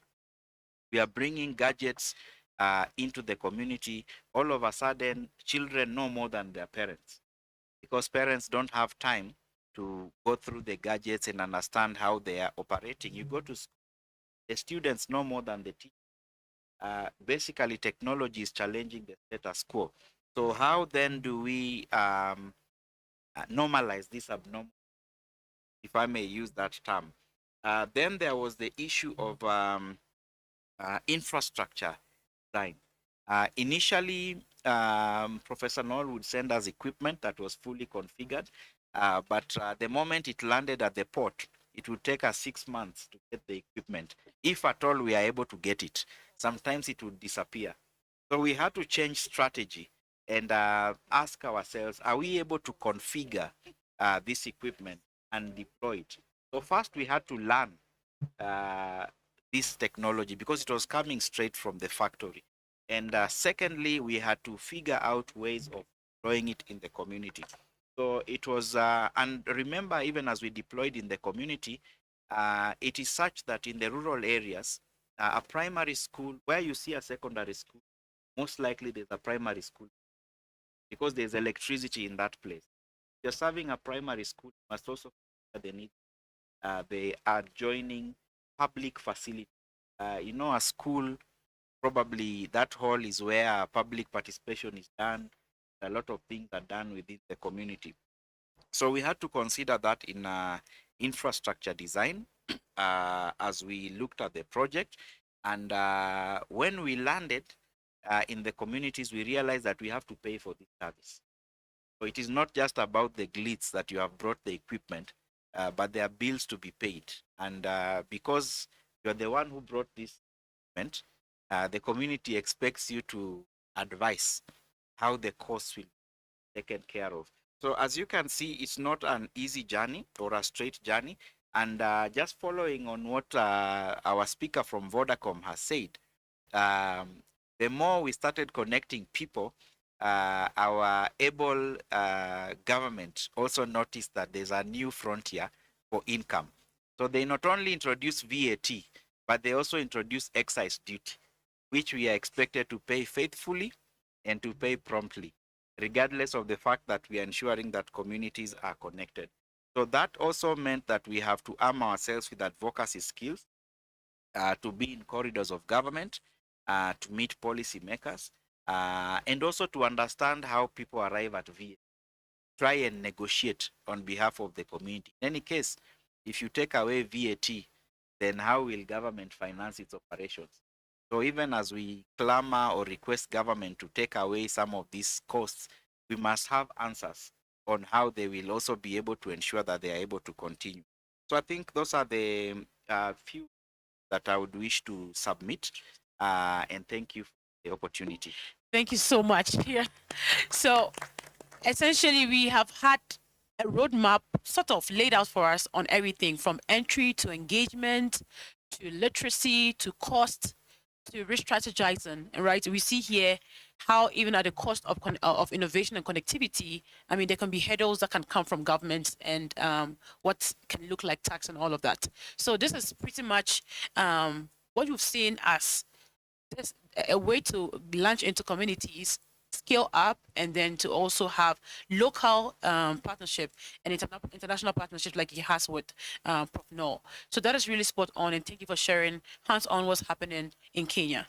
So we now have a bit of time for some engagement, but would have questions. Oh, so Prof. Ismail Moses, can you say if you can hear us? You can unmute and say hi to us. And then we'll have a Yes, I question can for hear you. you. Hi, everybody. Thank God. How are you doing? So this time technology won, and we are happy that you are on because we wanted to hear from you so bad. So now we've heard from the angle of the policymakers, the people on the ground. We want to hear from you from a research perspective or in academia. How important is research for connectivity of schools? What role can research play in the discussion around connecting schools? Yeah, so thank you so much for having me. So basically, as you stated there, we are a research institution. So what we do now, what we are trying to do more closely now, more than ever, is bring together the stakeholders whom we haven't involved very much in our research in the past. So we understand that to harness the power of the internet, we have to address the barriers that hinder connecting the unconnected, especially in the rural and the underserved areas. And these barriers include, as most people have said in this platform, lack of broadband infrastructure, affordability, and handset and airtime. People don't talk much about airtime, but there have been a lot of discussion in the country lately, especially in Tanzania, about the affordability of service. Not interesting, not only in rural areas, but also in urban areas, especially. Most of these claims have been coming from the urban areas. But as well, we know the issue of digital literacy and availability of local relevant content and applications. So there's also the issue of business models for locally developed content and apps that hinder innovations and development in this area. So these are the areas that we work in, especially in the College of ICT where I'm based in.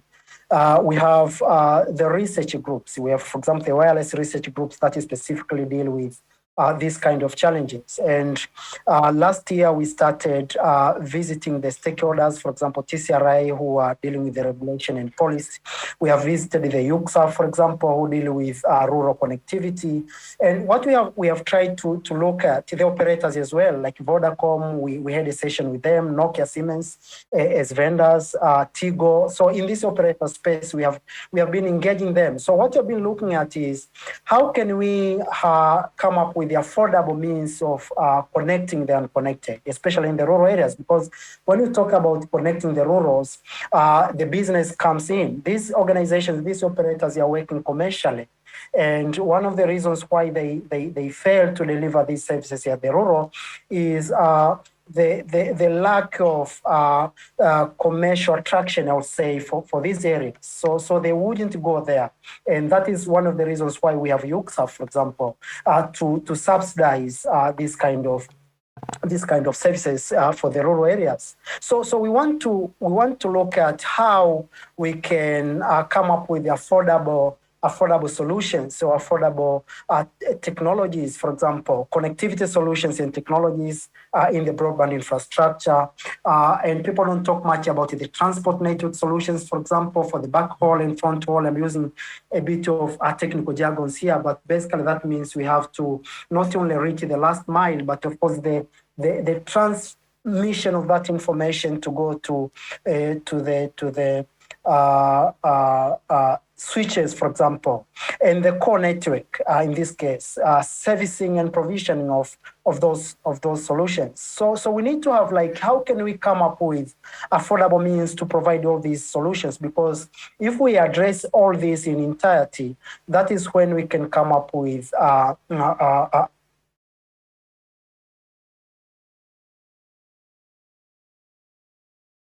sorry, I'm getting I'm using my mobile phone, so people calling. So those kind of services, customer support systems, for example. But the most important thing that you are looking at is the business models and the strategies, because we know the connectivity solutions come in so many forms. The technology, of course, we see that changing now and then, but then when it comes to saving the rural areas, we need to bring in innovation. What are the, because sometimes it could not be the technology issue. It could be, for example, the innovation that we need to bring in to come up with a different set of business models that and strategies that can reduce the price or can make the services affordable. So these are the areas that we are working on, and we are very glad to have worked with, for example, some of these operators and stakeholders like TCRI and UCSAF and even the government. Like now we are working with the government in the TV white space, which is one of the technologies that is tainted, that it could bring the cost of connectivity down, especially for rural areas. And what we are doing exactly now is to look at how can TV white space come in and bring down the cost. The affordability is the key issue here. How can we make the connectivity and broadband services affordable? And that is an area that you are working, and we are glad that different initiatives are coming on board, and we are extending a helping hand as well, and that could be a shortcut for us also to ensure that we achieve this goal. Thank you. Thank you so much for sharing and for the perspective on even bringing stakeholders to the core of your research. I mean, you can do the research, but now stakeholders feed into the process. So more of getting just information like that would be helpful for whatever you want to roll out. And great work on the alternatives to connectivity, like exploring TV white spaces and seeing how that can make connectivity also affordable. So that is spot on, and thank you for sharing and for reiterating that research is helpful for us to be able to find what is a problem, or to understand it and to plan appropriately to be able to solve it as it stands. So we have gone into the conversation, and if you're just joining, we are talking about connectivity, everything about it. We've moved from the device angle to the research, to funding, to policy, even underlining stuff like partnerships too. So we want to allow the floor for people to speak briefly, and we want you to have questions so that our speakers can attempt them, and then you can also give your suggestions. So if you have any questions online, please put up your hand. We'll give you the floor to speak. If you also have any questions in the room, kindly put on your hand and just move close to the microphone. Would allow you the chance to ask your question. So any questions at the moment or contributions online? In the room, anybody with best practices or, I mean, ideas for school connectivity? If you don't have any, would go back to our speakers. Oh, you have one. Okay. Kindly move close to the microphone and we can take your contribution.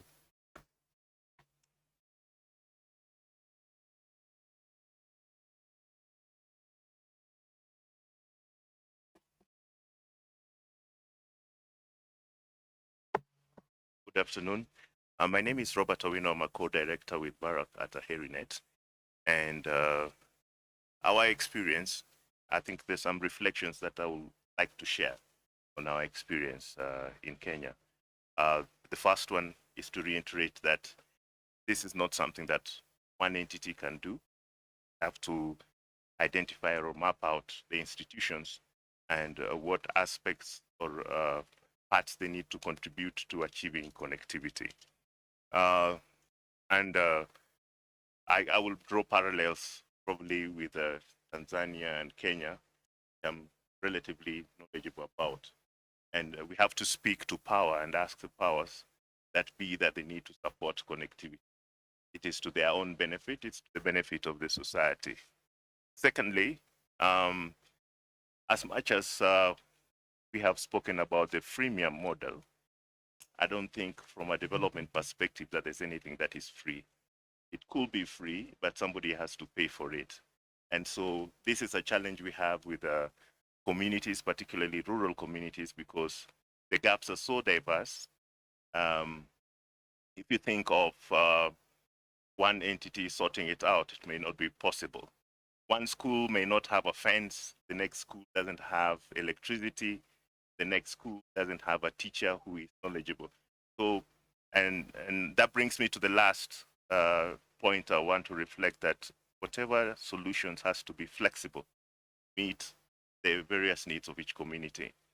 We are talking about diverse communities, but we have seen also a process where we want to a convergence of approaches, which may not necessarily work towards our objective.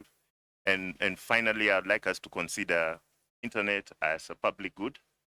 And just like roads, there's nobody who builds his own road, or at least generally, there's nobody who builds his own hospital, and there's nobody who provides their own water system.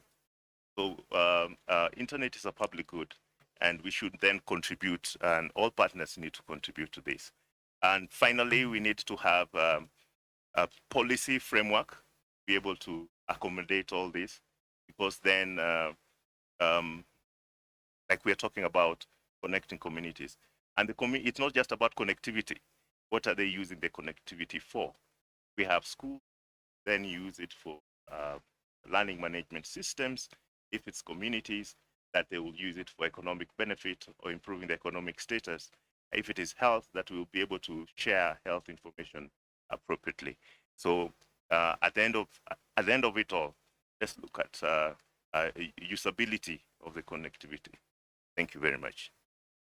Thank you so much. So that's a lot, and other points really drive home the need to partner for us to look into diverse conversations or the diverse needs of people, to be able to provide for them what will help them, and then to ensure that what they're doing is helpful for what they intend to do with it, whether education or development.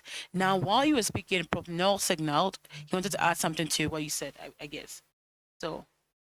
Quite shortly, in order to avoid the interference, we have one microphone. Could you switch that off? Yeah. Robert, thanks a lot for your input on the internet as a public good. From my experience, having been in the telecom business, and I'm looking forward to our friends from Vodacom saying, how do you earn money? Because like in my old times in the telecom services, money was done by international roaming, by SMS, and let me be rude, by sex and drugs and rock and roll. So there is a good sales market of these kind of services, whereas you don't sell on health, you don't sell on education, you don't sell on any governmental services. And that subdivision made me always think of, yes, I can get boys to pay for soccer. I can get, sorry, being a bit gender biased, to get girls to pay on watching sales for clothes or Bollywood or the newest whatever. So I'm there a bit on how do we bring this public goods discussion into the discussion of what really empowers the community. I love that the conversation is now going on, and Vodafone team is smiling. Did you want to react to this? Yeah, I had to smile because he really now brought a very good challenge with regards to how can we publicize something that we need to pay. And definitely the cost of really producing 1 MB, even now in Tanzania, is higher than what we are selling. However, as you heard from my colleague Sandra, when it comes to school, it's a special area. For us, as I said, it's a purpose-led organization whereby we believe for connecting for a better future. And there's no better future than addressing the right of health, education, etc., especially on the public school. So we have a platform that's called Connect You, whereby as we speak in Tanzania, we have zero-rated more than 10 websites.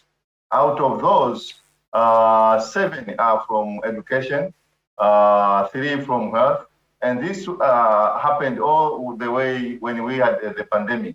So we have a way on how we can really deliver our purpose and how can we empower our community. And that we've been doing not only on issuing free connectivity, but also we do have another program that is addressing again the community by empowering their knowledge. So we do also run a special program for free to get youth in Tanzania who are eager to innovate and attain their dream without any cost. So we have another program called Vodacom Digital Acceleration that also addresses not only connectivity. So I really like to recommend, and I really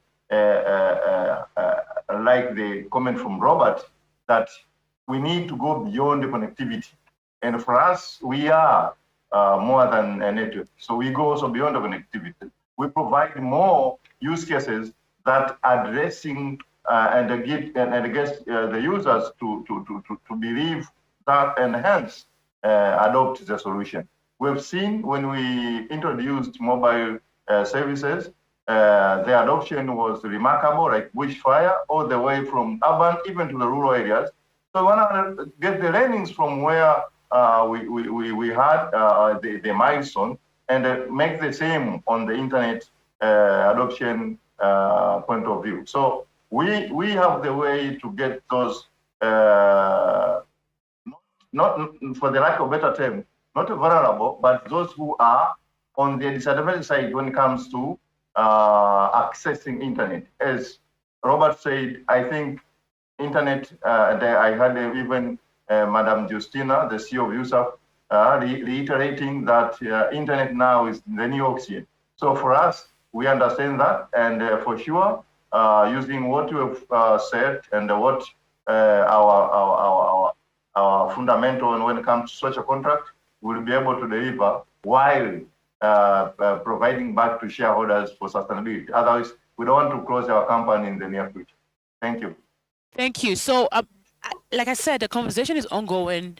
And in this room, we also have Mr. Barak, who works with Mr. Roberts, wanting to submit to this conversation. So the floor is yours at the moment.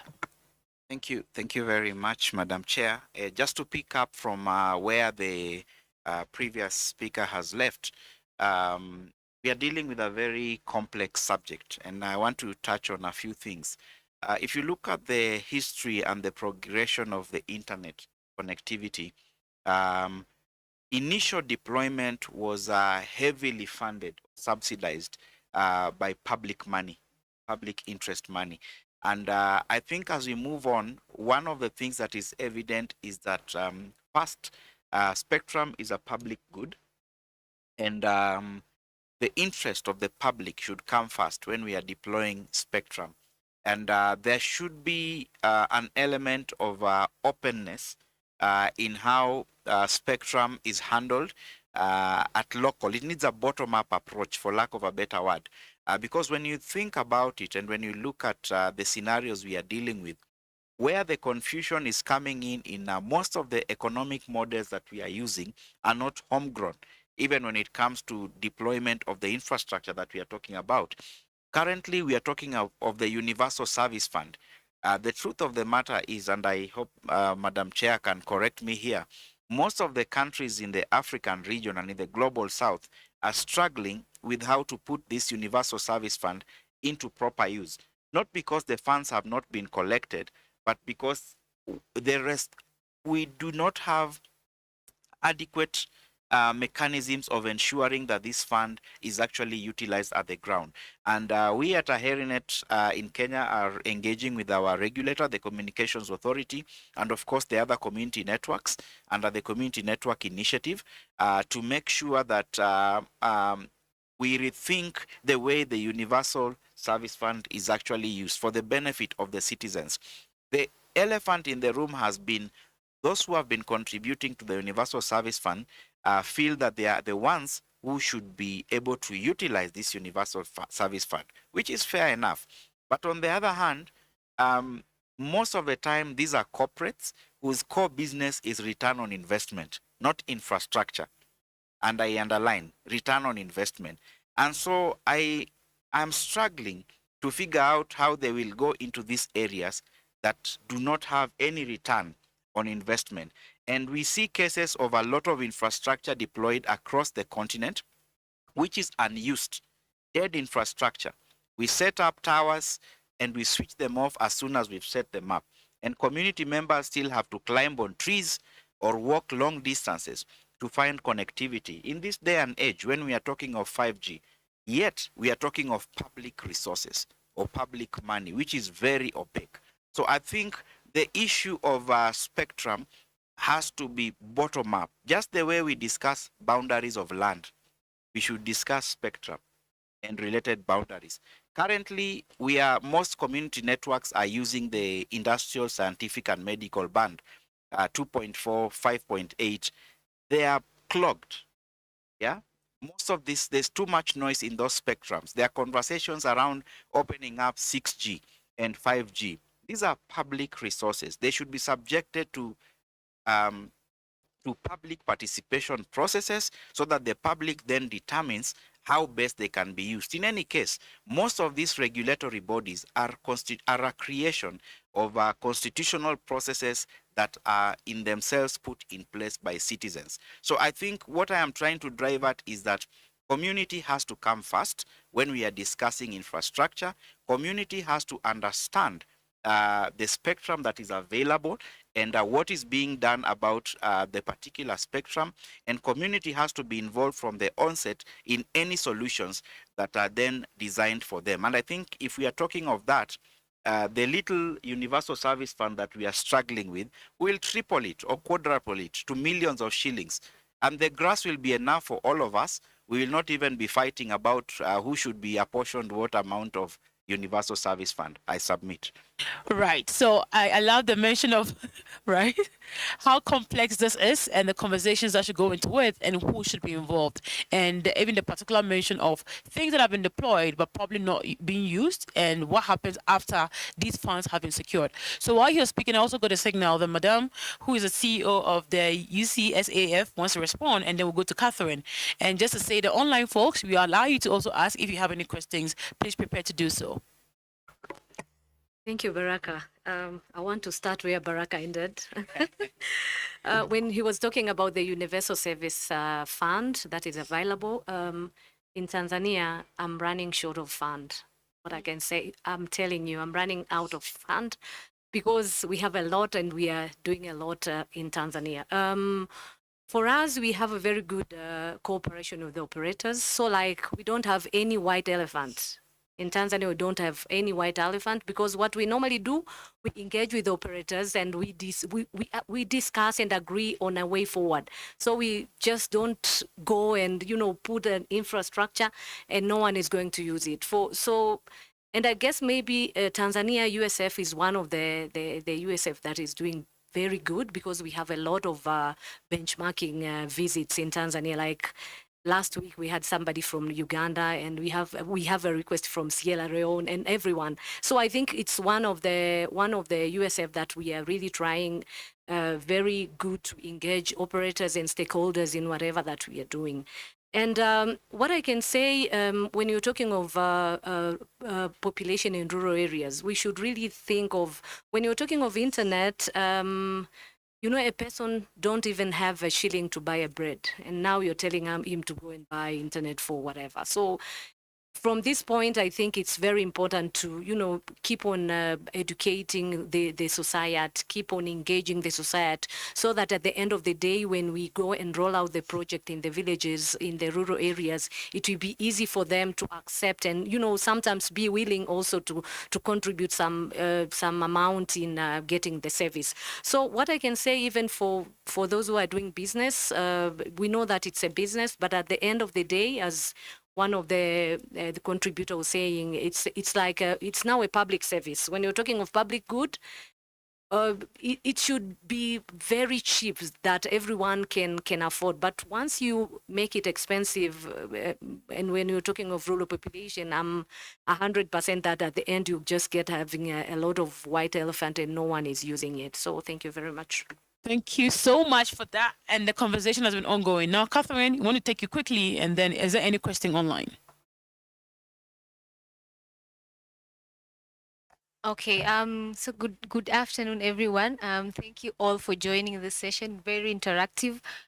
So again to you, Madam Justina, since you represent the government on this panel, I think most of us have been a victim of policy, the policy and regulations that still back us up in a corner when it comes to connectivity in rural areas mostly, and the reluctance of the government to change their policies and regulations in terms of, I would speak in regards to school connectivity, because the program itself involves digital learning to students.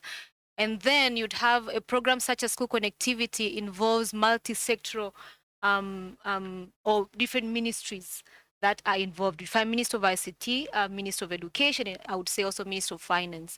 But then again, at the end of the day, you'd have policies being made from all these different ministries don't speak to one another.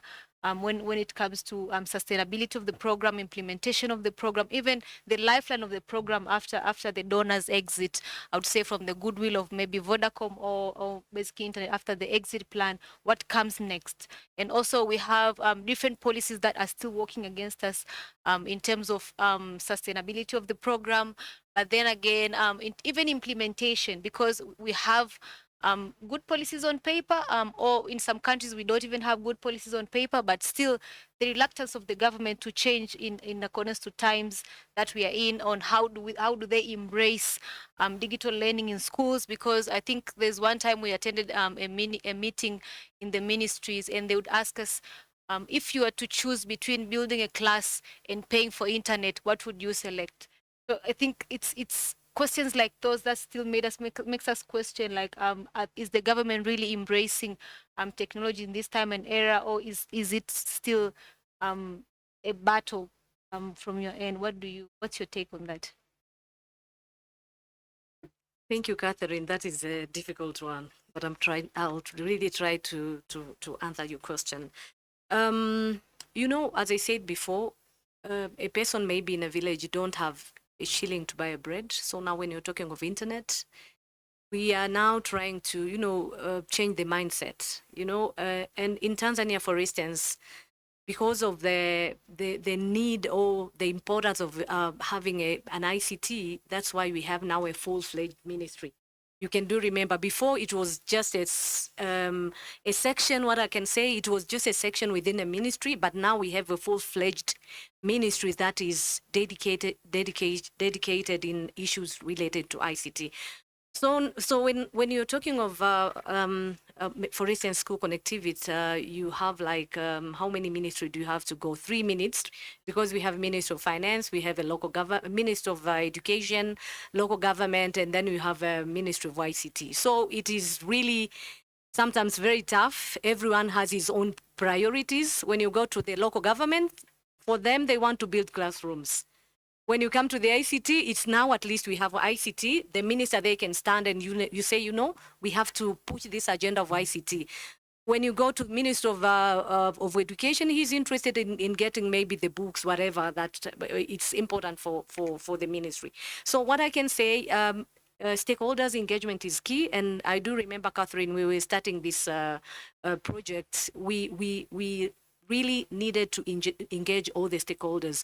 If you don't have engaged the stakeholders and they don't understand what you're doing, it will be very difficult to, to sail through. So what I can say on the issues related to policies and the way of doing business, it is very difficult. For instance, in our country of 31 region and more than 6 million population, you can see how difficult it is. But nowadays, at least the government is flexible. We are really open to engage with private sectors so that at least we can see things are moving. For instance, now in Tanzania, we have a spatial program. We call it a digital Tanzania. So when we're talking of digital Tanzania, it's now the responsibility of Ministry of ICT to make sure like everything that has to deal with ICT pass through the Ministry of ICT. Before it was like, scattered everywhere. You go to the Ministry of Finance, they have the ICT department, and they think their ICT department is even higher than the other ICT department. So I think right now the government is in a very good track, or in the right track of making sure that like now everything, when you're talking of any issue related to ICT, you just go to the ministry responsible for ICT. It is tough, I know, Catherine, but we are heading there, and I hope soon we'll be in a different world, and we'll be talking now of digital Tanzania in Tanzania. Thank you. Right, thank you. So we're running short on time. Prof, no would say something, and then we'll pick a question. Oh, there is a question, Tayo. Yeah, you can. Yeah, thank you, Madam Chair. My apology for coming late. Session.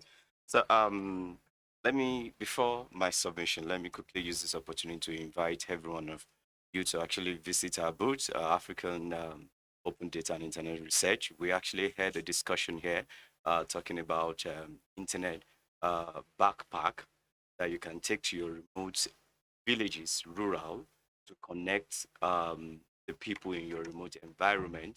So you ask me, oh, we don't have electricity, so we have an option for that. So please visit our booth and actually look at the demonstration of the internet backpack, and also we are also having a launch of that. Please, we'll invite you to that. So my questions or my submission, when we talk about connectivity, we tend to forget about the rural urban poor and how they communicate, and in terms of language barrier. So these are the things that we need to actually bring to the table when we talk about connectivity. So look at content. If we had to have that impact, we must think like the rural urban poor and their needs, their wants, and the affordability of that and the sustainability of it. Thank you. Thank you. Right. So do you want to respond now? Yeah, I can jump in on that, and I loved your input because I really think when it comes to internet and mobile, we need to think differently in Africa, because the story is Africa is so big, and building the infrastructure, and then Guyu and Justina will agree, is building the infrastructure is so expensive. At the same time, the earnings is a lot lower than we have in Western economies. I mean, to give you an example, I pay like $50 for the fixed plus another $30 for the mobile. That means $70 per month. And that is just the internet for mobile and fixed in Norway. Now, when I think of that further and I say I have $1 or $2 a month for connecting, doesn't it mean that we have to rethink differently? That we need to empower a lot more what we call a decentralized internet, where we in our communities build what we call the community learning living labs, where people can come to and where they can find local content and they can contribute to local content, what is of importance, and have the free access. And that one will lift the economies and hopefully then also lift the uptake of mobile broadband and also the deployment of the expensive network.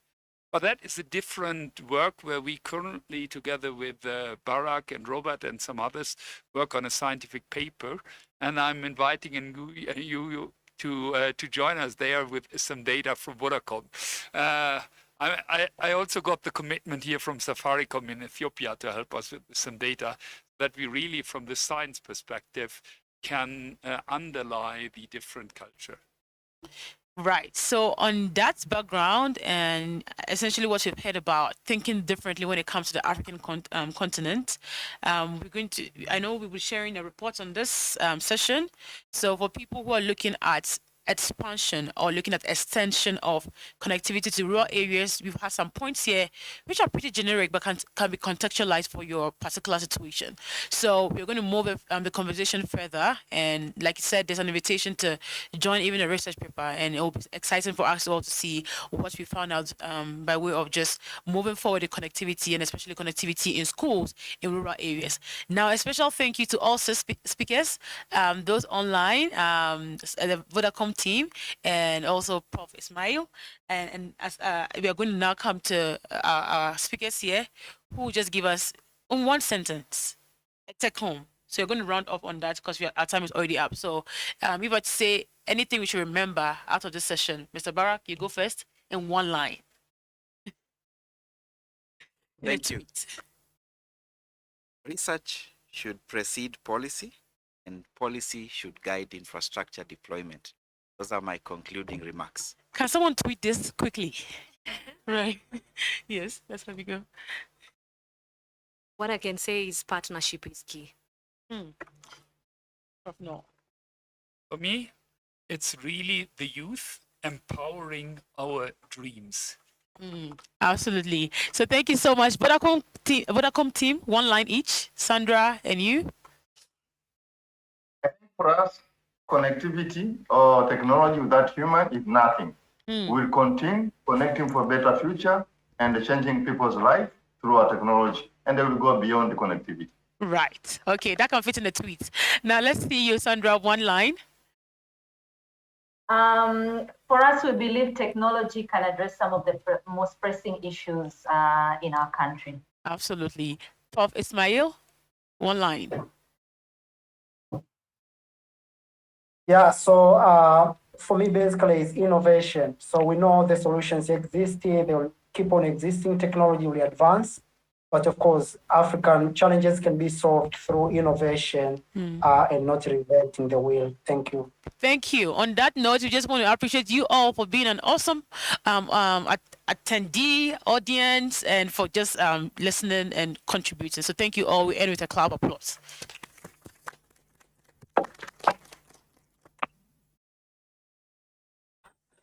We just forgot to thank Catherine for organizing this session. Yes, and the support team and everybody. Thank you.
Recording in progress.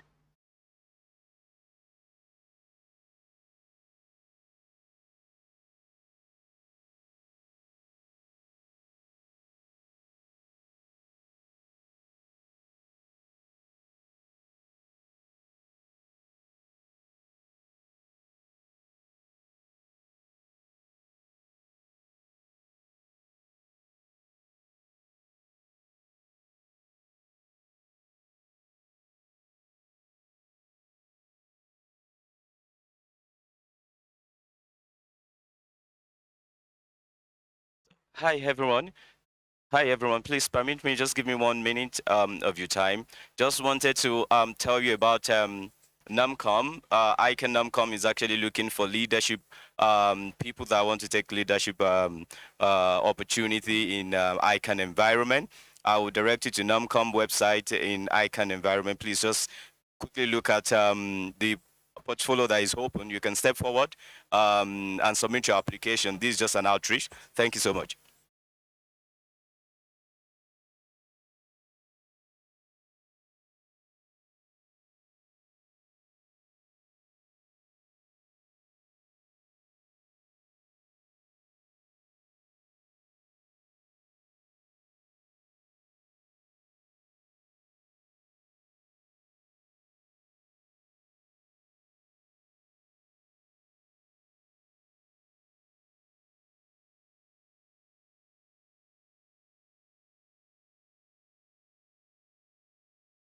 Hello. Good afternoon. It's 3 o'clock already. This is the NRI session on universal access. I have only one of my speakers here from Bangladesh NRI, Mohammed Abdul Haq Anu. So I'll just wait for other speakers to be seated. You know, some sessions are running late, so just we have people already online, so please just give us some 5 minutes for us to get started. Thank you.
Okay, good afternoon.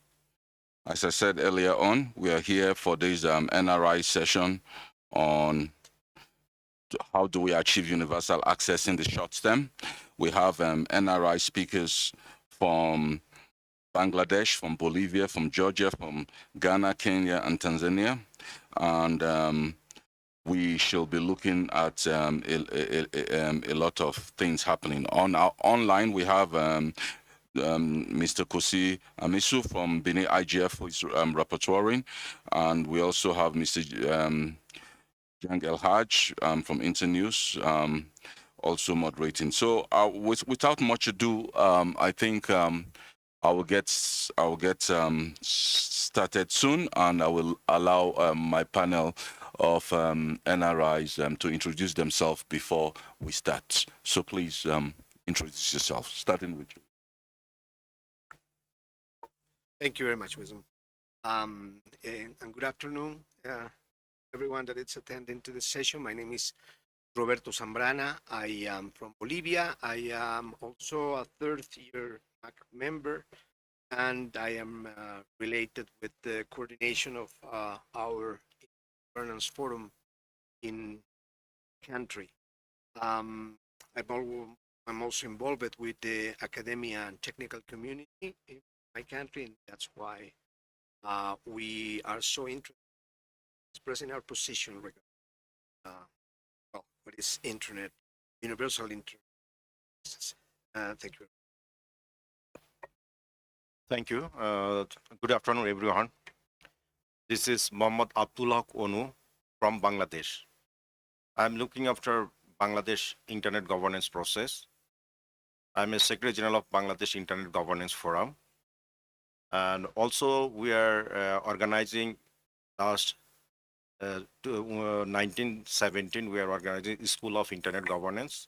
Last 2 years, we are organizing Bangladesh Internet Governance Forum and also Youth IGF, Women IGF, Kids IGF. Thank you. Thank you very much. If I have colleagues from NRIs from Ghana, Tanzania, and Kenya online, please can you introduce yourself? Online Zoom moderator, please can you unmute them?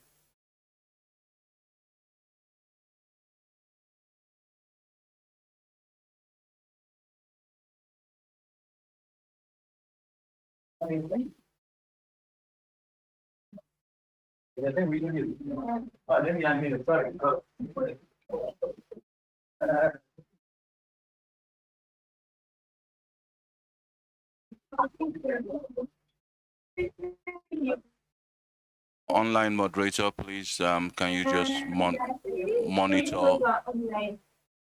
Sorry? Do you have my colleagues from Kenya, Ghana, and Tanzania NRI? Are they online? Please, can you introduce yourself if you're online? Or if Barak is here, please, I can't see him anywhere. Mic on. Ghana is here. Okay, you are here. Yes, yes. I'm Wisdom Donko. I'm the coordinator for Ghana IGF. So please meeting all of you. Where's Barak? Okay, I will get started.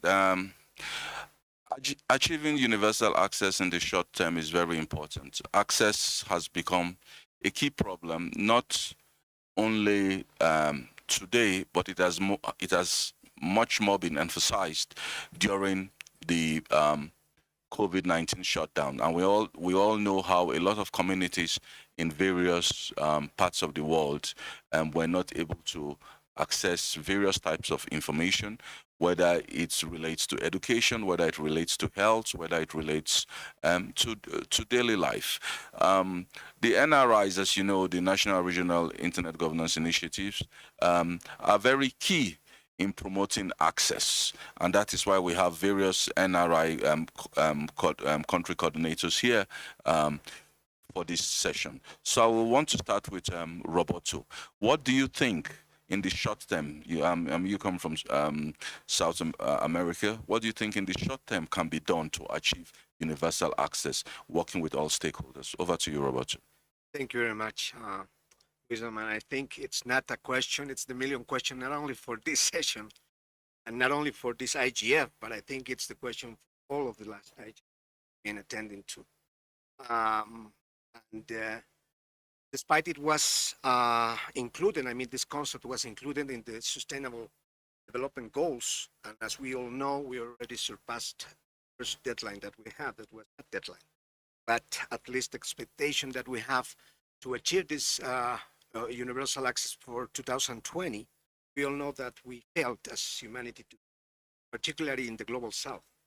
So I think it's really, really important not only to continue discussing about the subjects in all other forums, and including this one, of course. Parenthesis, I have to say that it's a pity that we actually combine two macro themes in our current IGF, which are human rights, which is of course very, very important, and the universal and meaningful connectivity, because somehow it diminishes the importance of this particular subject. So of course there are other important subjects regarding human rights and regarding some other aspects of literacy, access, etc. But I will say that hopefully for the future version of the IGF, we continue giving this the high importance that we need to provide in order to actually achieve all the objectives that we have regarding this matter. Otherwise, we will be waiting again for the new expectation, which is established now for 2030. As we all know, this is already a statement included in the roadmap for digital cooperation coming from the Secretary General.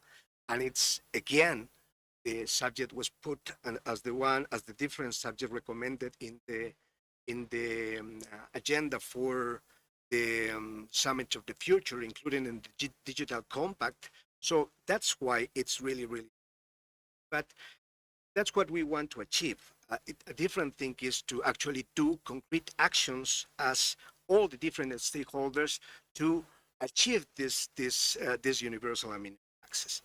And now I will have to say, particularly in terms of my country, what the good things have been done during the last 3 or 4 years. One of the major aspects that we were discussing in our local dialogues is related to the business models, in particular in telecommunications sector, about internet service, mobile internet services. And the big problem is that for our countries, again, particularly in the global south, it's really, really difficult for our population to cope, to afford all the costs that mobile internet service represent. And if we don't get the support from the telecommunication companies, if we don't get this kind of contribution for this sector, it's going to be really, really difficult. And we can wait for another 2, 5, 10 years to actually reach to the poor population, to the rural sector that actually need. You mentioned before, pandemic was a true example of what happened. Most of our population, besides we were listening about the statistics all the time. 1/3 of the population, it's still to be connected. Yeah, but what really happens in our regions, it's not that kind of statistics. We are really lack of statistics. It tells us that we are below the 50% of people actually reach. And we realized about the situation when we had the pandemic. Most of the people in the rural areas couldn't make it to go to classes. Most of the people didn't have a chance to go to actually develop their work, their activities, due to the lack of internet, and not because there weren't coverage for the telecommunication company. There is coverage. The problem was the problem with the affordance, to the affordability of the services. Well, but not everything are bad news. When we started to discuss about business models back in 2017, 2018, and somehow we were looking like strange people when we proposed that we need to change the current business models. and we need to change something like very basic in internet services. Now that we are, remember that I'm talking about back 2018. We were already starting to talk about 5G. And what I was saying always is, what can we think about 5G if we didn't already use it correctly, 4G in mobile telecommunications, in mobile internet. And the problem was about the business models. And we asked to the sector that at least have a basic level of service that we could afford as citizens without the traditional model of packages, of information packages. Now, the good thing is, even if it's a little bit expensive, but at least they released this kind of new kind of package, which is a continuous package, which not for a particular quota, and you pay a fee, and then you have a mobile services with a basic amount of information that at least can be not cut when the people are using it. It's just an example. I would like to continue later, but I just want to express that when there is a will, there is a chance to change the political aspects and in this example, the business. Thank you.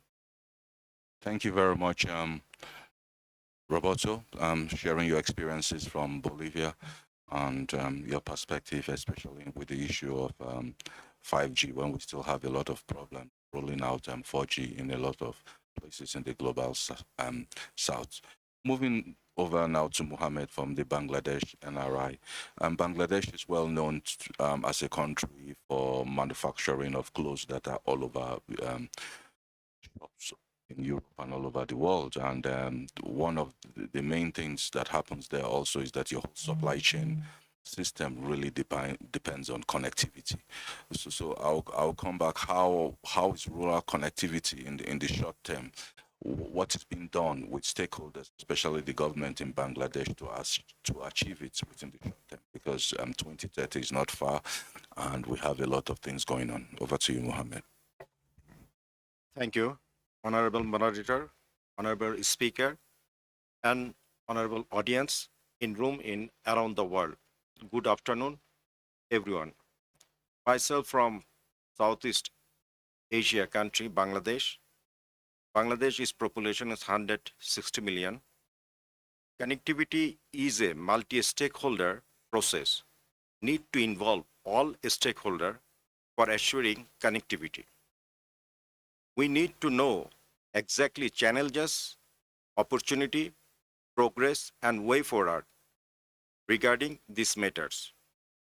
In Bangladesh, we are organizing every year Bangladesh Internet Governance Forum, Kids Internet Governance Forum, Youth Internet Governance Forum, Women Internet Governance Forum, and also Bangladesh School of Internet Governance.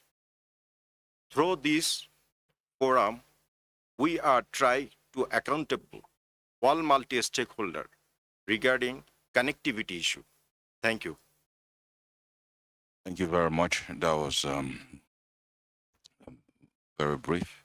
I'll hand over to my colleague now from Tanzania, NRI, Nasser, to give his perspective of within the short term achieving universal access. Nasser is responsible for the Tanzanian NRI. Over to you, Nasser. Thank you, Pons Late, and I apologize for being a little late. I was at the African Open Forum for organized by the African Union. Thank you so much. My name is Naza Nicholas Kirama, and I am currently the manager for Tanzania Digital Inclusion Program, and also I wear so many titles. Sometimes I forget. Also the president of the ISOC Tanzania chapter and the NRI coordinator. Well, the issue of connecting people in a short term, I would like to start with the use case that we have done in Tanzania. And it is an idea that actually started in 2018, and we were discussing in a room, debating about, we have about 25,000 schools in Tanzania, and probably less than 1% of these schools are connected to the internet. So as we discussed, we came up with this Tanzania Digital Inclusion Program. And the idea is to connect people plus, connecting the schools. And we were fortunate to get a grant to implement the project.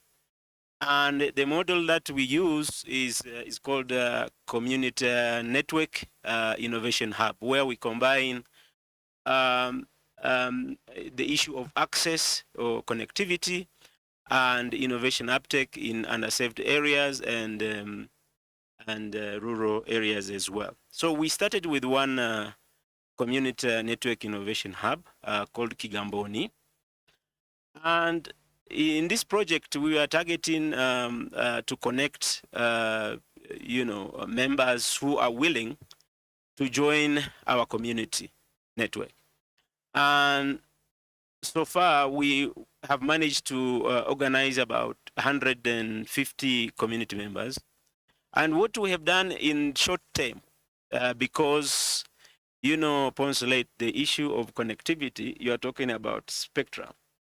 So spectrum can be a very daunting issue when you are dealing with it, because there is a lot of money involved, and a certain village in Tanzania, even if the members were to unionize, maybe to take almost a century to be able to pay the license fee for that. So what we did, we came around to put our efforts together, and we started by, installing a fiber from the telecom operator to the termination where a community center is. It is a container. We put an infrastructure there, and each member, would contribute, so that the package that we get from the telecom operator, we slice it in terms of the number of members that we have. So you find you are able to access broadband internet at a very affordable price, because it's like if you are alone and you do the fiber installation, it's very expensive. But with the number of people, saying you mobilize the number of people, the minimum, our model that we've used requires a minimum of 100 people to be able to get a reasonable package of connectivity from the fiber, from the telecom operator. So we have 100 people who are enjoying community, community broadband, if I may call it. And with that, we have been able to connect, around, we are going to 10 schools now, and a health center. We have been able to do that. So to answer your question, Ponsolate, I think if you can be able to mobilize on short term as we wait, I think the Director General of ITU was talking about, they are working on, in a way they can recognize the community network and also see a way they can be able to get a spectrum for connectivity. So I think on the short term, what we can do is actually engage the community members, mobilize, see what the problem is, and then once you do that, you are able to connect to the broadband internet. Actually, I'm one of those who are enjoying broadband internet. And sometimes when I go to the mobile internet, I get crazy because you put a data bundle and within a short period of time, you are unable to stay there, meaningfully. So in the short term, I think we can engage because the community is there. the telecom operators, they have got the infrastructure. So the money that you put together, you can be able to get affordable broadband internet through that arrangement. I'm very happy to see the CEO of Universal Communication Access Fund is in the room, and I think she will get an opportunity to talk about how they are also using the basic internet equipment to connect as many schools as they can. Thank you. Thank you very much, Nasser. I'll move over to Wisdom Donko, then I'll go to my online moderator. Wisdom, Ghana is known to have the cheapest cost of internet in terms of data in Africa, about 61 cents. That's the current statistics. But we have a lot of situations whereby rural communities, despite the cost is down in Ghana, in terms of access for rural communities, broadband access is still very limited. It will be great to get your perspective within the short term of achieving this access goal for all. Thank you very much, Consulate. Yes, I'll be touching on a few areas in my country. My name is Wisdom Donko, coordinator for Ghana IGF, and also ACA Task Force, IGF Task Force. Yes, I'll look at first one, policy demands of our rural communities. It looks like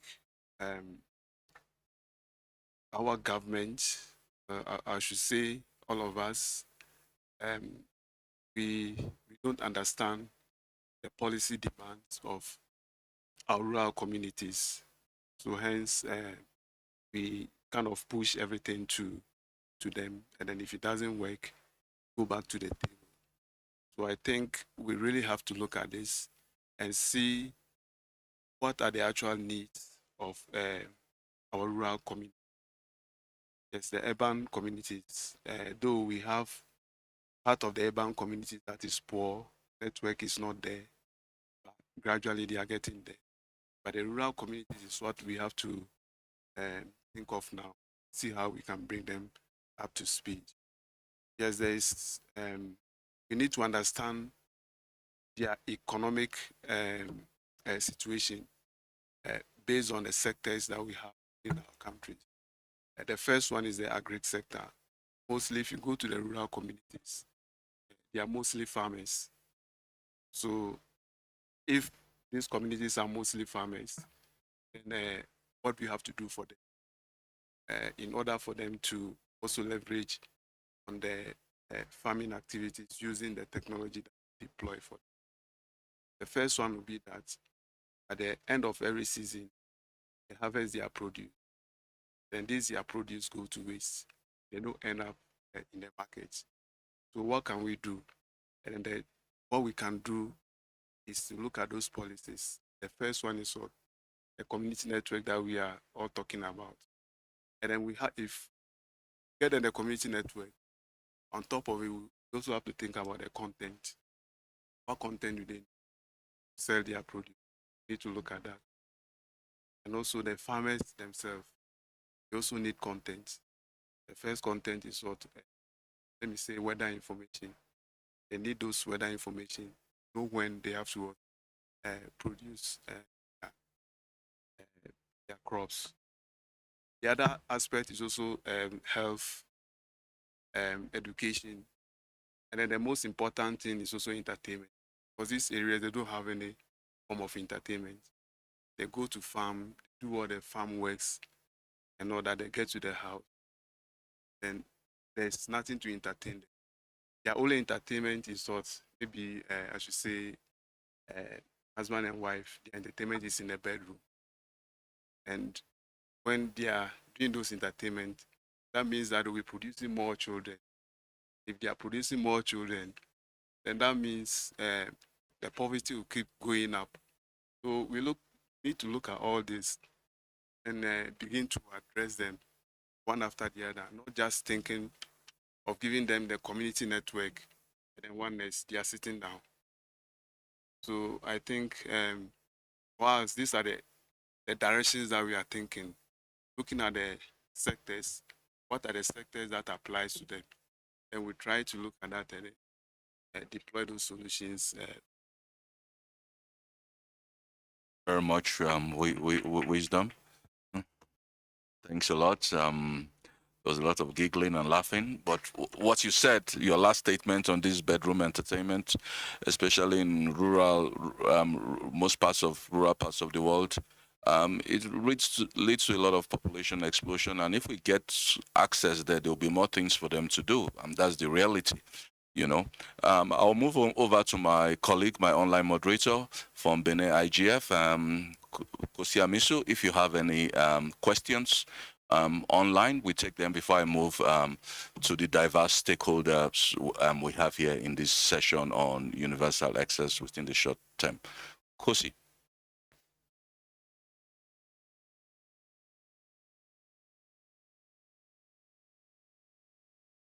Kosi, are you online? I thought I saw you earlier on. Is there any questions online, contributions?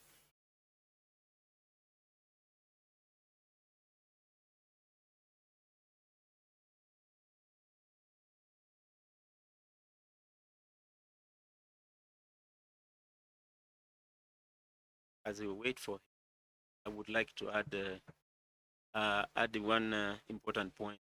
The engagement does not only limit itself to the community members.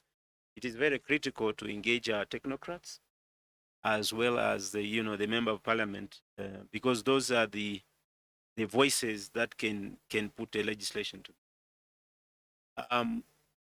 So that can also because if we frame our demand on what is it that we want to achieve, because kids are not only in town centers or in cities, they are also in rural area. Just imagine what would have happened if Bill Gates was born somewhere in some village remote. We will have Microsoft Windows and all these other technology. So I think we need to get into the senses of the technocrats so they understand the sides of the story. And this one hand, the fingers are not the same. So citizens are not the same, and we need to accommodate all of them through policy, discrimination. Thank you very much, Nasser. Is Kosi, are you there? If you're not there, I will just throw a caveat to the various stakeholders that we have here. There's one thing that is very clear. The telcos are the new oil in most parts of the world, and that new oil is fueled by data. So you can say that data is the new oil, but the telcos are the catalyst for those data. In most parts of the global south, especially in Africa, you have the telcos, most of their social responsibility programs are doing promotions for people to spend more on data. But you go back to see that most they're all profit making, but at the end of the day, we have a situation whereby the rural poor, not only in the global south, even in Western countries. I'll just give you a story and I'll open the floor. I was some years ago. I was in Wales, in the outskirts of Wales, in a small town called West Hertfordshire, and I had to get connectivity in the night. I had to climb a little hill, and I couldn't believe that I was in the United Kingdom and I had to climb a little hill to get connection on my phone to be able to communicate. But it's because it's a rural settlement of a population that was very minimal, and BT Telecom and all the other telecom providers, they didn't look at it as important to have more cell towers there. And that is the reality we face in many parts of the world. And if we are to achieve it in the short term, I think it's necessary for all stakeholders to come together. And this is where I would like to throw the floor open to hear models that you think we can use to achieve universal access. Yes, sir, please introduce yourself and contribute. Thank you. Thanks a lot, and thanks for this example from Wales. It actually fits very well into the discussion which I had with Jorge Pereira, who is the head in the EU for connecting the... Introduce yourself, sir. Sorry, yes. Joseph Noll, professor at the University of Oslo and Secretary General of the Basic Internet Foundation. The point which I want to make is in Europe, we have about 12% of the population which is underserved, where there is no fiber, no whatsoever. And one of the models we discussed in Europe is, yes, we are building fiber around the highways, and then we think about using 5G technology to bringing the link from those fibers into the villages. And exactly that model is a model which we also discussed here in Ethiopia with Safaricom and in Tanzania with Vodacom Foundation. And both operators are very interested in piloting with us or at least setting up the project. The point I wanted to make on the business model, what we have seen is the practical demands on the ground when we connected 50 schools in Kenya, when we connected now 60 schools in Tanzania and scaling up to 300 schools, is that when we go together with the telecom operators, then they open up for new business models. Like in Kenya, we now get a 5 megabits per second SIM card for $58. And that, of course, is a real game changer as compared to the $500 which we otherwise see. It's currently only for the school connectivity, and we try to extend that to what we call the community learning living labs, C3L, where we say we need to think about whether or not every community should have an empowerment center for those who can't go to school, who are left aside, or who are not trained on digital. I stop here. Too much info. Sorry. Yes, over to you from Togo NRI, Emmanuel Vinicius. Thank you. Thank you very much, Postlet. My name is Emmanuel Vitus from the Togo IGF. And I don't want to go back to what have been said so far, but it's a recommendation. We recently conducted a research with the World Foundation regarding the Universal Service Fund. And my personal remark in most African countries, especially the Francophones, is that those funds are there. Meaning the telcos, some of them is 2%, some of them is 1% of their revenue being put in the coffers for to connecting the last mile or those universal, how do you call it, access that we are actually discussing here today. But the problem is corruption and how those funds are being managed. So my recommendation was, in that report, my recommendation was that instead of giving those monies to the regulator or the government, it's very important to create independent entities where multi-stakeholders are being represented in the use of those funds, because we're talking about digital literacy, we're talking about the last mile, we're talking about a lot of issues, but the question is how those funds are being managed. So it is very important that they should have, a very well-structured project that is being accepted by all the stakeholders to connect those rural communities, to train them, because as somebody said, giving them the internet is not enough. We need to train them for it to be very meaningful for them, because the younger ones, especially in Africa and most countries in the world now, are the younger people who are getting connected. We have, I don't want to mention the social media platforms, but today, when you go to those rural areas where they have access to internet, they only spend time on social media. So it is very important that we actually, train them so that the universal, access fund doesn't just bring the internet to them, but also the digital literacy, including it into the curriculums for training. So it's very important. Yeah, thank you. I will call on my colleague from the Australian NRI online. Australia, as you know, is very vast and with a lot of remote areas in terms of within the short term and access. What is being done? Please, you can please unmute her. Yeah. Okay, thank you. Hi. Thank you, Cheryl Langdon, all from Australian National Initiative, which is, we call it Next Thing. And of course, here we have a tyranny of distance issue, being one large continent with egg population. And of course, those dense populations and city spaces are very well served and have been both before our national broadband network rollout and of course, starting off with our national broadband network.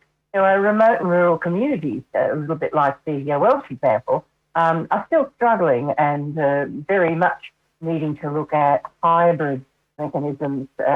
We don't have good 5G coverage. I'm very keen. I was listening very closely to what I was just hearing, because at the moment the 5G coverage is overlapping in exactly the same way to the higher density population areas. So it's a matter of recognising the universality,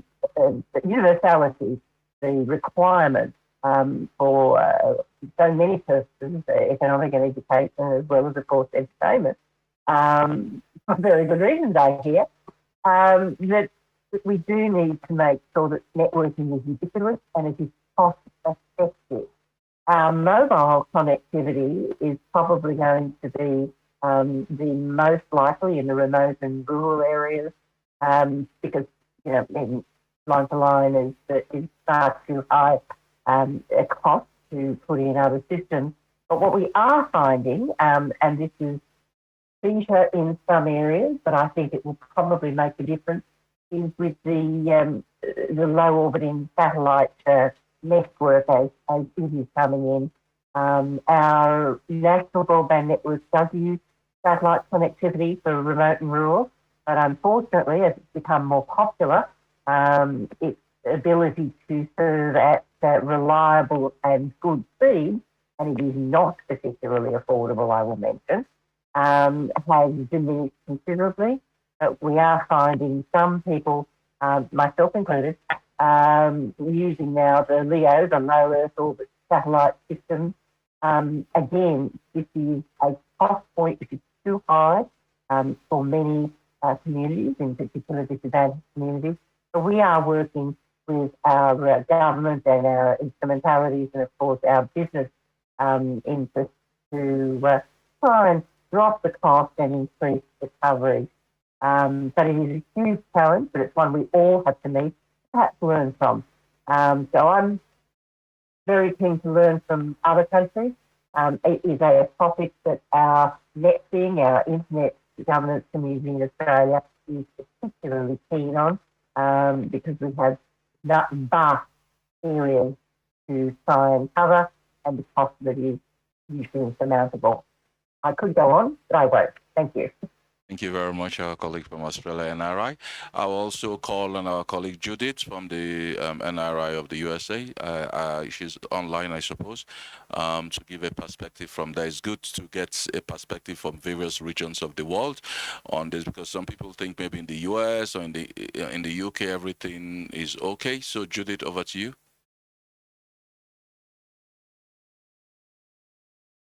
It's Judith Houston. I wasn't planning on speaking, especially since we have a USA representative there. But we have a lot of issues in the indigenous communities in the US and in the low-income areas. And we're also trying a bunch of community networks in urban areas to reach out to these low-income areas. We're building, ISOC DC is building one in the couple in the Baltimore region. And we're also trying to do some work with libraries in the region as well, in building sort of networks around them, because and in indigenous areas, most of these areas, there's been no access to internet in these areas. So there is it's a big effort to do that.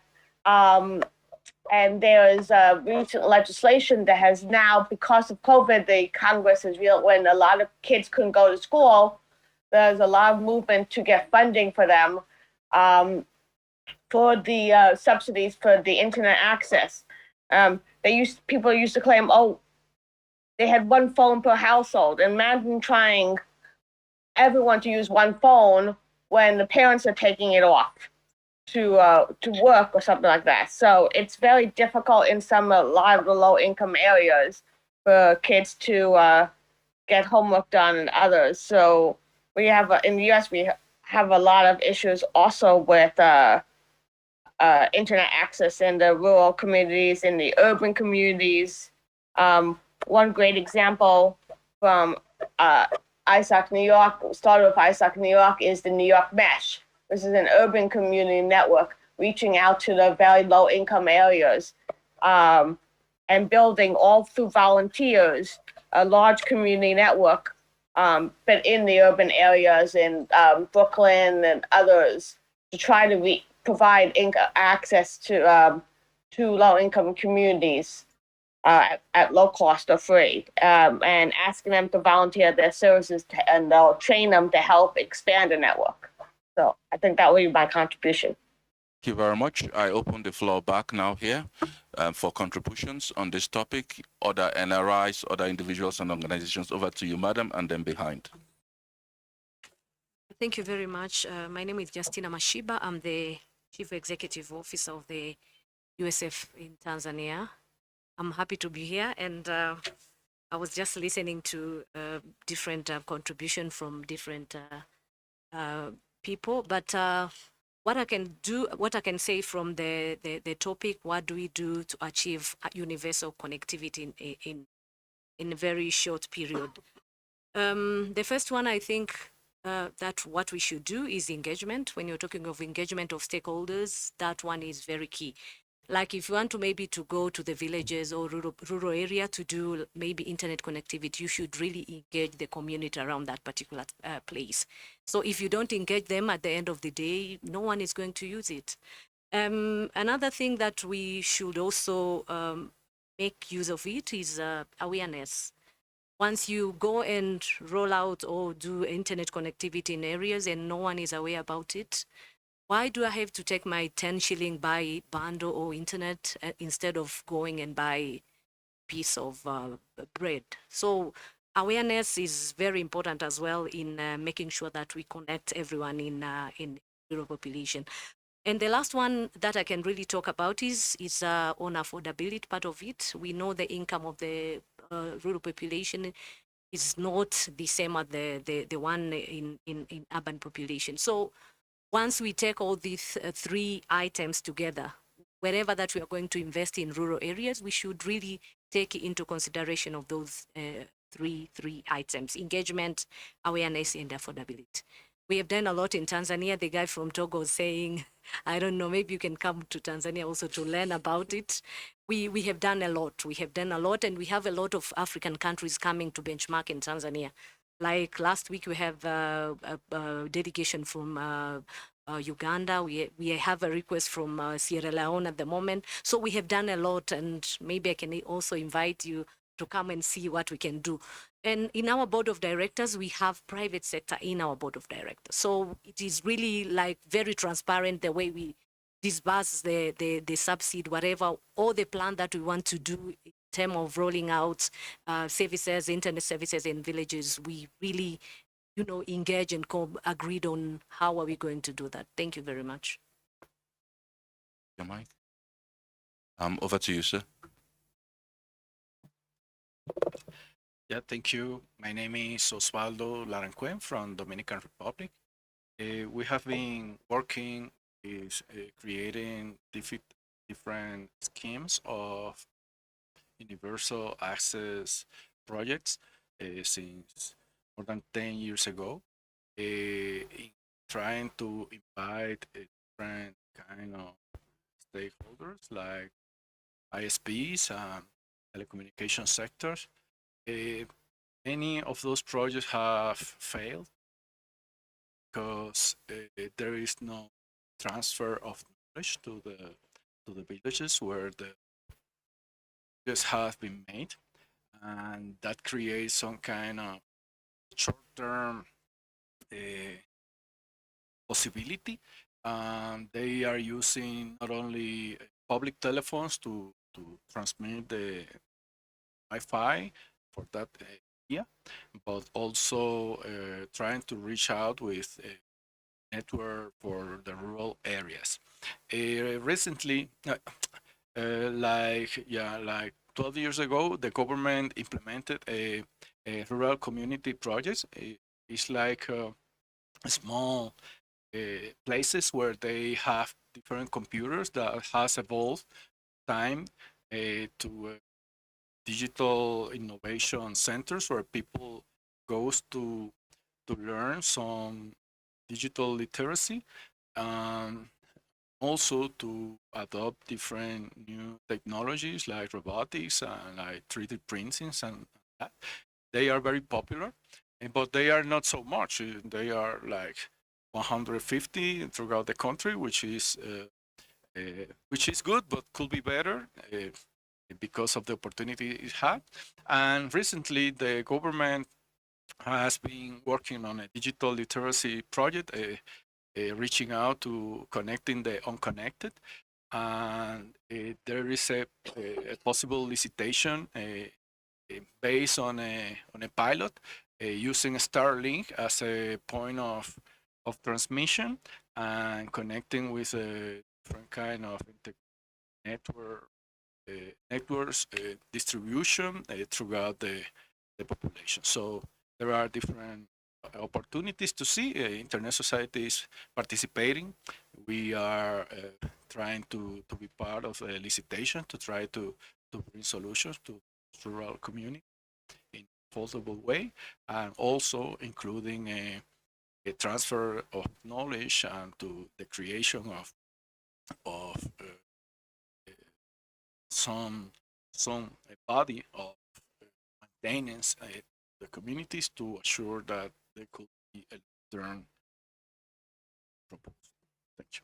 Thank you, Dominican Republic. I'll take three more interventions as we are going into the hour, and then I'll allow my panelists starting online to round up. So I'll start with Sheila online, but I want us to look at it from not just the access parts, but meaningful access, because there's one thing saying access in the Gambia.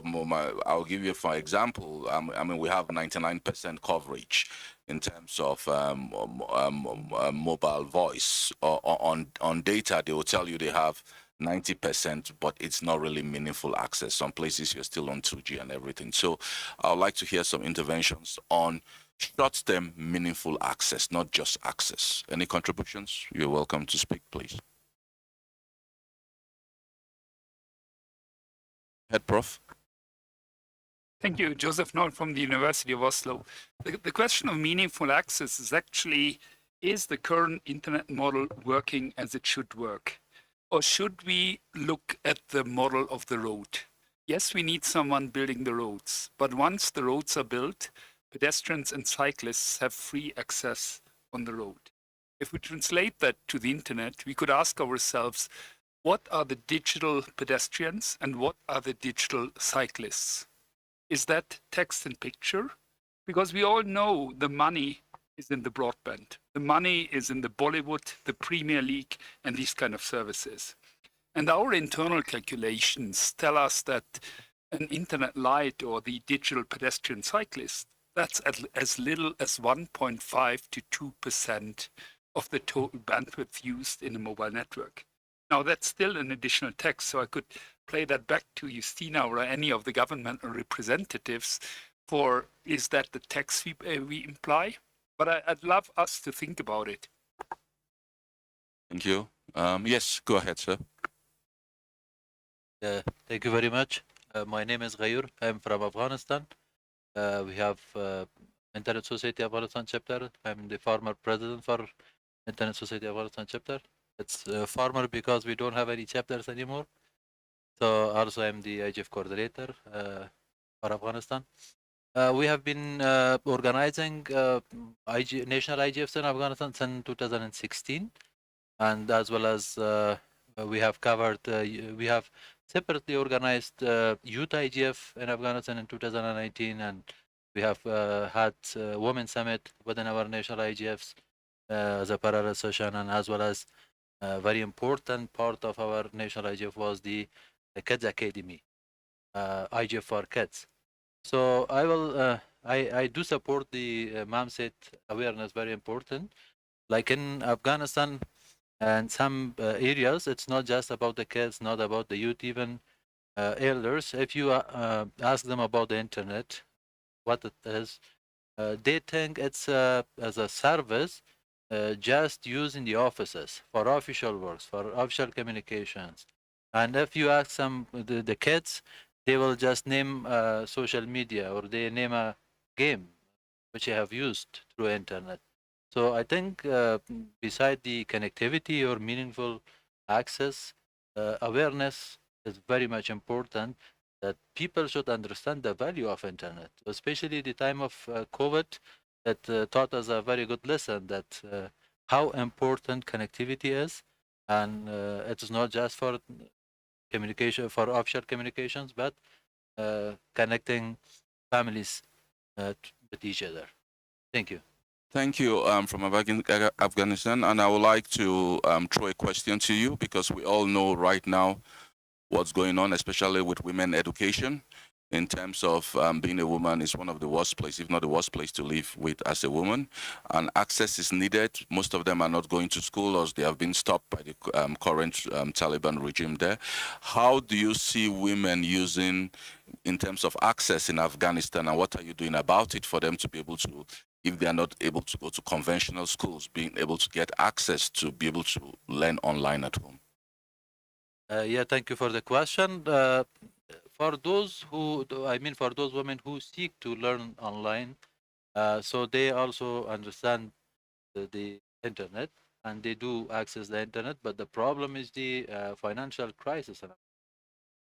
They cannot, like most of the people, cannot afford even pay for internet connectivity. Like if you get a 1 gig data in your mobile phone, it costs you like almost $3, and the unemployment rate is rising day by day. The poverty is rising. So the main issue, beside those other politics side, financial crisis that most people, even if they have access, but they cannot afford to pay for it. So yeah, we wanted to do for them something like as we did in the last 20 years. But right now, I just humbly request do not broadcast what I'm saying because I have to go back to Afghanistan. Our hands are tied now. Yeah. So, you can't imagine how difficult it was for me to get out of Afghanistan to come here because they don't know what's IGF. I was saying that I'm invited to participate in the IGF, and it is a UN recognized event platform. They were asking me to show my badge, my UN badge. Like they think I'm an employee of the UN. So it's very difficult to convince them that I do work for my people. I do represent my people. I'm not representing any political party, not any group. So it was a nightmare. They even canceled my ticket, my boarding pass, and they wouldn't allow me to come here. But I finally kind of begged to please let me go. It's an important meeting for me. I go there for my people, for Afghanistan. So I finally got their permission to come here. But before I was a bit low profile. They didn't know like who I am. I'm a bit exposed now, so I'm afraid of going back. I might be questioned. I don't know what. Thank you very much. Thank I you. mean, it's touching. The world is with you. The IGF community is with you. I will just hand over to Anya from the IGF Secretariat, who runs the NRIs, to say some few remarks before we go into our panelists to close this session. Anya. Thank you very much, Ponsalat. Very kind of you. No, thank you for the hard work to all the NRIs who worked on this very important topic throughout the year. And I think just your narratives that you're sharing here speaks about the complexity of the topic and of the fact that if we don't all work together across disciplines, across stakeholder groups, but especially across countries, which is a particular value of the NRIs, we will not bridge the digital divide because that's how complex and it is. And with that, we will certainly, through the NRI's network, I'm sure, continue tackling this topic until progress. Thank you, Anya. Sheila, Australia IGF online, please, last words. Then Judith. Sure, thank you. Cheryl again from Australia. I was literally just typing, but it seems to me we've heard very similar themes from many of us. So there's some globally applicable issues. The degree of challenge might be different, but the actual topics are very much the same. And it comes down to that access also being affordable and effective. And so I think that's working together as well as learning from each other may be the only way forward, but it has to be in partnership with both the decision makers and those making the investment, and that of course is industry, and perhaps working as a bridge between government and industry to be an important function for many of us in the NRIs. Thank you. Thank you, Sheila. Judith, last words.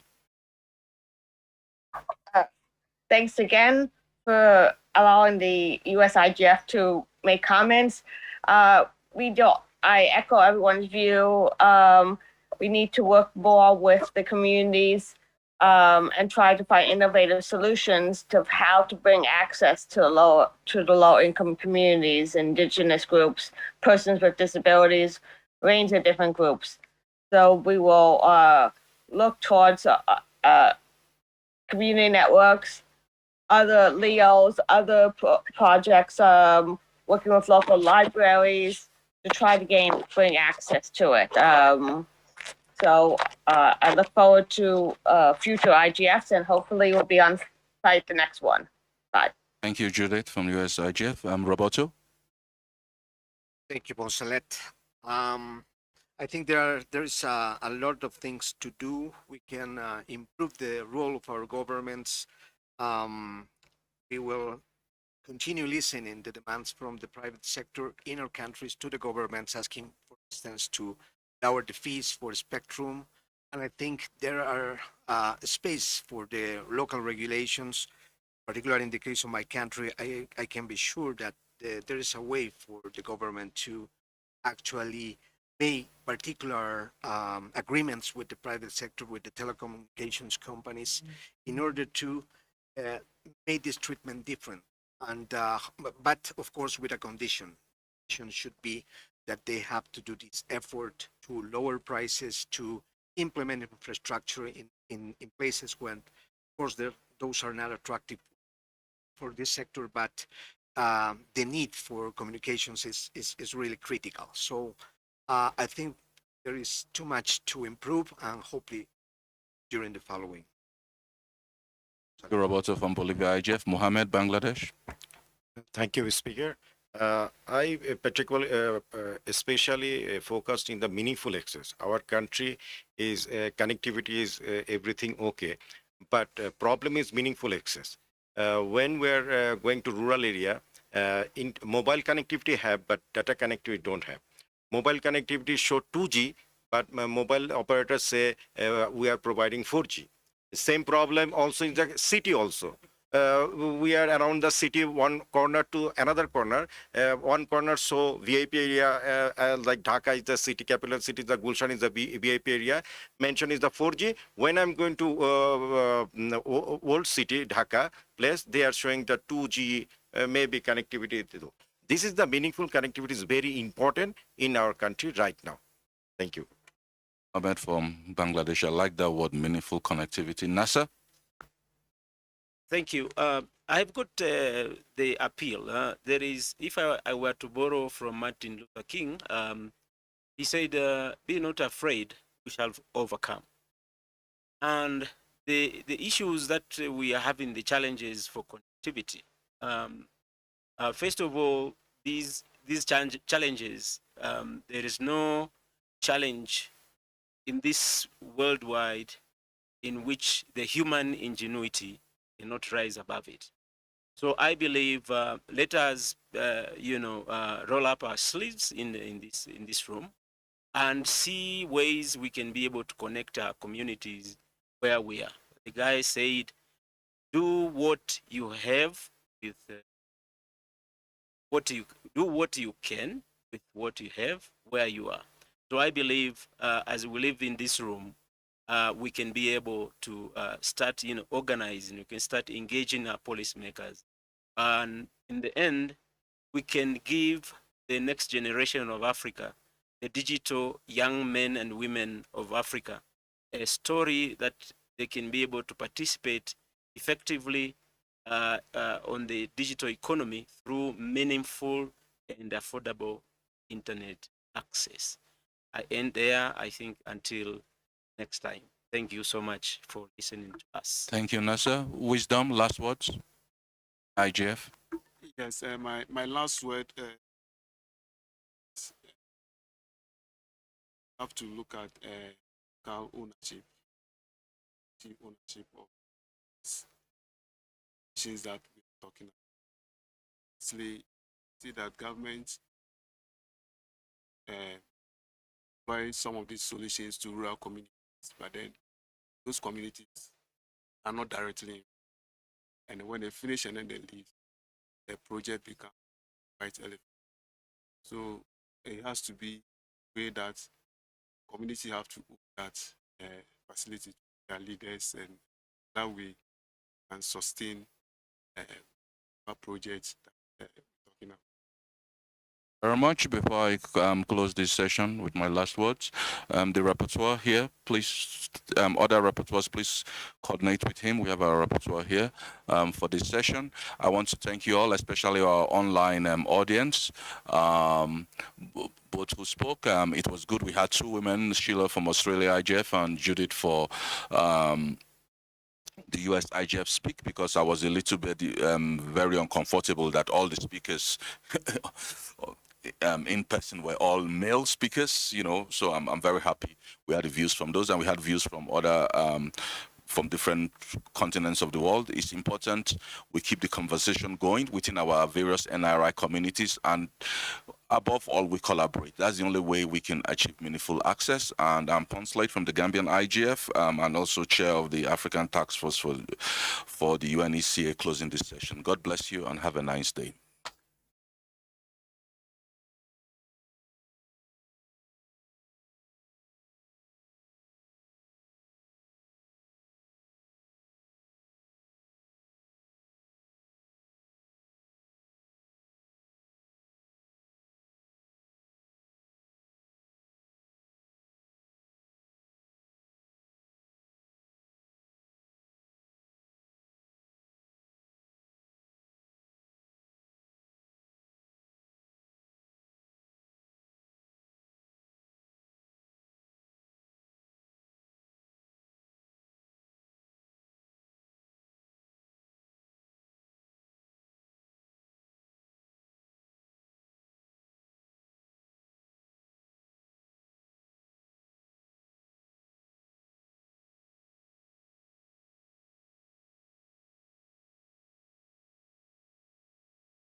Recording in progress.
Good morning.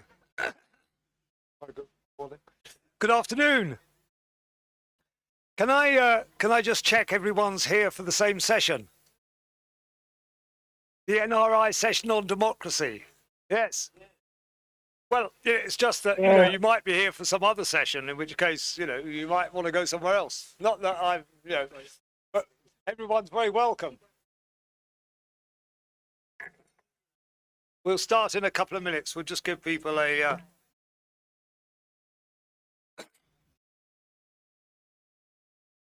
Could I have any of the on-site panelists, if they could come to the front? We can see everyone, and we have some panelists online as well.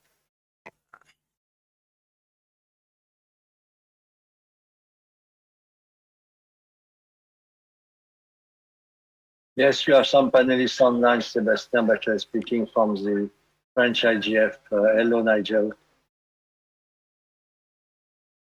You're very welcome, sir. You're very welcome. Good to see you. Good to see you.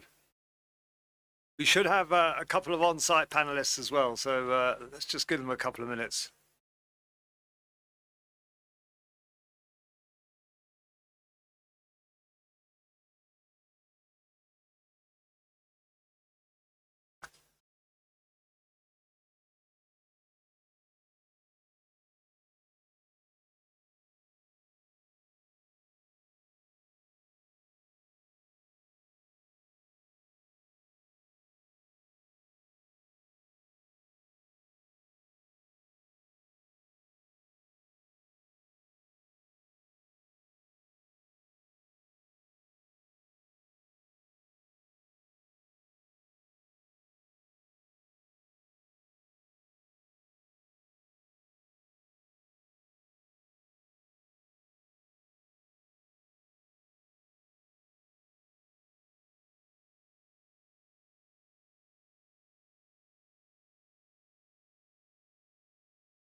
Right. Well, let's. Sorry, if I may, perhaps we could start. So, good afternoon to everyone. Thank you for joining us online. I'm Nigel Hickson. I come from the UK, and I've been asked to moderate this session, which is a great honour. It's part of the national and regional initiative sessions. You know, there's a number of NRI sessions which have been put on at this IGF, and everyone is very welcome for this this important session. The important people in the IGF Secretariat that are here to help me are in other meetings, so so I'm flying blind a bit, but then that's life. But we're supposed to have a couple of on-site panelists as well, but they're not here yet. So I do hope, and I know from the screen that we've got some of the panelists online as well. So and hopefully everyone's got an agenda in front of them. It's on the link to the session, so you'll know vaguely what this session is about.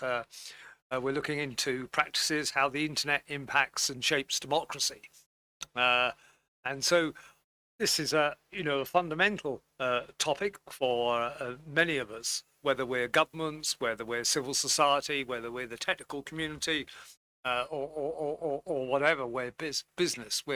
Many of us are deeply concerned about the impact of the internet on democracy, how it's enhanced democracy, how it has some problems in terms of some of the democratic institutions. So I think this is a great topic. So I'm not going to spend too long with introductions. There are some questions that we're going to ask the panelists to address. We're going to ask them to address both the, if you like, the advantages that the internet has brought to democracy and perhaps some of the less advantageous side effects. And then we're going to ask them for particular examples looking forward, how the internet can shape democracy future for the benefit of all. So let's start. And this is like a, a bit of a jamboree. I go through a list, pretend I'm a teacher at school, and I'm going to go through the class list. And this time it's the panelists to see if they're online. So let's go first to Benin. Josiane, are you online?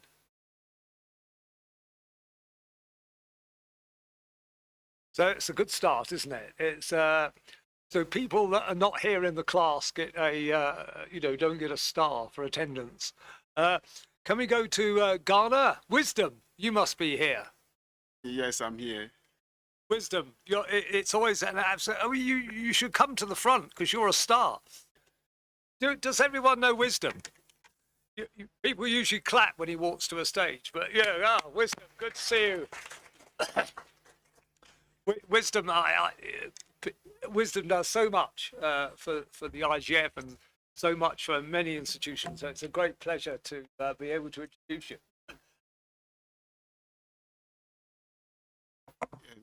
Yes, thank you so much, Nigel. My name is Wisdom Donko. I represent Ghana IGF and also the Executive Director for Africa Open Day Internet Research. Also, CAT Task Force member for this IGF. Yeah, so looking at internet and democracy, Africa, I think come a long way. Looking at the 90s and then looking at the 20s, there has been a lot of in processes of democracy within. If you take my country, for example, our election processes, the Electoral Commission, and then our election process, the internet has actually come to improve in the areas of let me say data management. Now and then, all the processes have been automated, meaning that the electoral processes have been enhanced. So when you take, for example, the kind of politicians that we have, and then the way they do their thing, sometimes this misinformation and all that during election period, and then knowing that internet is present, knowing that someone sitting next to you has a device, more or less, can record you, and then before you realize, it will expose you. The internet has made our politicians somehow careful when they are speaking the public domain. So let's look at some of the things that this has brought to us in Africa. The first one, it has brought about those marginalized within the countries, having brought into the space and can also speak out their voice. And so it's like a vehicle for citizens to speak out, to voice out whatever thing that they feel like letting their leaders know. And then it has also promote accountability. The public officials, most especially the politicians, and then so one way or the other has eliminated election malpractices in our election processes, knowing that the ballot box is there, and then citizens all standing around having and all that, their cameras on, fixed on it. It's difficult these days for any politicians to kind of steal the elections. So these are some of the things that I would say the internet has helped in the continent. Thank you very much, and it's great to hear, you know, stories from countries, or not stories, but you know what is going on in countries. It would be also good to, you know, as people address us, to hear about how the internet has enhanced democracy, perhaps at local levels as well. You know, not just at the sort of central government. So, can we go to the French IGF? Is Lucien speaking, or is it you, Sebastian? It will be Sebastian. I guess it's Sebastian. Thank you very much, and thank you, Lucien. Thank you, Nigel. I'm happy to be with you, even if I am in a brasserie in Paris. I wanted to say a few words. First of all, Sébastien Bachelet. I am from the French IGF and member of the French chapter of Internet Society and other art, like chair of the Eurolaw within ICANN. The question of internet and democracy. I want first to discuss the world of internet, because as within ICANN we say one world, one internet. I am still hoping, and maybe now it will become only a dream, that we will have one internet. But the question of democracy, it's not too much on internet, it's much more on the application on top of internet, like social network and other type of usage within on top of internet. Therefore, I understand that we take the word internet because it's embedded everything, but the network of network, it's not too much yet, putting in jeopardize the democracy. If we split the internet, maybe it will become one of the trouble. In the addition of that, it's that we talk a lot today about digital sovereignty, and therefore it's something we try to solve at the level of a country. The government and the legislature are working on that. It's a little bit in contradiction with the internet, one internet in the world, but it's in answer to what is happening in other countries where the democracy it's much more at stake than in our countries. In France, we had a new, now not so new, 4 years ago, legislation against digital information manipulation, in particular during an electoral campaign. Because election is still the central part of a democracy, the heart of the democracy. When it's conducted well, when everybody can participate really equally, it's an important point, and therefore this need to be put in conjunction with the fake news, and who are becoming a really growing concern from all of us. I guess I will stop here. I don't know how long time you wanted me to talk, and I didn't ask you at the beginning, but I guess it's better if we leave time for discussion. Therefore, thank you for having us here today. No, thank you very much for your contribution, and for all you do on the international sort of stage in terms of highlighting the virtues of the internet, but also some of the issues that we all have to confront. Can I, in no particular order, because we have no particular. So can I turn to the gentleman on my left? That's you, Jim. You're no. Man, not the gentleman. Well, yeah. But for today, you could be a gentleman. So Giacomo is from Italy. He probably knows needs no introduction, and sort of works at the Italy IGF. Works on that as a number of other initiatives, and a great friend of the IGF. So thank you very much. Sorry for being late, but I was stuck in another. Italy is a laboratory, as you know, about called experiment and media.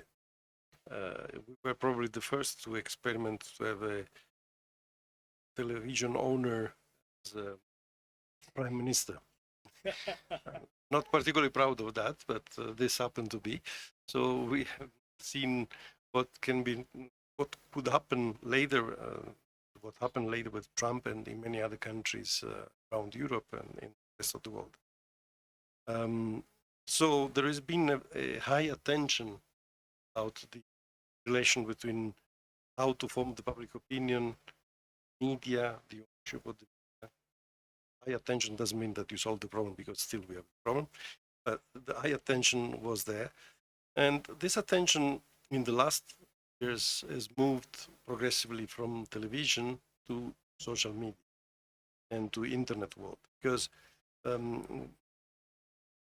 after this phenomenon of rival Berlusconi to power has in place many mechanisms to try to limit the possibility for television to influence the public opinion and to try to counter this phenomenon. So it's been put in place a lot of mechanisms, specific mechanisms. For instance, the Italian regulatory authority measured the minutes that are given to each party when they go on television, etc., etc. All this system has been completely wiped out by the social media. For instance, TikTok, guess the most important star in TikTok, June this year, May and June, and Berlusconi, because he started to make video on TikTok just because they short-circuit legislation about restriction of media, of traditional media. So starts to do things that believes are funny. Personally, I don't, but apparently a lot of people were looking at. So the problem is particularly acute, and the fact that now Berlusconi party is one of the winners of the last election doesn't leave us too much hope that the problem will be solved. As it happens often, solution could come from Europe. As you know, European Union is in the final phase of the discussion about how to regulate the internet and social media during elections. There is a quite comprehensive legislation that is put in place, and there are a certain number of mechanisms of prevention. Of course, the starting point for this reflection at the European Union level has not been an internal problem, but is more the interference from other countries into national elections. Been seen what happened in the Brexit. No. Oh, what happened with the Cambridge Analytica in the US. So we have a big hope that at least a certain number of issues can be decided at this level, and then because this will apply automatically to the, not automatic, but the parliament has to adopt, this will also have an impact on Italy. But this just to give a hint of the complexity. The other interesting experience that comes from Italy, and I want to share with you, is that we experienced it in the past legislation, very interesting phenomenon. That was the phenomenon of the 5-star movement. I don't know if you ever heard of that. The 5-star movement started from the scratch 10 years ago, a little bit less than 10 years. It was promoted by a commission actor, a famous actor commission, that says that we have to stop with the politicians are all corrupt, We need to have a movement that starts from bottom and to the power. It's considered as, was treated as a fool, as a professional, but also as a fool in general. And nobody believed that this could happen. And at the last election before this one, so 5 years ago, his party took 30% of the seats in. Okay. Now the experience ruling the power of a country proved to be a very tough experience, and they lost election 2 months ago. They lost nearly half of the consensus, but still they are at 15% of the seats in the parliament. That is considerable, the double of Berlusconi. So why I'm doing this reference? Because this movement has totally relied on social media. They, for instance, until 2 years ago, until they were not in the government, they refused to go to television. They don't give any interview to traditional media, even to newspaper. They were only acting through social media. And this is for the communication, but it was not only an attitude about communication, but it was also an attitude about internal democracy. For instance, they are not a traditional party, so they have not Congress of the party, but they do everything online. And they are organized by caucus on regional or local basis. So the decisions are taken within this, were taken because it's turmoil after the results of the last election. But the principle is that they were gathering virtually. So if there were elections at the municipal level, they gather all the people registered in this list, and they decide this database, and they decide altogether who are the candidates. They have a certain number of rules, interesting rules, for instance, that people that have done 2 mandates cannot be appointed anymore, so they place to somebody else. This is all the philosophy of having an approach of democracy through the internet. That is very interesting. Results has been very bad because when they try to run the country, results have been awful, most of that. But some of the things that they've done are good, like some of them. But basically, they were the living proof that if you have no specific competency, know how to match with the administrative machinery, etc., then you have a problem. But the principle in house-made can run the country, proved in this case, laboratory perfect, cannot work. Simple as you can imagine. I stop there. Yeah, no. Well, but I think that is food for thought. You could, no, I mean, I think what you said is really interesting, and we'll perhaps come back to that in a minute. How media like affects democracy, how we went, and most of you are younger than me in this room, but you know how we went in, you know, pre-internet, that we just had television. We we switched on the television, and we expected it to tell us the truth. We had newspapers perhaps, but you know, we had one state television channels, and now we have this plethora social media. Has it improved? And it's interesting contrast the democratic potential. So I'm now going to Carlos Vera from the Ecuador IGF. You are online. Well, I hope you're online. You're on my list anyway, and it's delightful. He's here. Well, you know, you could be online and you could be physically here. You should be sitting up here. Yeah. Please go ahead.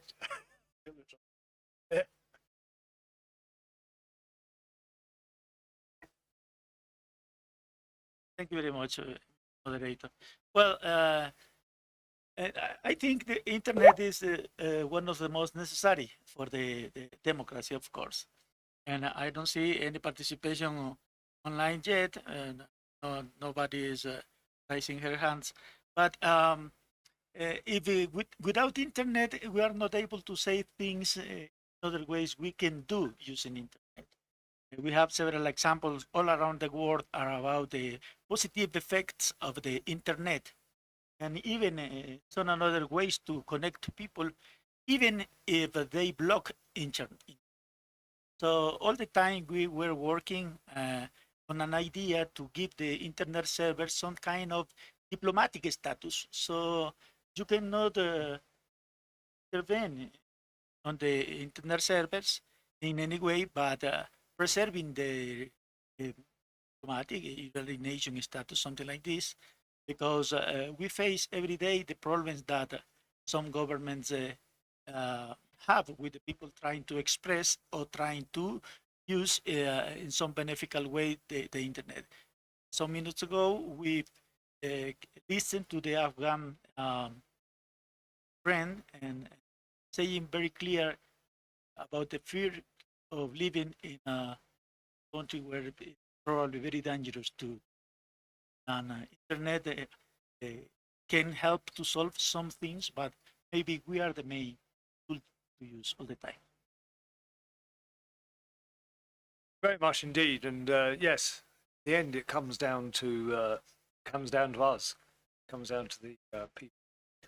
Right. Well, we did have another couple of panelists, but I don't see them. Josiane, I don't think you're online, and Jennifer Jennifer would be in the room if she was here. I expect because she's here at the internet, but here at the IGF. So I do apologise for the gender or the lack of gender diversity of the panel, but it certainly wasn't intended in this way.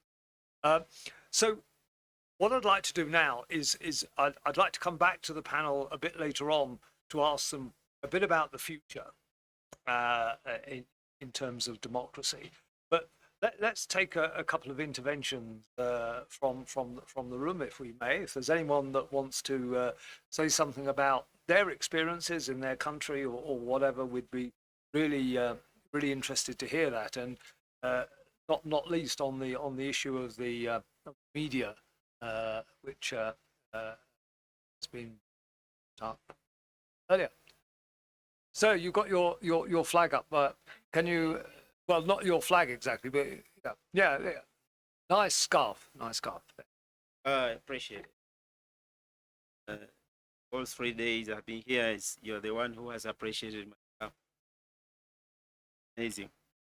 My name is Naza Nicholas Kirama, and I work with the Tanzania IGF and the Internet Society Tanzania chapter. And I am also an aspiring. So, if I were to look into the dissection of a political mind when it comes to democracy, I think what really pushes politicians to do what they do basically is that passion to lead. And if you become a politician, you don't want to lose. I think that is, I don't know how that was built, heads of politicians, but even if you lose, you want to go again and again and again. I don't know what happened. There must be some kind of a curse. When I come back to my country, Tanzania has been a multi-party pluralism since 1985. But it has been always been ruled by a single party, Chama cha Mapinduzi. And there is always a regime change in terms of successive government, and they normally go through a very competitive primaries, get the man who is going to, to carry the flag of the Green Party. However, we have had a very bad, if I may say, internet shutdown. And it was during the 2020 elections. And you see the one of the things that many do not understand is that when you have a debate going on, whether it is positive or negative, it is part of making you a better politician. So I don't know how I'm going to get this to the politicians, but I think I will try. The disruption of the internet, shutdown or throttling, whatever you may call it, basically it is informed by a fear of criticism and the fear of freedom of assembly. And if freedom of assembly is guaranteed in the Constitution, why not allow people to, to exercise their freedom of expression, freely? I think what, comes to the politician mind now, you are talking about the Arab Spring, that language they understand very well, because if you leave these people to assemble freely, something may come out of that. So I don't know how we are going to get rid of this in the minds of politicians, because if we're able to do that, we can make democracy better around the world. And there is no politician who is going to be there for 1,000 years. And I think as we continue this debate, I hope it will also continue online. Here at IGF. How do we create young people, young politicians who understand that freedom of expression, it is part of actually constructing, reconstructing, and reskilling and skilling the politicians be much more better. So I think that is for everybody to be able to engage young people, because I believe if we were able to engage young people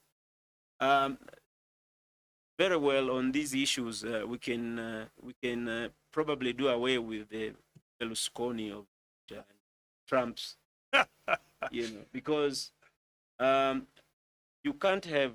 It is okay to have a disruptive politician, but you have to be disruptive. I wish there could be like disruptive in terms of connectivity. Connecting everybody to the internet. That is a very good disruption. But disrupting people in the digital age by shutting down the internet, they will ultimately find some ways to be able to communicate. You're talking about the VPNs and all that. So I think Niger will be a challenge for us to be able to do this with. Thank you very much for that intervention. Just as you said, shut down, it went black. So the screen. So you have a lot of influence. So comments around the room. Lito, absolute pleasure to hear from you. Introduce yourself and then tell us all. Thank you, Lito Ibarra from El Salvador, IGF, and other hats. But I would like to comment on something that is going on in my country. Our current president, very young, in a cool president, the coolest in the world. He's a majority of local people and abroad support him, which is fine. He got to the presidency in a democratic way, but he only used internet, specifically Twitter, to obtain the majority of votes. Fine. He never campaigned through television. He never went to any place, to any city in the country to campaign, but still he got the majority legally, which is good, which is fine. After that, using the same means, Twitter, he managed to get his party to win the majority in the Congress, fine, again, because it was rightful action. But then on, it changed, not following the due process. The persons in the Supreme Court and other legislative and judicial bodies. And now he is going to run for re-election. He announced that 2024, even though our constitution specifically prohibits the election way. He has also been using the same means, Twitter again, to develop a hate speech to whoever opposes the government. That means journalists, editorialists, or people that write in the media. So many people has left the country because of that. They fear something may happen. Nothing has happened yet. I mean, to a particular person yet. Hope happen.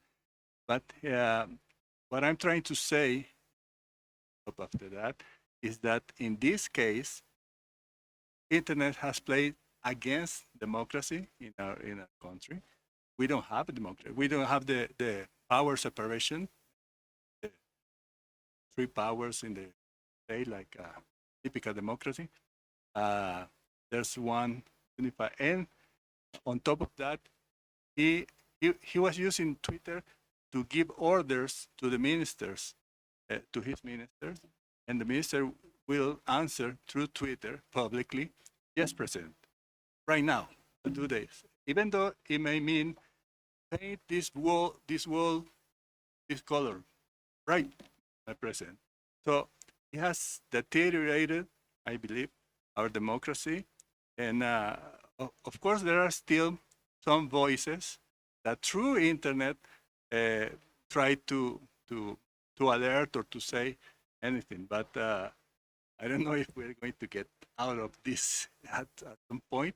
But it's a curious example of how internet plays both ways.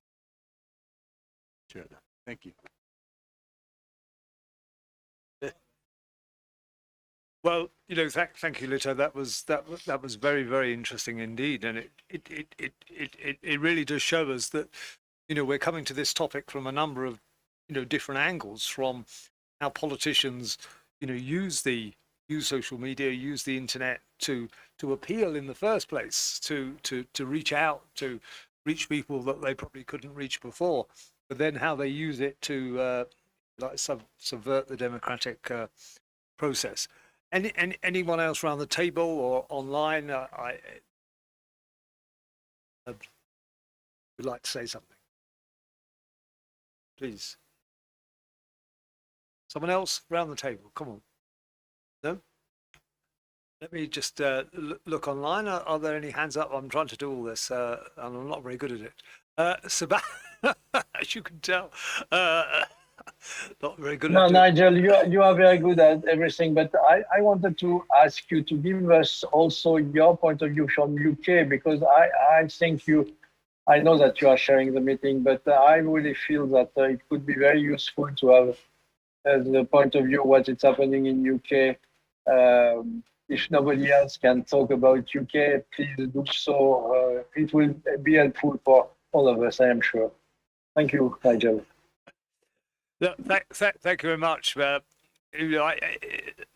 situation in the UK is somewhat different. I think we have fairly strong democratic institutions, but I think that we also find that there's a tension between the normal processes of democracy, if you like, and the uses of social media. So I think it is a challenge to our politicians. Certainly during the Brexit debate, the Brexit debate was whether the UK should leave the European Union. I mean, not physically. Well, I mean, leave the European Union. I mean, not shift the country, away from Europe or anything. But so we that vote voted in favour of us leaving the European Union. But during that debate, it was interesting. I mean, there were allegations of misinformation from various state actors trying to influence the vote. But I'm not saying that did influence the vote. But there was also what was come to be recognised as, if you like, misinformation or lies, perhaps I should say, because no one's listening to me, and I'm old in my career, so I can say this. But that certain sides, government ministers on both sides of the debate, said things about what would happen, if we left the European Union, or if we didn't leave the European Union, and of course those were found out to be perhaps not quite true. But I'll stop there, because we have and I do apologize not pronouncing your name, Obioma online, who would like to say a few words. So please go ahead. Good everyone, my name is Obioma. I'm from Nigeria. I work with Media Rights Agenda, a civil society based in Lagos, Nigeria. My contribution is, while I understand that the internet has actually helped us as a citizen and probably generally for us to express our opinions online, I think we need to talk about the harm that the internet is also causing. For instance, the gender-based violence online, and which is actually a thing right now, because a lot of women are actually going through violence online, because people now use the internet to actually assault and harass women. If, for instance, in Nigeria, the new common trend in Nigeria is sharing of non-consensual sexual image online. And, we find out that this harm, that is violence going on online, is actually affecting their physical lives too. And I just want us, because I didn't hear any speaker, probably maybe I missed it. I didn't hear any speaker talk about that. Thank you. Thank you very much for contributing indeed, and we'll come back to the panel in a minute, and they can reflect on some of the points that some of the important points that you've made in this in that. Is there anyone else online before I come back to the panel? Is there anyone else that would like to say something, either in the room or online? Oh, sorry. Yes, sir. Thank you very much. I don't want to make any controversial here, but for sure, the freedom of speech on internet is in any way. I strongly disagree that democracy in El Salvador is against democracy, because one leader gain every election democratic using the internet, and it say what it has to say. And what you do and what you say is what counts. The internet is not guilty. That's the thing we have to understand, because governments say internet is the guilty. So put the internet, and maybe you have another president. It doesn't make sense for me. And from the political point of view, I would be very proud if we have a president like the president El Salvador has. Thank you very much.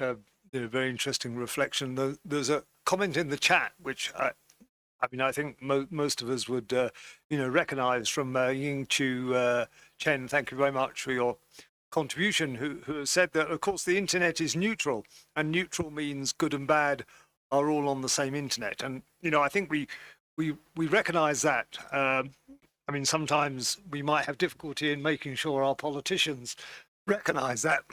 But it's not the underlying internet that's to blame. Of course, it's what is put on it. So it's don't shoot the internet so much, but be concerned about what services and content are on it.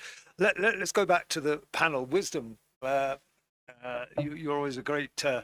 If you could just reflect, we've got a quarter of an hour left, so. If you could just very briefly reflect on what's been said, and perhaps say something about the future. I mean, yeah. Thank you very much. And looking at our election processes, and then politicians, the kind of politicians that we have, I think we need to go beyond ourselves, making sure that we address some of this. How do I say it? We address some of these electoral malpractices that we usually face in Africa that sometimes harm the good democracy that we have. Now, if you take internet shutdown, for example, internet shutdown mostly happen in Africa when we are in our election year. Because if you have a government did not do well, and then the citizens are bashing him, I mean, the only option for them to do is to shut down the internet. If not shutting down the internet, they'll tighten it to frustrate you in using the internet.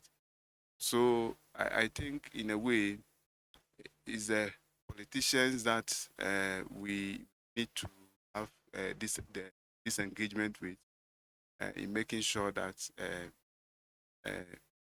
we address issues of our electoral processes and all that. So if you shut down the internet, I mean, it goes against the economy. So much revenue, and then the other part of it is I heard a lady talking about violence on the internet and all that. I think we also need to start educating ourselves, especially the young ones that are put anything online. And if you put anything online, a bad guy can pick that thing and then use it against you. I mean, these are some of the things. The internet is there. It's an angel for all of us. The bad guy can use it. The good guy can use it. It depends on the one using it. If you are using it to promote the bad side of you, the bad guy will also help you promote that. So I think all of us need to get together and really discuss this, what we can to address this. Thank you very much, Wisdom. And you're right in what you say, I'm sure, and that this is not the end of this sort of discussion. This is, crucially important to the future. Just before I bring in Giacomo to sort of reflect, he just reminded me that for those of you that were perhaps at the WSIS session this morning, there was a session hosted by the ITU on the WSIS Forum 2020.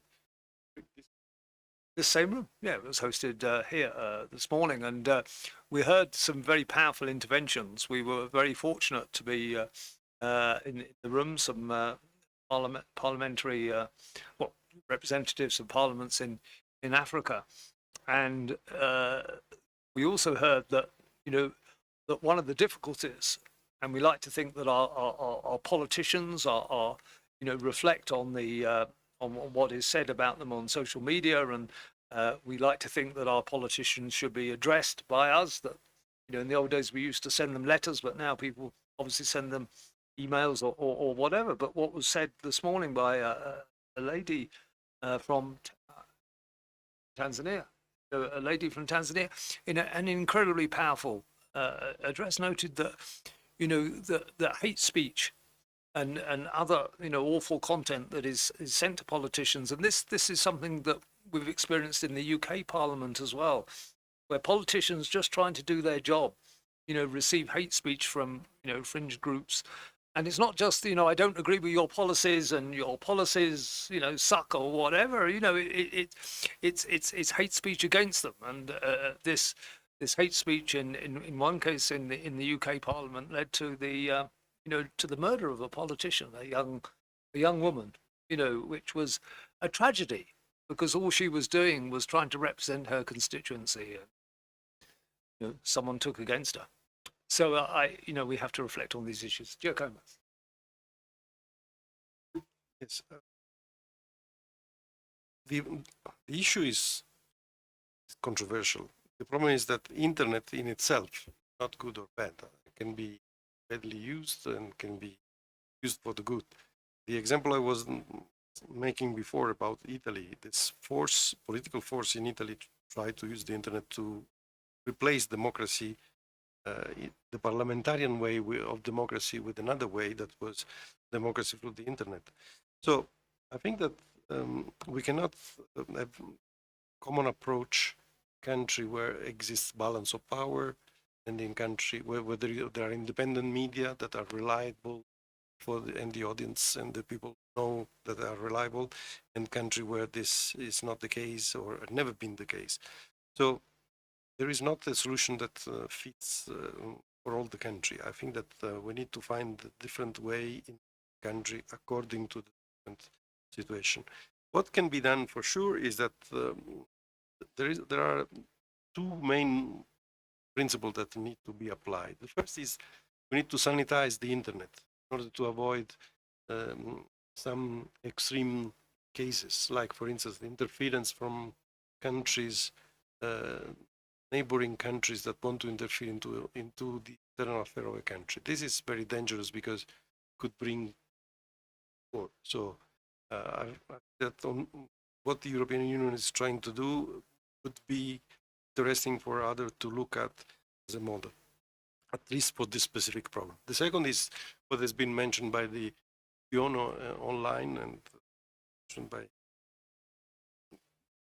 from the WSS conferences this morning.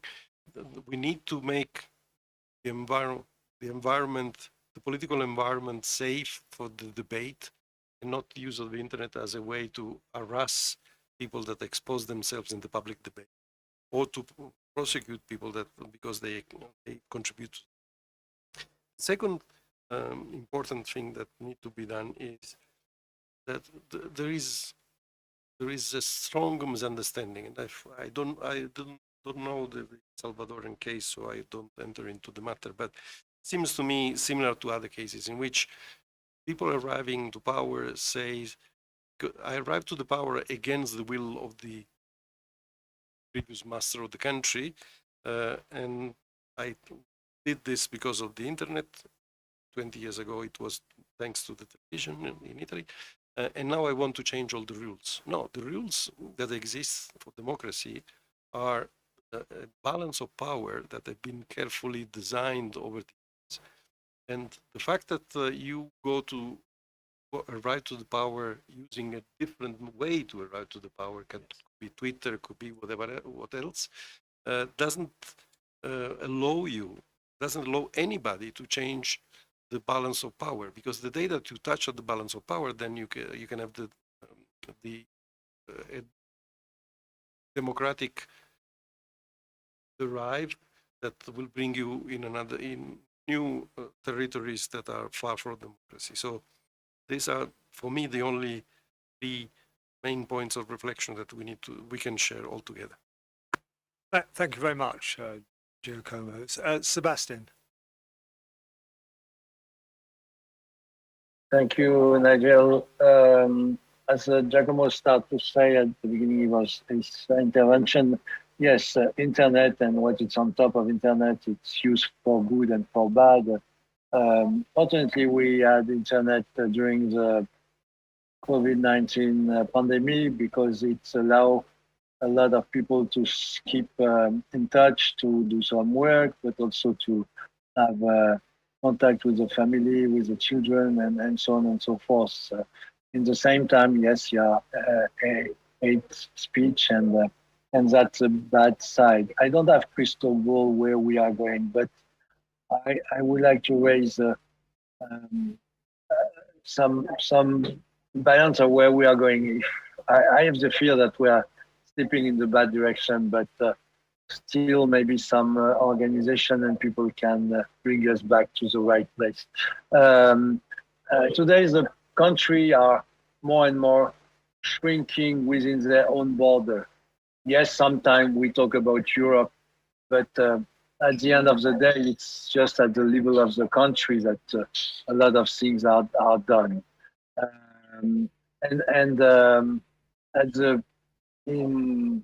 I would say in counterpoint of that, we need to keep alive and be very careful of the organization who help us to have a broader view, a global view, whatever the world you want to take, worldwide view, international view.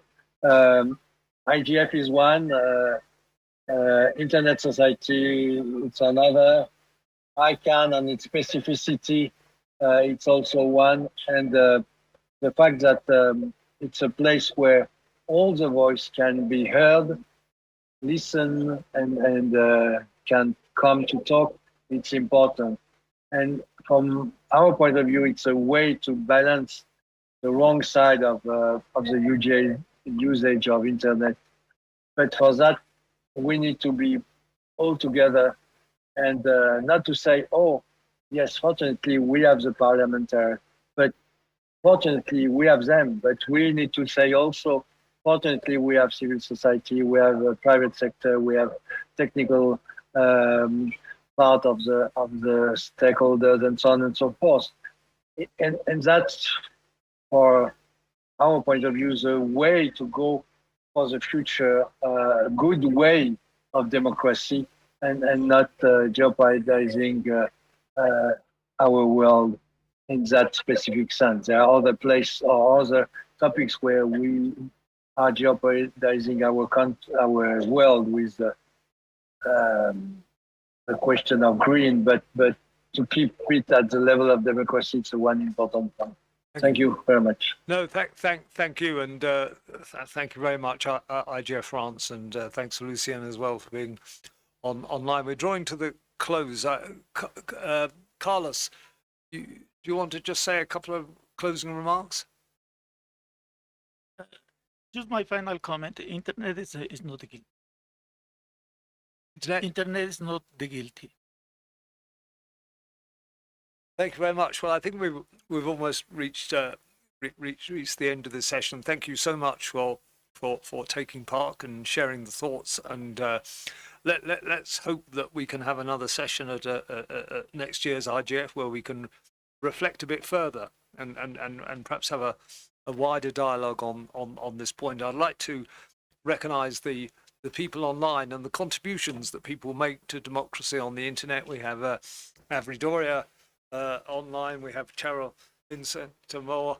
Sorry, we have Cheryl Langdon and Linson-Moore, who did marvelous things in the Internet Society. So we're very blessed that we have people that work to enhance democracy on the internet. Thank you very much for everyone here that's contributed. This discussion will go on, and thanks for the contributions in the chat. And we're on time, which is very unusual. But there you are. Thank you.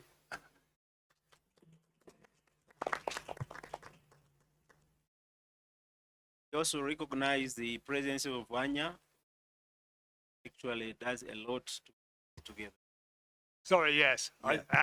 Anya, and yeah, she's been in other meetings, and thank you Maybe for let setting me- up this yes, session. yes. Thank you. A round of applause, ladies and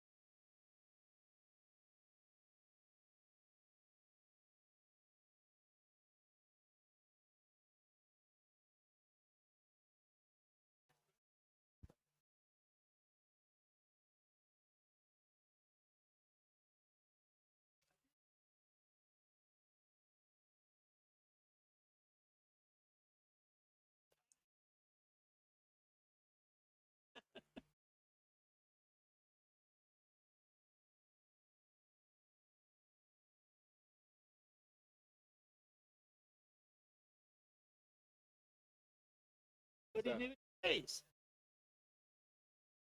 All the time.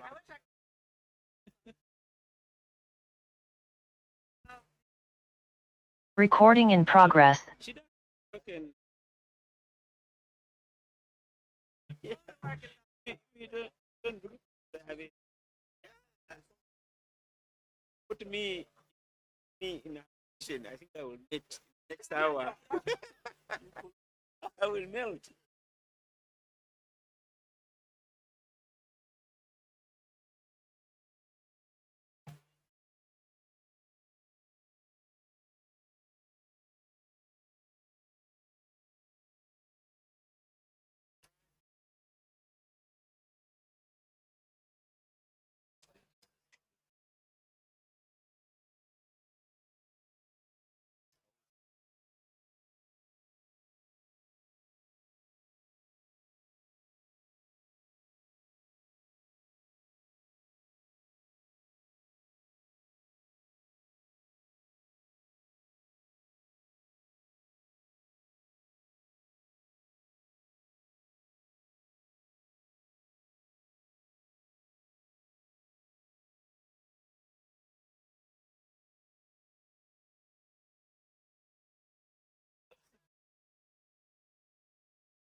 This is a test. Can you hear us?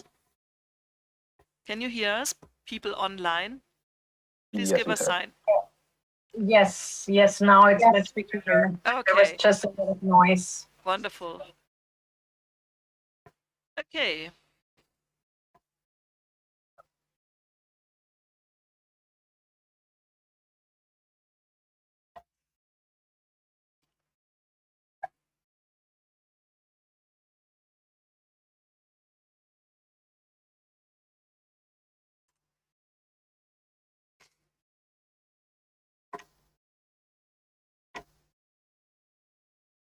Yes, yes, yes, yes.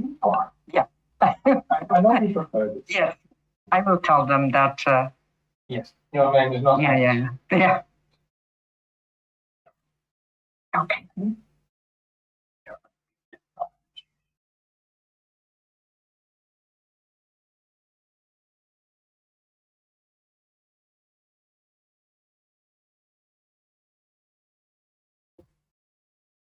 Just let me. Are you hearing me? Yes, we hear you. We hear you. Okay, very good. You know, the name is not my name, but I'm Yeah. Teresa Ribeiro. Okay, the RFOM. We There is a problem with my Zoom. That's the reason why I have to enter with one of my colleagues. Okay. Yeah, we understand. And if you want to rename your account, you have to do it yourself. It can't be done from here. I know, but I couldn't manage. We Okay. tried here, but we couldn't. No, okay, but we know you are Teresa Ribeiro. Yes, I am. Okay, even if it's the name is not the appropriate one. We manage. We manage. Okay, thank you. Thank you and good evening, everybody, to this town hall meeting with the title Regulating Algorithms, What if not, and if so, how? So a little bit a riddle. But we are here to unfold a little bit the different human rights risks of algorithms. So for freedom of expression, freedom of assembly, non-discrimination, self-determination, privacy, and the right to information. We also want to discuss the responsibility of human rights protection from different stakeholder perspectives and different forms of policy making and regulation, highlighting advantages and disadvantages of each approach.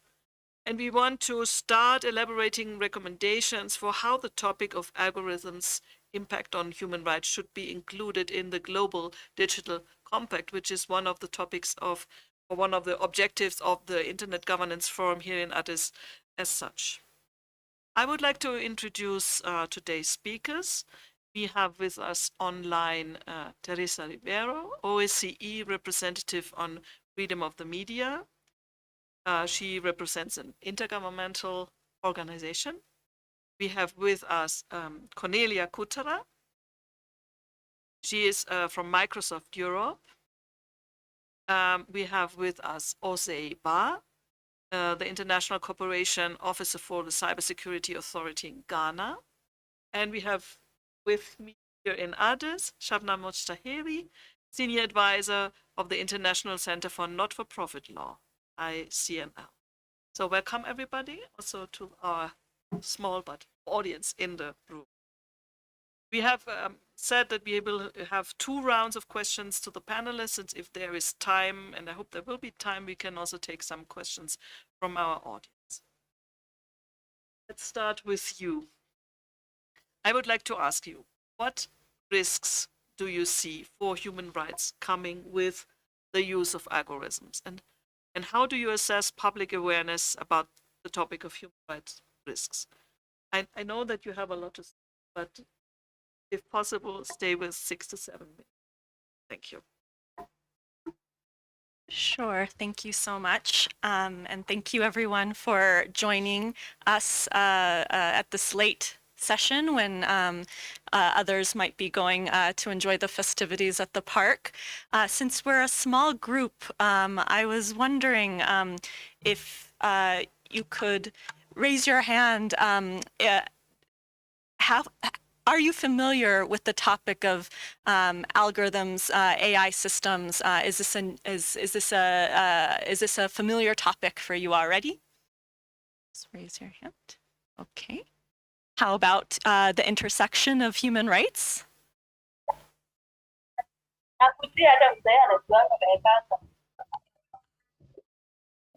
And how about AI regulation, the issue of AI regulation? Okay, so now we have a sense of where people are, and hopefully we can have an interesting conversation in the Q&A. As was said in the introduction, my name is Shabnam Mojtahedi. I am legal advisor for digital rights at ICNL. ICNL, we support enabling legal environment for civic space and civil society around the world. And as on the digital rights team, we focus specifically on online civic space and enabling environment of how tech impacts civic space and civil society writ large. So the question really is, why should civil society care about this topic? Why is this on ICNL's agenda to begin with? I would just give 3 examples to highlight why this topic is important.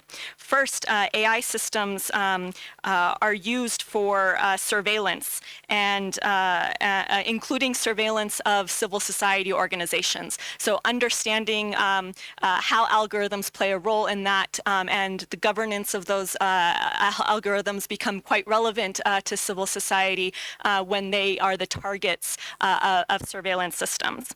AI systems also are used to suppress or manipulate online content by platforms. So for civil society working on freedom of expression issues and fundamental human rights and civic space, again, this becomes quite relevant to their work.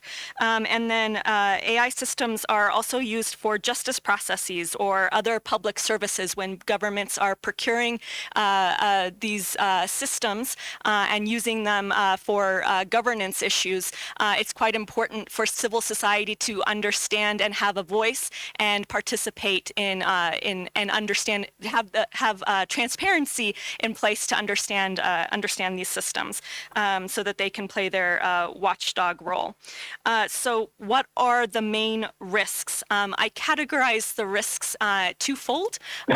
First is the risks with the development of AI, so the upstream risks posed by AI systems, and then the risks of adoption and use of AI. So those are the downstream risks. And they're interrelated, but I think it's helpful to separate them out to understand kind of the specific issues at play. So what are these risks, as was asked? Privacy rights specifically. So when it comes to the development of algorithms, data and sometimes personal data and sensitive data might be used to develop these algorithms, and sometimes without the consent of the parties whose data are being used. And so giving more control over and more privacy rights protections for users becomes quite relevant for the development. On the use side, again, like I said, privacy rights are violated when these systems are used to surveil and monitor outside of legal protections of due process and so forth, human rights law. So those are 2 risks on either side of the development and the use. On another area of risks when it comes to algorithms is bias and specifically the right to be free from discrimination. So on that end, there is a risk of how the systems are developed in a way using data that might not be representative of the communities that it's going to be that will be impacted by the algorithm or the AI system, and also on the development side or on the use side, it might be used to perpetuate existing inequalities. Because if the data that was used reflects historical inequalities in a country or in society as a whole, and that system is then used based on that data, then it will perpetuate those historical inequalities. So again, interrelated, but different impacts based on the development and then the downstream use of AI. And third, access to justice and redress. So the lack of transparency into how these algorithms have been developed, and as you get more complicated AI systems using deep learning, there's a question of the black box explainability of the system itself. And so if those systems are then used and then they cause harm to an individual, how will the individual seek redress if they do not understand how the system works? And so including more transparency both in the development and the use of AI systems becomes quite relevant. So really, I hope frames this discussion a little bit, because the question for regulation, if so and how, is about tackling how to mitigate or prevent these risks, and at what stage are the regulatory interventions going to be put in place. For example, should they be put in place for the downstream risks or the upstream risks, or both? And so that's the question really for regulators. And again, ICNL believes strongly that civil society should have a strong voice in as regulation is developed, because their organizations and their constituents will be impacted by these systems and how they're regulated. Thank you. Thank you, Shabnam, for that very useful piece of analysis of both the risks and then the, let's say, the entry points for policymakers. With that, I would like to turn to you, Teresa. And you speak for those who want to protect human rights.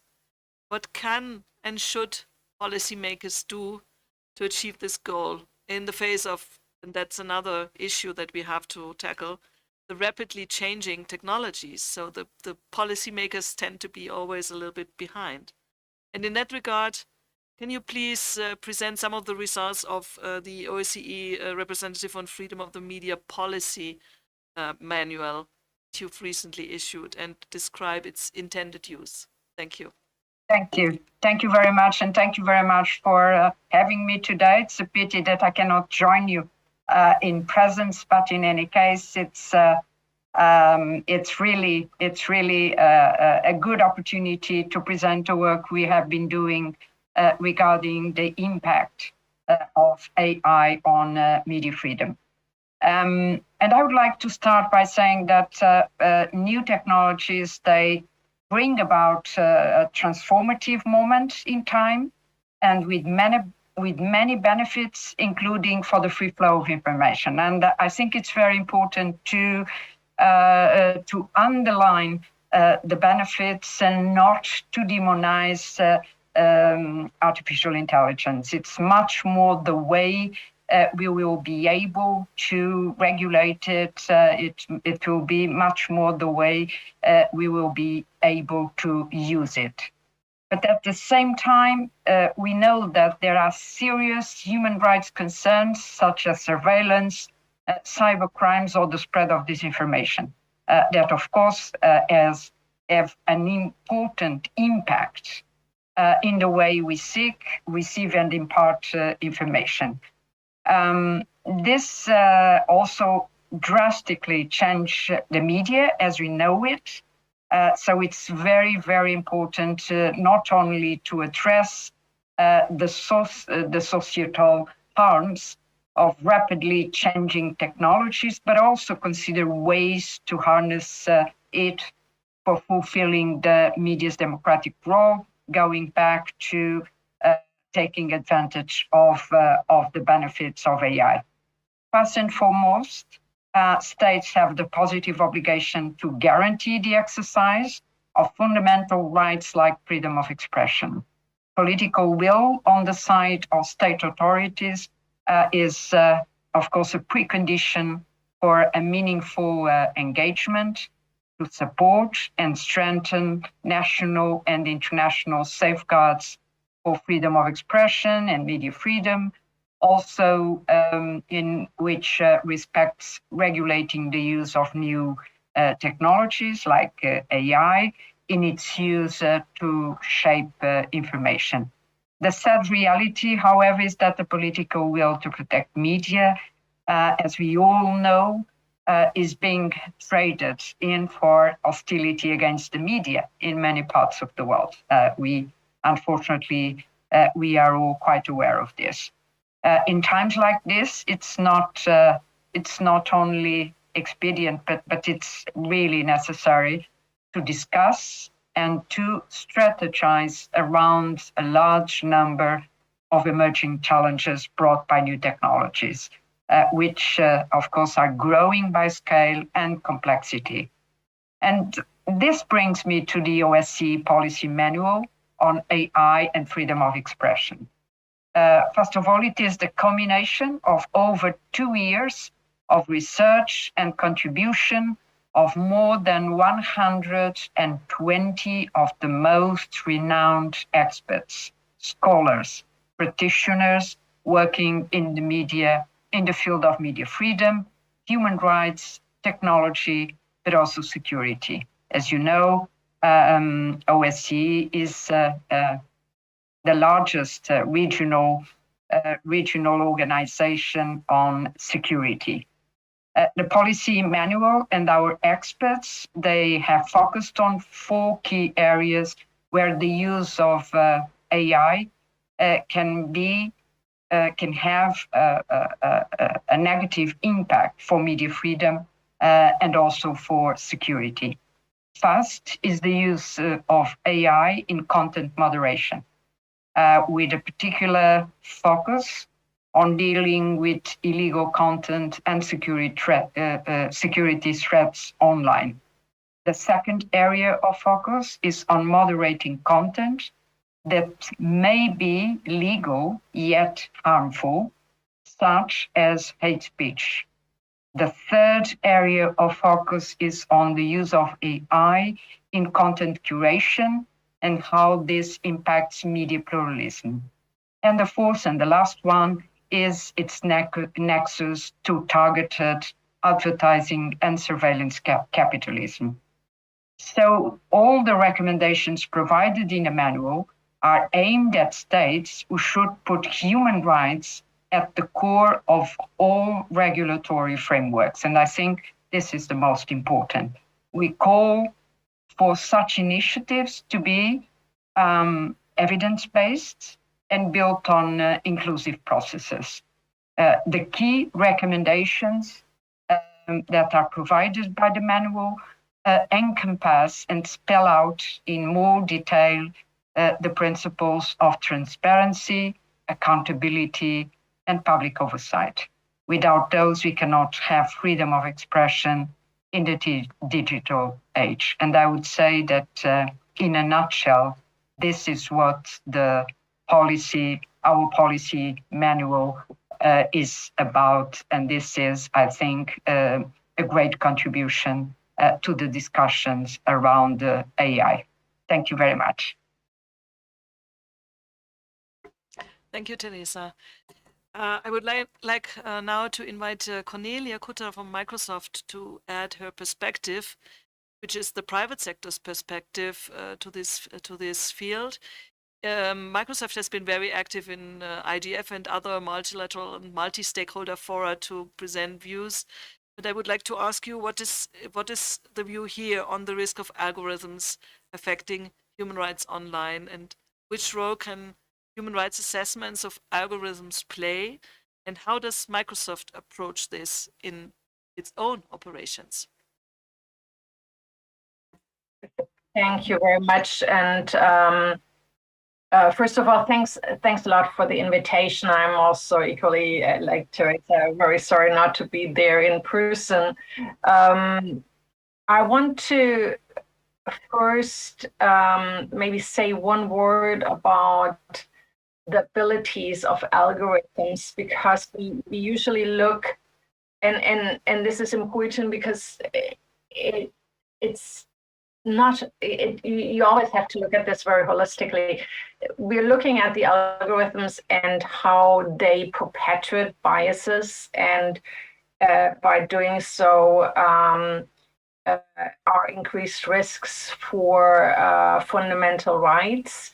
But what we also see is that by using data analytics and algorithm, we can actually uncover biases that exist. So to give you just an example, in Microsoft, we have a researcher that is looking at clinicians' data sets, and has, by using those data sets and building models, uncovered a number of different biases that exist, where we can act upon those and improve the healthcare for more people, be more inclusive.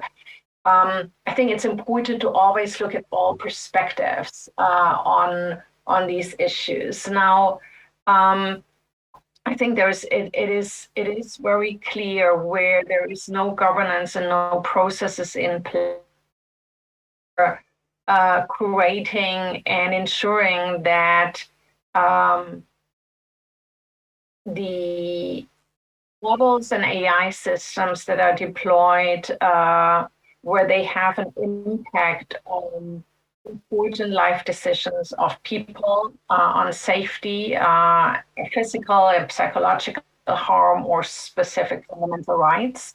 There will be a broader risk of infringing human rights. And so I think that is what regulators have been trying to approach by a number of legislative proposals. In Europe, that's where my focus lies. Of course, the AI Act, and then also the Convention. I think the Council of Europe is an interesting organization as well, that is approaching fundamental rights much more specific eventually, in trying to find ways in minimizing the risks of infringements of human rights. What is important is there has to be an understanding of the processes are really important, that there is not one-size-fits-all solutions. There is no such thing as error-free data. Data in itself, in the collection, in the curation of the data, there's risks in how fundamental rights can be potentially affected. We see this, for example, of course, something that is discussed outside of the specific AI regulation is currently in the making, also in other laws, like the Digital Services Act, that is more specifically looking at content and how recommended to users and potential risks associated with this, and the lack of awareness. And I think the list can go on and on. So the private sector, I think, is increasingly aware of it, either because they have understood that as a business goal, being inclusive, ethical, is the right solution because you're reaching more people, or because they're starting to see that if they don't do this because they understand the business value in doing it right, then regulation is also coming. So there's a couple of different motivations eventually in doing the right thing. In Microsoft, we've been starting very early on to develop the ethical principles, very similar to many other organizations, enterprises across the world and civil society, and have since then basically operationalize those ethical principles. And we had a number of learnings by doing this. One of which is that you need to fill out the specific objectives that you have, with certain requirements that you're putting forward in that process. And so when you think through these principles that are set out, like transparency or accountability, underneath you're demonstrating, you're telling the engineering groups and sales organizations what your objectives are. To give you one example, within our standard that we have now developed, that precisely spells out for each of these principles the objectives that we're aiming to achieve, and then the specific requirements underneath that the specific groups have to follow through. Then you're starting to build a governance model and a process that allows to integrate these checks and balances into the system, into the life cycle of an AI system. One or two examples on accountability underneath objective. We want to make clear. We need to be clear, and we need to have data governance in place. We need to be transparent to our customers and provide them with the necessary information about the abilities of a system, but also about the shortcomings of a system and where they can be used or not, should not be used. Important, I think, in particular, when you think about fairness or bias. So fairness, in order to do so, the objective that we are trying to achieve is to have a similar quality of service or equal quality of service for different demographic groups. Out that way, it becomes very clear that you need to, for the specific use cases, make sure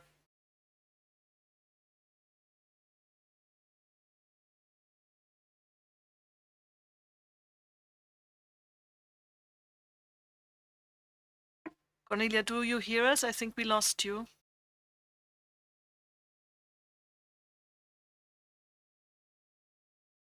Okay, while she's perhaps reconnecting, I go forward to Jose. You are not only the International Operations Officer from CSA Ghana, but you're also chairing the Digital Equality Working Group within the Freedom Online Coalition. So you're looking at this issue from both, a national legislator perspective, but also from the, let's say, from the international coalition perspective. Sorry, Cornelia, we just went on, but I will come back to you in a second round, so you can finish your statement.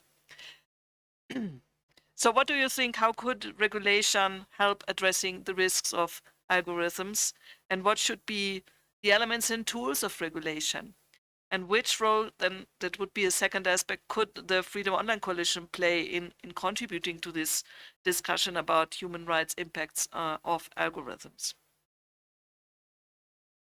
Well, thank you very much. Good morning, good afternoon, good evening, everyone. My name is Osei from the Security Authority of Ghana. It's the body under the Ministry of Communications and Digitalization that is charged with regulating cybersecurity activities in the country. Thank you to the government of Germany for inviting us to participate on this panel. So regulations can help address risks such as data protection issues associated with algorithms. That was mentioned earlier. So regulations made to ensure transparency of algorithms can check the type of data collected and go a long way in ensuring that the data is used for a particular or agreed on purpose. So this will be the agreement between an end user, and then a client. The client could be the tech company or the private sector, and also check how it is secured.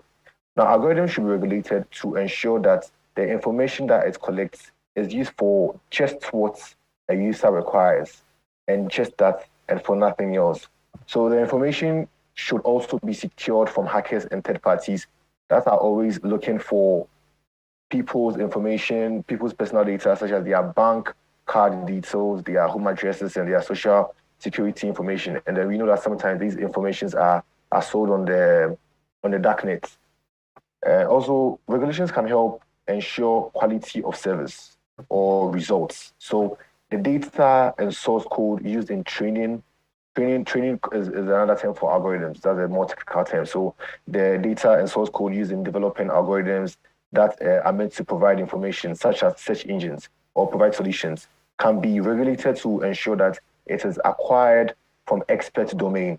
So what do I mean here? So we should make sure. So for example, we can expect that algorithmic code related to health includes expert inputs from medical doctors or scholars in that field, just so that we don't just get any result or any service that could be harmful or provide false information or results. Regulations can also help to ensure a wide range of benefits. See, now, when algorithms are regulated to ensure inclusiveness, especially from its development stage, it ensures that it improves the quality of life of the global citizenry. It ensures that everyone, regardless of their race or their gender, enjoy benefits that algorithm-related technologies have to offer. It also ensures that the same technology that is meant to benefit people is not biased or harmful against them. So talking about the elements of or tools of these regulations, we should expect these regulations should be right respected. So there's a book entitled "The Internet Value Chain and the Digital Economy." This is written by Professor H. Sama Nwana. And then in this book, he notes that in 2018, there were 2,000 people that were wrongly matched as possible criminals in the city of Cardiff, in the country of Wales. And as a result, it incensed civil liberty groups, and it cited the lack of regulation and human rights concerns. And then there's a lawyer from the civil liberties group called Megan Golden. She said that this is just like taking people's DNA or fingerprints without their knowledge or their consent. And even, however, unlike DNA or fingerprints, there is no specific regulation governing how governing how the police should use facial recognitions or manage this kind of data that is gathered. So also we should expect that regulations serve in the best interest of all citizens or the global citizenry and discriminate against none. An MIT student, Joy Bulamwini, she said that artificial intelligence has a problem with gender and racial bias. And she said this after finding out that facial analysis software could not detect her dark-skinned face until she had to put on a white mask, because it seemed that the system was trained or developed for predominantly light-skinned people. So after evaluating some companies, she found out that the error rates for lighter-skinned men were no more than 1%. And then for dark-skinned women, the errors soared up to 35%. So AI systems for leading companies have failed to identify even famous faces such as Oprah Winfrey, Michelle Obama, and Serena Williams. So when technology cannot even identify the faces of these iconic women, then it's time for us to re-examine how these systems are built and who they truly serve. So how the Freedom Online Coalition can contribute in this discussion.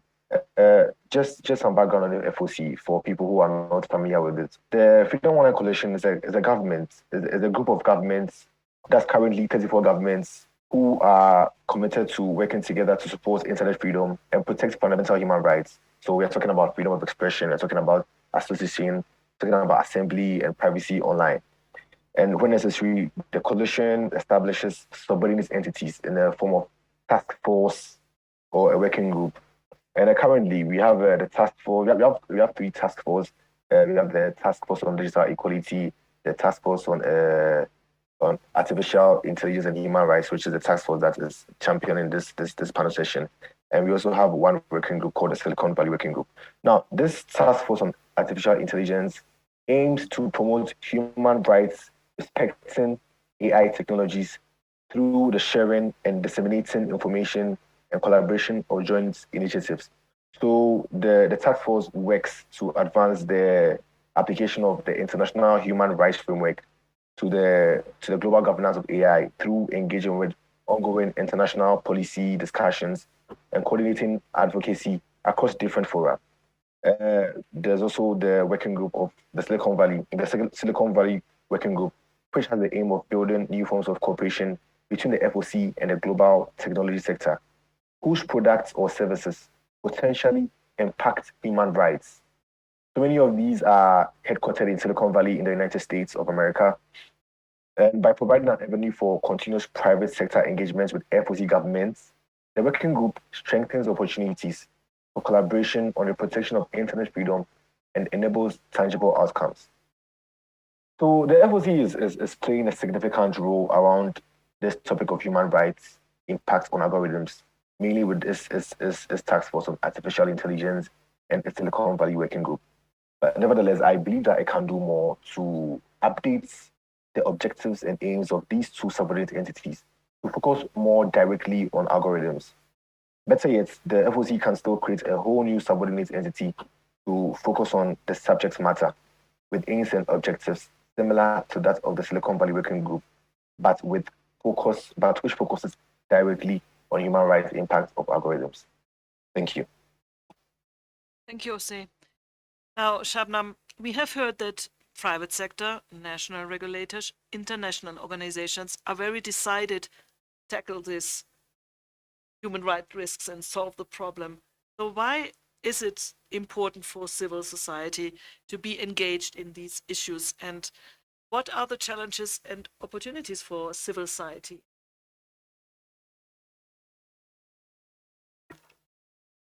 Thank you for that question and for everyone's comments. It was quite interesting to hear some of those specific examples of how the risks play out. Ose gave some really relevant examples of bias. So in terms of civil society, I think that there's been civil society in many parts of the world are not aware completely of artificial intelligence. And so there needs to be more capacity building in place to train on what AI is, how algorithms are developed, what the risks are, and what the impacts can be on civil society and human rights writ large. So that I think is a first step. I had talked about some of the rights risks earlier, and I had meant to say that the three that I had mentioned, it's certainly not exhaustive. There are quite a few others, but for the sake of time, I limited it to three examples. So there are a lot of risks involved that different civil society organizations, depending on what their focus areas are, would be interested in understanding the intersection with their work. And then in terms of the opportunities to get involved, I think at a first level, we're seeing that many countries are putting forward national AI strategies or digitization of public service strategies, or different, it might be called different things, but essentially putting forth a strategy for how government will support the industry, the tech industry, how government will adopt these tools internally, and how they'll invest in research and development. And so at that basic level, when those policy initiatives are being formulated, we're seeing that civil society isn't really playing having a seat at that table, and we. Our position is that they should be involved from the very outset of this policy development and these initiatives. These national AI strategies are often also putting forward proposals for regulation, and those proposals aren't necessarily assessing the human rights risks, and that's where civil society can have the voice to talk about the risks and impacts for the communities that they represent. So that's I think at a baseline, and then as policies are being developed, I think. At the EU level, of course, there was quite a lot of civil society input back and forth, and you know our sister organization ECNL was quite involved in that process and continues to be, but we're not seeing necessarily the same level of engagement in other countries. I'll give one example of Brazil, where a very basic draft framework for AI regulation was put forward, and with no consultation whatsoever, and mostly representing the interests of the private sector in Brazil. And so it wasn't really addressing any of the primary risks involved because there was no input from affected communities. And so Brazilian civil society is quite robust. They advocated against kind of rushing forward with this very basic framework that was mostly focused on self-regulation and not hard regulation of AI. And they were able to get something rolled back and then put in place some sort of a more robust, although not perfect, a process with a commission that conducted consultations and is going through a more thorough process. Hopefully, it hasn't been proposed yet, but drafting some sort of regulation in Brazil. And so. I'll just say that there isn't, I think oftentimes civil society in other countries or other governments might look to the EU as like the model. We saw that with the GDPR, where some countries took the GDPR wholesale, and really, I think the conversation needs to be more tailored to the specific context in each country, the tech environment within the country, and also how they are procuring services from abroad, because oftentimes these algorithms are being developed in other countries, not locally. So there might be different considerations in place there as well. So just cautioning against taking an approach that adopts the EU model wholesale and looking to tailoring it to the specific context, to the specific communities, and to the context in which these algorithms will be used and deployed. And I think that's where civil society can play a really pivotal role. There are really amazing groups doing great work. I mentioned Brazil as one. There are many others. So I don't want to downplay that, but it's limited, right? There's not that many that have the ability to speak to these issues, and definitely not representing whole of society. And so one of the challenges there is not just ensuring that they have a seat at the table, but that they have the ability to contribute to the conversations. And of course, there's other challenges and issues at play, but I think fundamentally that covers it. Thank you, Shabnam. I would like to go back to Teresa. You spoke about automated decision making as one of the cases of algorithms. Could you elaborate a little bit more about which criteria should automated decision making fulfill, to be compliant with human rights? And can you perhaps tell a little bit from your experience if private sector or regulatory approaches help define and develop these, if one or the other or both help to define these criteria for automated decision making? Thank you.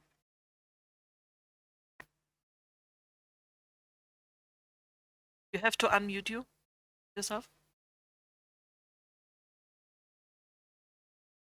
Yeah, thank you. Thank you. Thanks a lot. Thanks a lot for giving me the opportunity again to intervene. And but let me also build a little bit on what we just listen.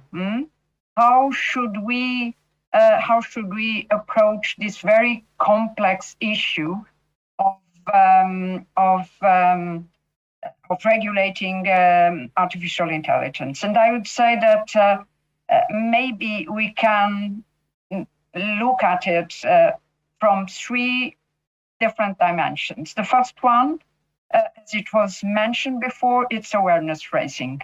We need to be sure that the citizens, the individuals are completely aware of the risks related to AI, but also the possibilities offered by AI. So yes, I think that a strong intervention of civil society is very important, but for that we need awareness raising. And why is it so important? Two is because the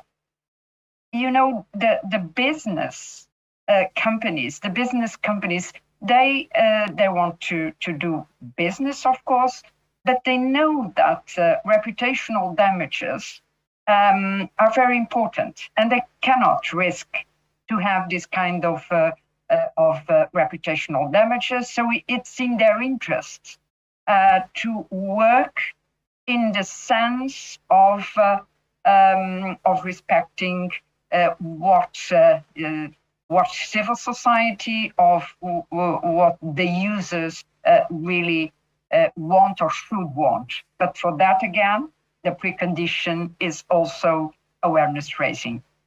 And then the second dimension, I would say, or the second level, it's the process, and it's very much linked to inclusiveness. It's the interest of the business companies combined with the interest of the individuals, the citizens, together with the positive obligation of the states to protect human rights. And then the third is the regulation, the definition or the regulation of the governance model. And there, yes, we need to be sure that the approach will be based on a values-oriented one. So I would say these are the three dimensions that I think we have to take into account if we want really to define a governance model that can correspond to the expectations of the public interest and of pluralism. Thank you so much. Now back to Cornelia. When we lost you, you were just speaking about the private sector's motivation to mitigate the risks of human rights violations via algorithms. Perhaps you would like to finish this statement, and I would like to follow up with another question on this. I mean, regulation means national regulation usually. So what you have to deal with is then different conditions for specific markets for your products. I would like to ask you, are you also, or what are you expecting for global decision making, and where could this global policy making, and where could this take place? What would be your approach to this? Thank you. Yes, and I'm sorry that you must have lost me so early in my intervention because I was talking a little bit about Microsoft's own operations as well, in how we over the last couple of years have sought to operationalize ethical principles with if you like voluntary standard that we have developed around accountability, fairness, transparency, safety, privacy, and security. And we have learned quite a bit around this in terms of how to think about, first of all, how you have to be specific in what you try to achieve, and then also in what type of sensitive uses might require additional safeguards to make sure that, you know, when there is an impact on people's life, when there is physical or psychological harms or risks to fundamental rights, that you need to look at your process again and find mitigation ways, either technical, contractual, or you might not move forward with the specific application. I would like, before I go to the global or versus national regulation, so we have these standards in place, and we do hope that what we have internally developed is a good basis for when regulation is applicable to us, that we have a good foundation in complying with these new regulations, such as the EU AI Act. Maybe just one comment on what was said before, an automated decision making. That's a terminology that we know all well from data protection regulation, where the data subject certain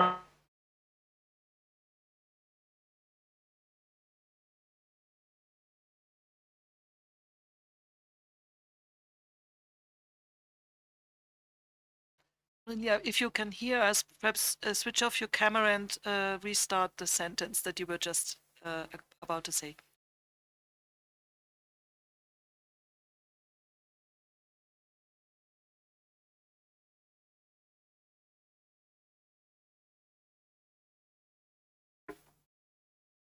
Okay, I think we lost you again. I'm so sorry for that. Not coming back. Okay. Perhaps then we go on with. Oh, Cornelia, here you are. Here you are. Sorry, this is really terrible, this connection. So in this case, we need to start thinking about what the safeguards are, both in the development of the AI systems, but almost more importantly in the deployment of the AI systems. And this is we are closer to potentially impacted citizens in the broadest sense. So that's important. And it's, as I said at my earliest comment, you know, this is not only how do we control the AI, but how do we infuse a thinking through the use of AI that puts into question that result, but our own current processes that we have in place. I had recently a discussion in the context of judicial use of AI, where AI could be used to look at patterns that existed in current judgments, and that is now prohibited, for example, in certain countries. But we need to have this openness to think this through, and we need, of course, the people that will deploy them. We need to help them to be able to make their own decisions, to not be over, you know, that they don't have the feeling to be overturned. To give you a concrete example, if you are a doctor that has an AI system that augments his capability to make decisions, for example, through better patterns of cancer, but he needs to be sure that if he deviates from the prediction of the model, or from the prediction of the system that this does not is not adverse to, for example, how he is how the doctor might be insured. So there is a lot of things we need to think through in embedding the capabilities of AI systems in this human computing interaction. It's not only control, it's much more. We need to really think this through. And then last point, just on the point that you asked me in terms of national regulation versus international regulations. I think the good, and this is different, the good news, and it's different from GDPR developments, the discussions around AI regulations are happening at the same time globally. And there's also a lot of global discussions at the OECD level, at the World Economic Forum level, the OSCE level, at G7, G20, but also within the transatlantic tech council, these discussions are happening. So I find this very positive.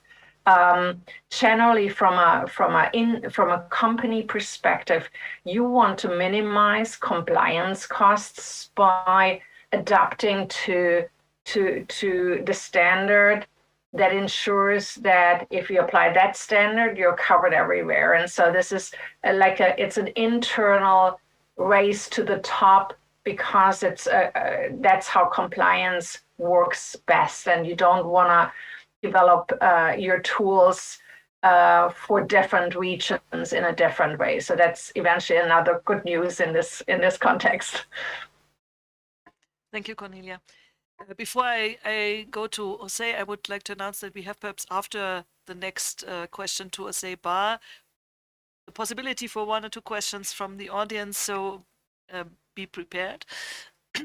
Jose, I wanted to ask you, when we come to global policy making, or to the global approach to mitigating these risks, of course, the Global Digital Compact, which is to be drafted in the next month, is something where we could define some of the cornerstones. What would you think, what would be the role of the Global Digital Compact in this, and which criteria should be there in order to mitigate these risks of human rights violations via algorithms? Well, thank you again. So I think that as the Global Digital Compact seeks to ensure an open and free and secure digital future of internet for all, then there should be some principles on algorithm. The principles on algorithm that should be included should encompass, for example, inclusiveness. So we already talked about it, and then I'm happy that my conclusion on this is in tandem with the ones that the other speakers before me have cited. For example, inclusiveness. So then there should be no discrimination in the use of algorithms. Algorithms should be beneficial to all, regardless of gender and race. And then this should be included in its training stages, in its development stages. It should take input from a diverse background. And then they can be written to have controls such that they are not bigoted or biased. It should be made to check the bigotry and discrimination that has existed in the past. For example, let's say there's a preconceived belief, of a certain race of people having bad credit scores, which is influencing the training of algorithms to be biased against all citizens of that race because of that preconceived belief. When applying for government or bank loans, then there's a problem here. So this is similar to how algorithms can be trained to ensure that more women are accepted in STEM programs. You see, it should ensure the safety of users and their information. So safety not just from tech companies, but also from the government. And I think this should be something that should be discussed that should be included in the discussions of the inputs that are going to be included in the Global Digital Compact. So algorithms and AI put so much control in the hands of corporations and then governments. And the discussion of the judiciary should include that of government surveillance of citizens and restriction of services. It's because it's ironic that the same technology that is meant to improve quality of life can be used in spying on users and denying them of benefits that these technology have to offer as a result of fear. For example, the government of Nigeria spent 10 billion naira in WhatsApp surveillance technology to spy on journalists, and this resulted in several journalists being summoned to court on various charges. Also, algorithms should check and deter disinformation. Disinformation, especially gender disinformation, is a menace that the world is trying to combat now. So studies in multiple countries have proven that disinformation is a tactic employed by states and non-actors, whether it is to advance geopolitical or ideological or financial interests. Coordinated and targeted campaigns leverage misogyny, patriarchy, and hate in order to silence opposition voices, erode trust in democratic processes, and also undermine democratic principles. So social media algorithms tend to push the most viewed content without checking if it's true. So and then this tends to magnify the impact of fake news. So because there are so many, and then conspiracy theory videos, for example, get a great deal of traffic than accurate and properly sourced ones. And then this is what one of the Google-owned platforms former engineer said. Her name is Guillaume Chasleau. So I think this principle should be included in the Global Digital Compact. And then what can realistically be expected, unfortunately, is that, for example, data is a vulnerable and vulnerable resource, and its value will only increase exponentially in time.